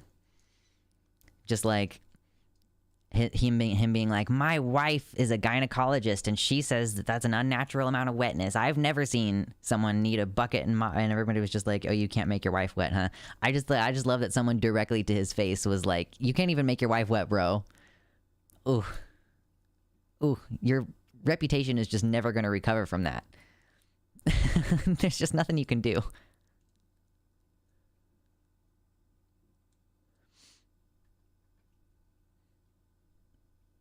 I unironically like Ben Shapiro reading WAP more than the actual song. Bring a bucket and a mop for this wet ass P word. It's so funny.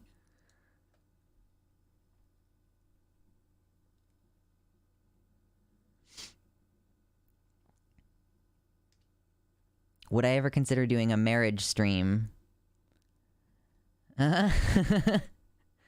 I've allowed you to exist. You reveal yourself.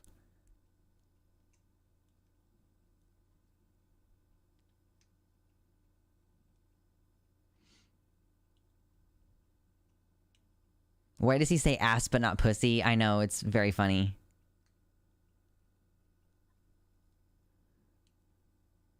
P word means female genitalia.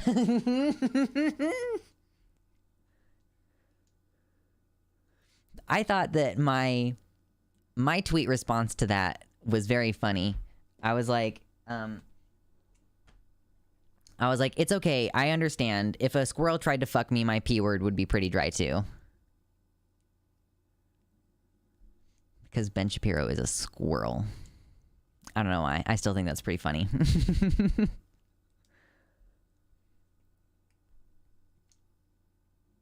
She's got that hot-ass doctor money so she can buy whatever dick she wants. True.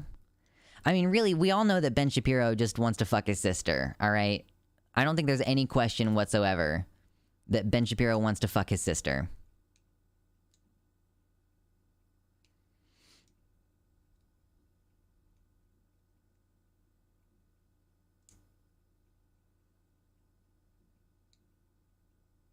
That non-compete and Luna Oi stream was bad. Yeah, that was terrible. It's pretty funny. Yeah, he had to explain P word means female genitalia. It's pretty funny. Hey, no, I'm not saying incest allegations. I'm just saying he wants to. I can't blame him either. Like, Jesus, especially since she's pregnant now. Wow.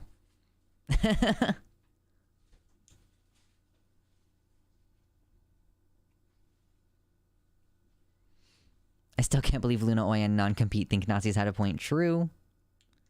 Morningstar. Whenever I see his sister, I feel like it's just Ben in a wig with some fake titties. True. Yeah, I'm not saying allegations or anything. It was fun. He posted like he was like, oh, I've been staring at this picture of her for hours, and it was like her like first pregnancy pictures, and her tits are fucking enormous. Like, it's all right, Ben. We all know. We all know. Dysphoria is knowing you'll never have titties like Abby Shapiro. You don't want titties like Abby Shapiro. It's like overwhelming. I thought that was a real tweet. I don't know. I'm honestly not too concerned. I'm willing to believe any stupid shit about Ben Shapiro because I think it's funny. Yeah. They're so heavy. I don't want to be desired by Ben Shapiro. True. Like, you as a trans woman, if you had BAPs anywhere near that big, they would be perma-perky, you know? That would be fine. So I guess for a trans woman, if you want BAPs that are like fucking size S, then that's probably going to be fine for you. But like, there's so much sag. Oh my God. It's like they only look good in the context of a bra when they're that big, you know? Like, there's like, as soon as they're outside the confines of the bra, it's a mess. S for super, true. S tier titties.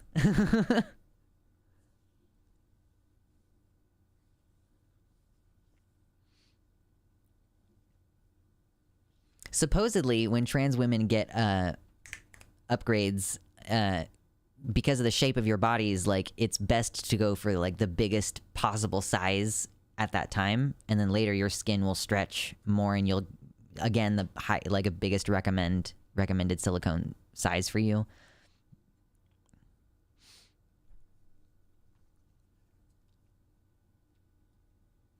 Vosh objectified Ben Shapiro once. How so? Be good now.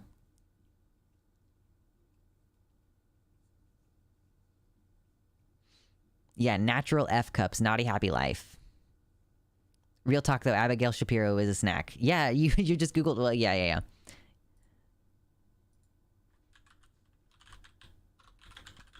Just, just talking about her and not showing pictures. She also posts videos on YouTube sometimes, I guess. So, Abby Shapiro. And then pregnant. Okay, so this is like non-pregnant Abby Shapiro, right? Pregnant Abby Shapiro. Like, that is insane. That is not a Photoshop. I don't think that that's a Photoshop, at least. Like,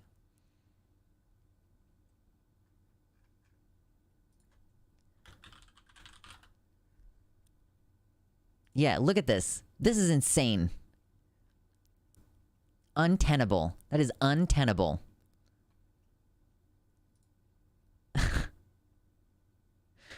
Absolutely untenable.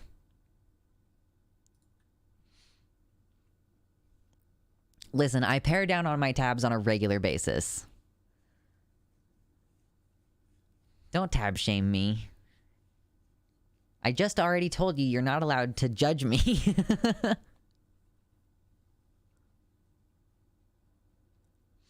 As I get older, I'm converting more and more into a butt person than a boob person.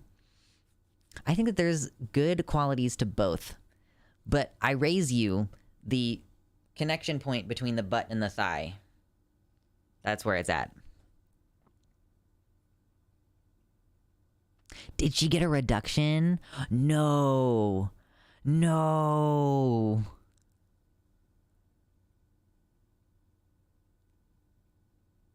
Yeah, remember when she literally just one day up and started a YouTube channel and spent so much money on advertising, she was on everyone's ad feed? Yeah. That wonderful Daily Wire money.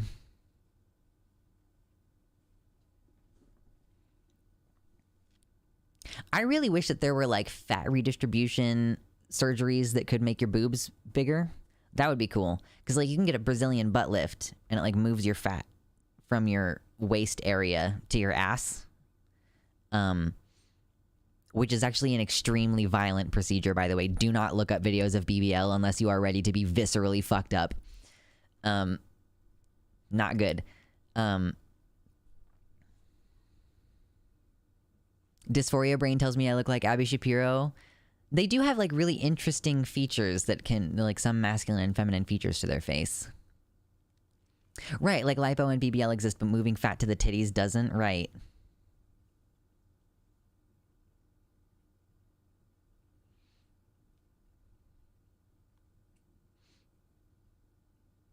It would be nice if you could take HRT localized to specific areas of your body. Someone in chat just recently brought up that there was some like type of HRT that would allow trans feminine people to have feminizing effects but without growing breasts, which is pretty interesting.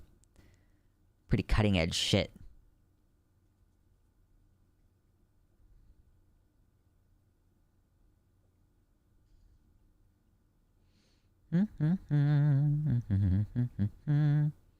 BBL has a really high complication rate. I don't know.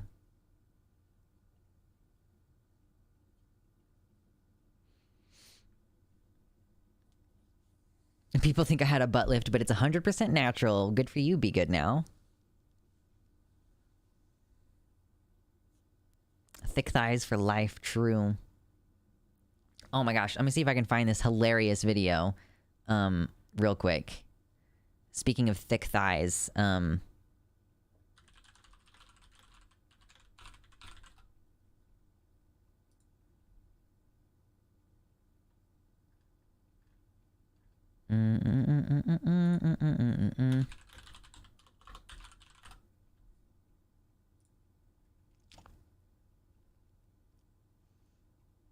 Oh, I found it.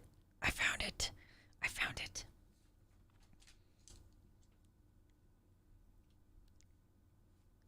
I think I found it at least. Okay, hold on.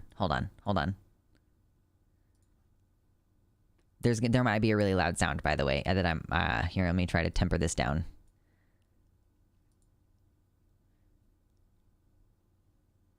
When he wants thighs.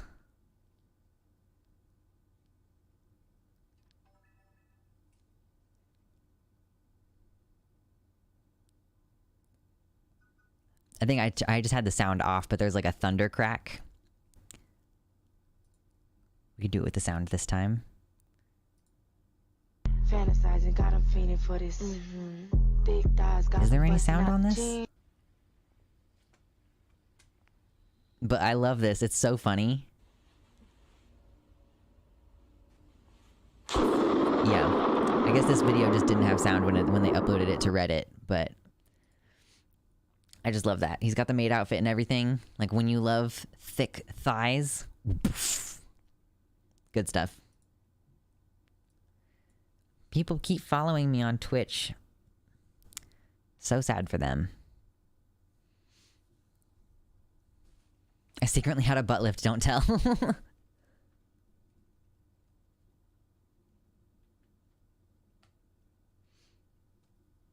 I'm lifting Brazilian butts all day. Wow, what an amazing career. I would love to do that. Bless Big Mike and his thick thighs. Oh, there was sound? You heard it? I didn't hear it. Oh, maybe my fucking earbud was acting up.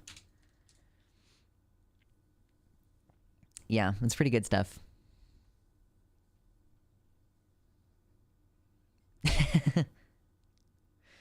Just the maid outfit and everything. So good.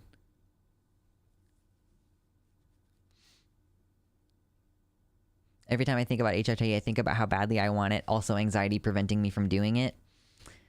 Sag. Gina, a month of Spiro is not going to hurt you. It's true. That's the great thing about being trans feminine, is that you don't even have to try, you don't even have to go on estrogen at first if you don't want to. Like, estrogen blockers are very expensive, so that is not offered to trans men. You start T, you know? But at least if you're a trans girl, you can like try the testosterone blocker at first. And like, I know people who started growing their own boobies just on the blocker, you know? The worst thing Spiro is going to do to you in the short term is make you pee a lot and crave pickles. True. It's not good to take it long term from what I've heard, but short term, yeah. All it's going to do is going to teach you what it's like to not have testosterone in your body for a minute. Thick thighs, muscle thighs. I know. You know those videos of, God damn it, my camera is just being a piece of shit tonight all of a sudden. It's fine. It'll come back. Shit, what was I going to say? Oh, the videos of those women who, like, bust watermelons with their thighs. Holy shit. That's how I want to go out.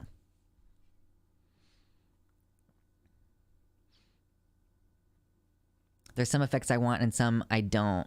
IDK, how much of this info is TMI?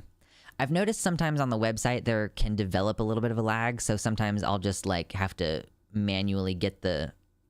Like, if it's only lagging by, like, 3 seconds, it'll still show a red button for the live, but sometimes there's, like, delay, and it'll delay enough times that it ends up grayed out, and then you have to click to get it to catch up.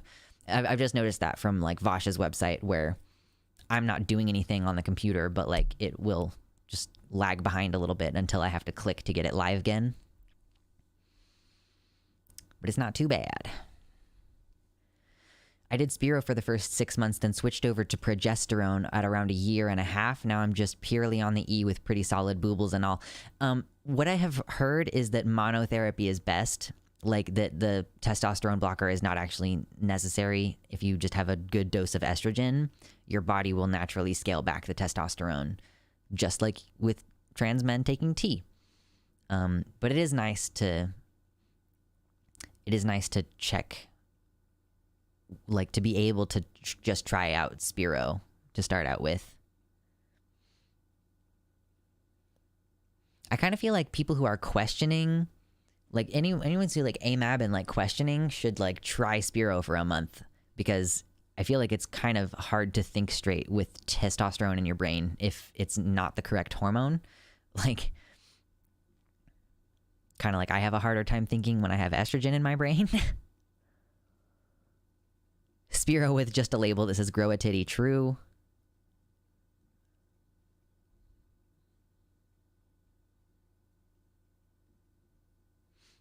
I read a study that said to do progesterone, then E.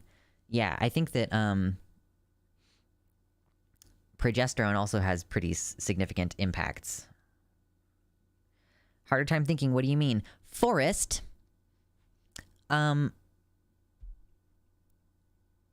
many trans people feel that they have some kind of emotion regulation problem or depersonalization issue before starting their correct hormone. So, hold on, I'm trying to find something specific. I don't know that I'm going to be able to find the exact article, but someone I know called Zinnia Jones has done like basically like research into depersonalization and dissociation as it relates to transition and hormones and shit. So here, trans depersonalization.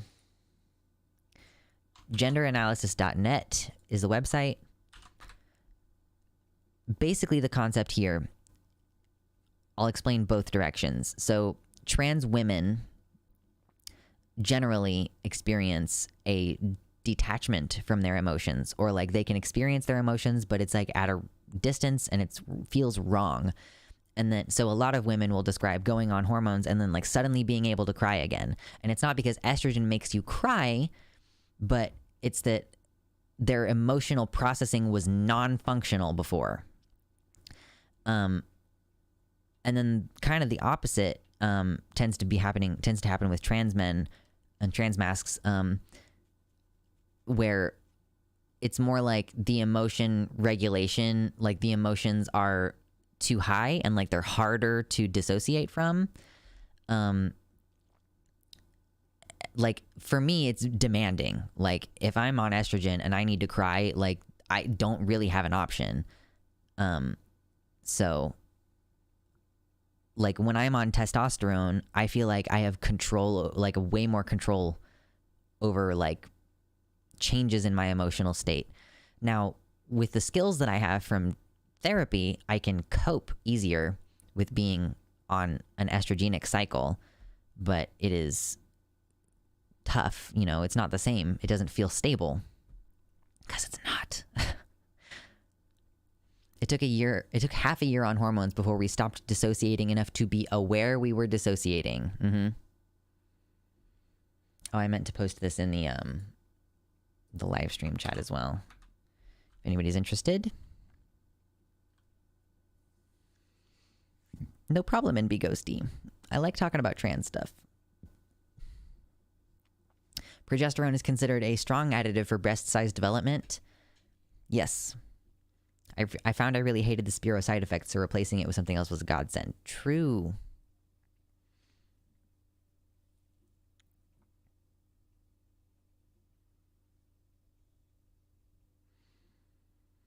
I definitely have a lot of emotional dysfunction to the point where I can't identify basic emotions / keep thinking I don't experience emotions.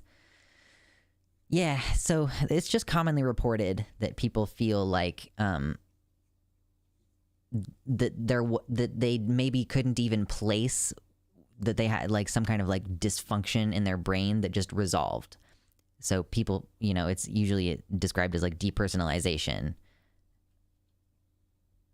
It's almost like we actually know scientific shit about being trans. What? Imagine that. Yeah. And there are like parts of the brain that are more similar to, you know, even before hormones, even without hormonal intervention. It's like trans men have a part of their brain that is the same size as cis men's part of their brain, you know? Like if the theory is true that like it has something to do with you have an excess of hormone wash when your brain develops, like if you're supposed to be female, like your body is trying to be female, but then there's just like your mom has PCOS, so there's a little bit more testosterone in her body while your brain is developing, then you might develop like a masculine perception of self in your brain in the sense of like a brain body map distinction, right? Which is why people think like that there might be this cognitive benefit to the hormones. Razcal getting top surgery next month. How dare you give me $20 when you are getting top surgery next month? I'm glad that you're getting that done. I'm sure that it's nerve-wracking if you've never had a serious surgery, but it's pretty standard in terms of like people get them pretty frequently. And I think for the most part, I don't really see very serious complications from top surgery. So hoping all goes well. Fingers crossed. Wishing you luck. Feel free to hang out in the community as you're healing. We can try to like come up with ways to entertain you or help you get any supplies that you don't have.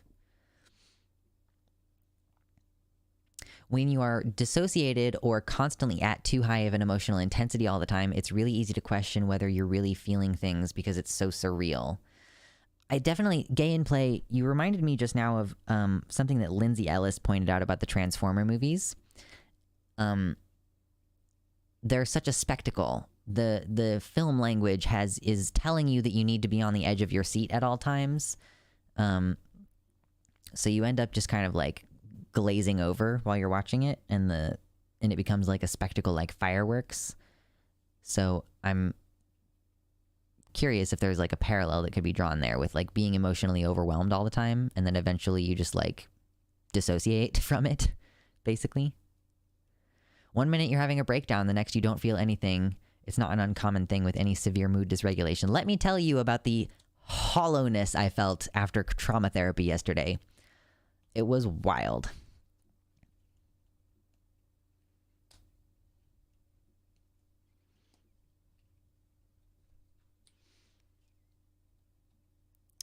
I don't really know much about depersonalization and abnormal attachment styles, honestly.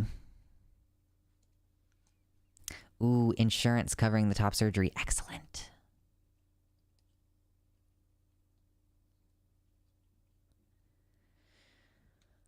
Oh, gosh.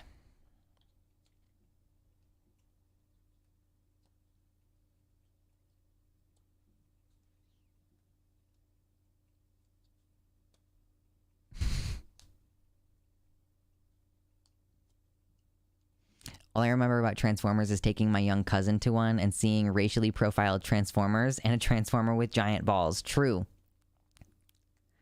They're really dumb movies, but that's part of why they're so fascinating. They have some cool CGI, though.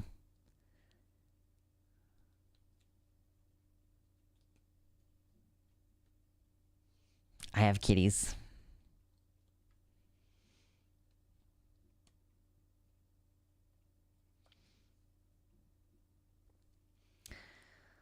Well, my dear sweeties, my dear sweet horties,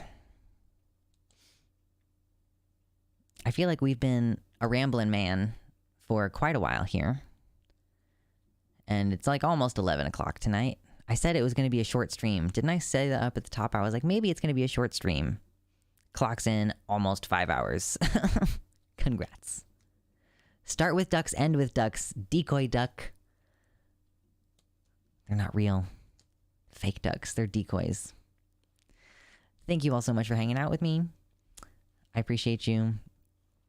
I think we might do one on Thursday, or not on Thursday, on Saturday. Today's Thursday. We might do one on Saturday. I'm not totally sure yet.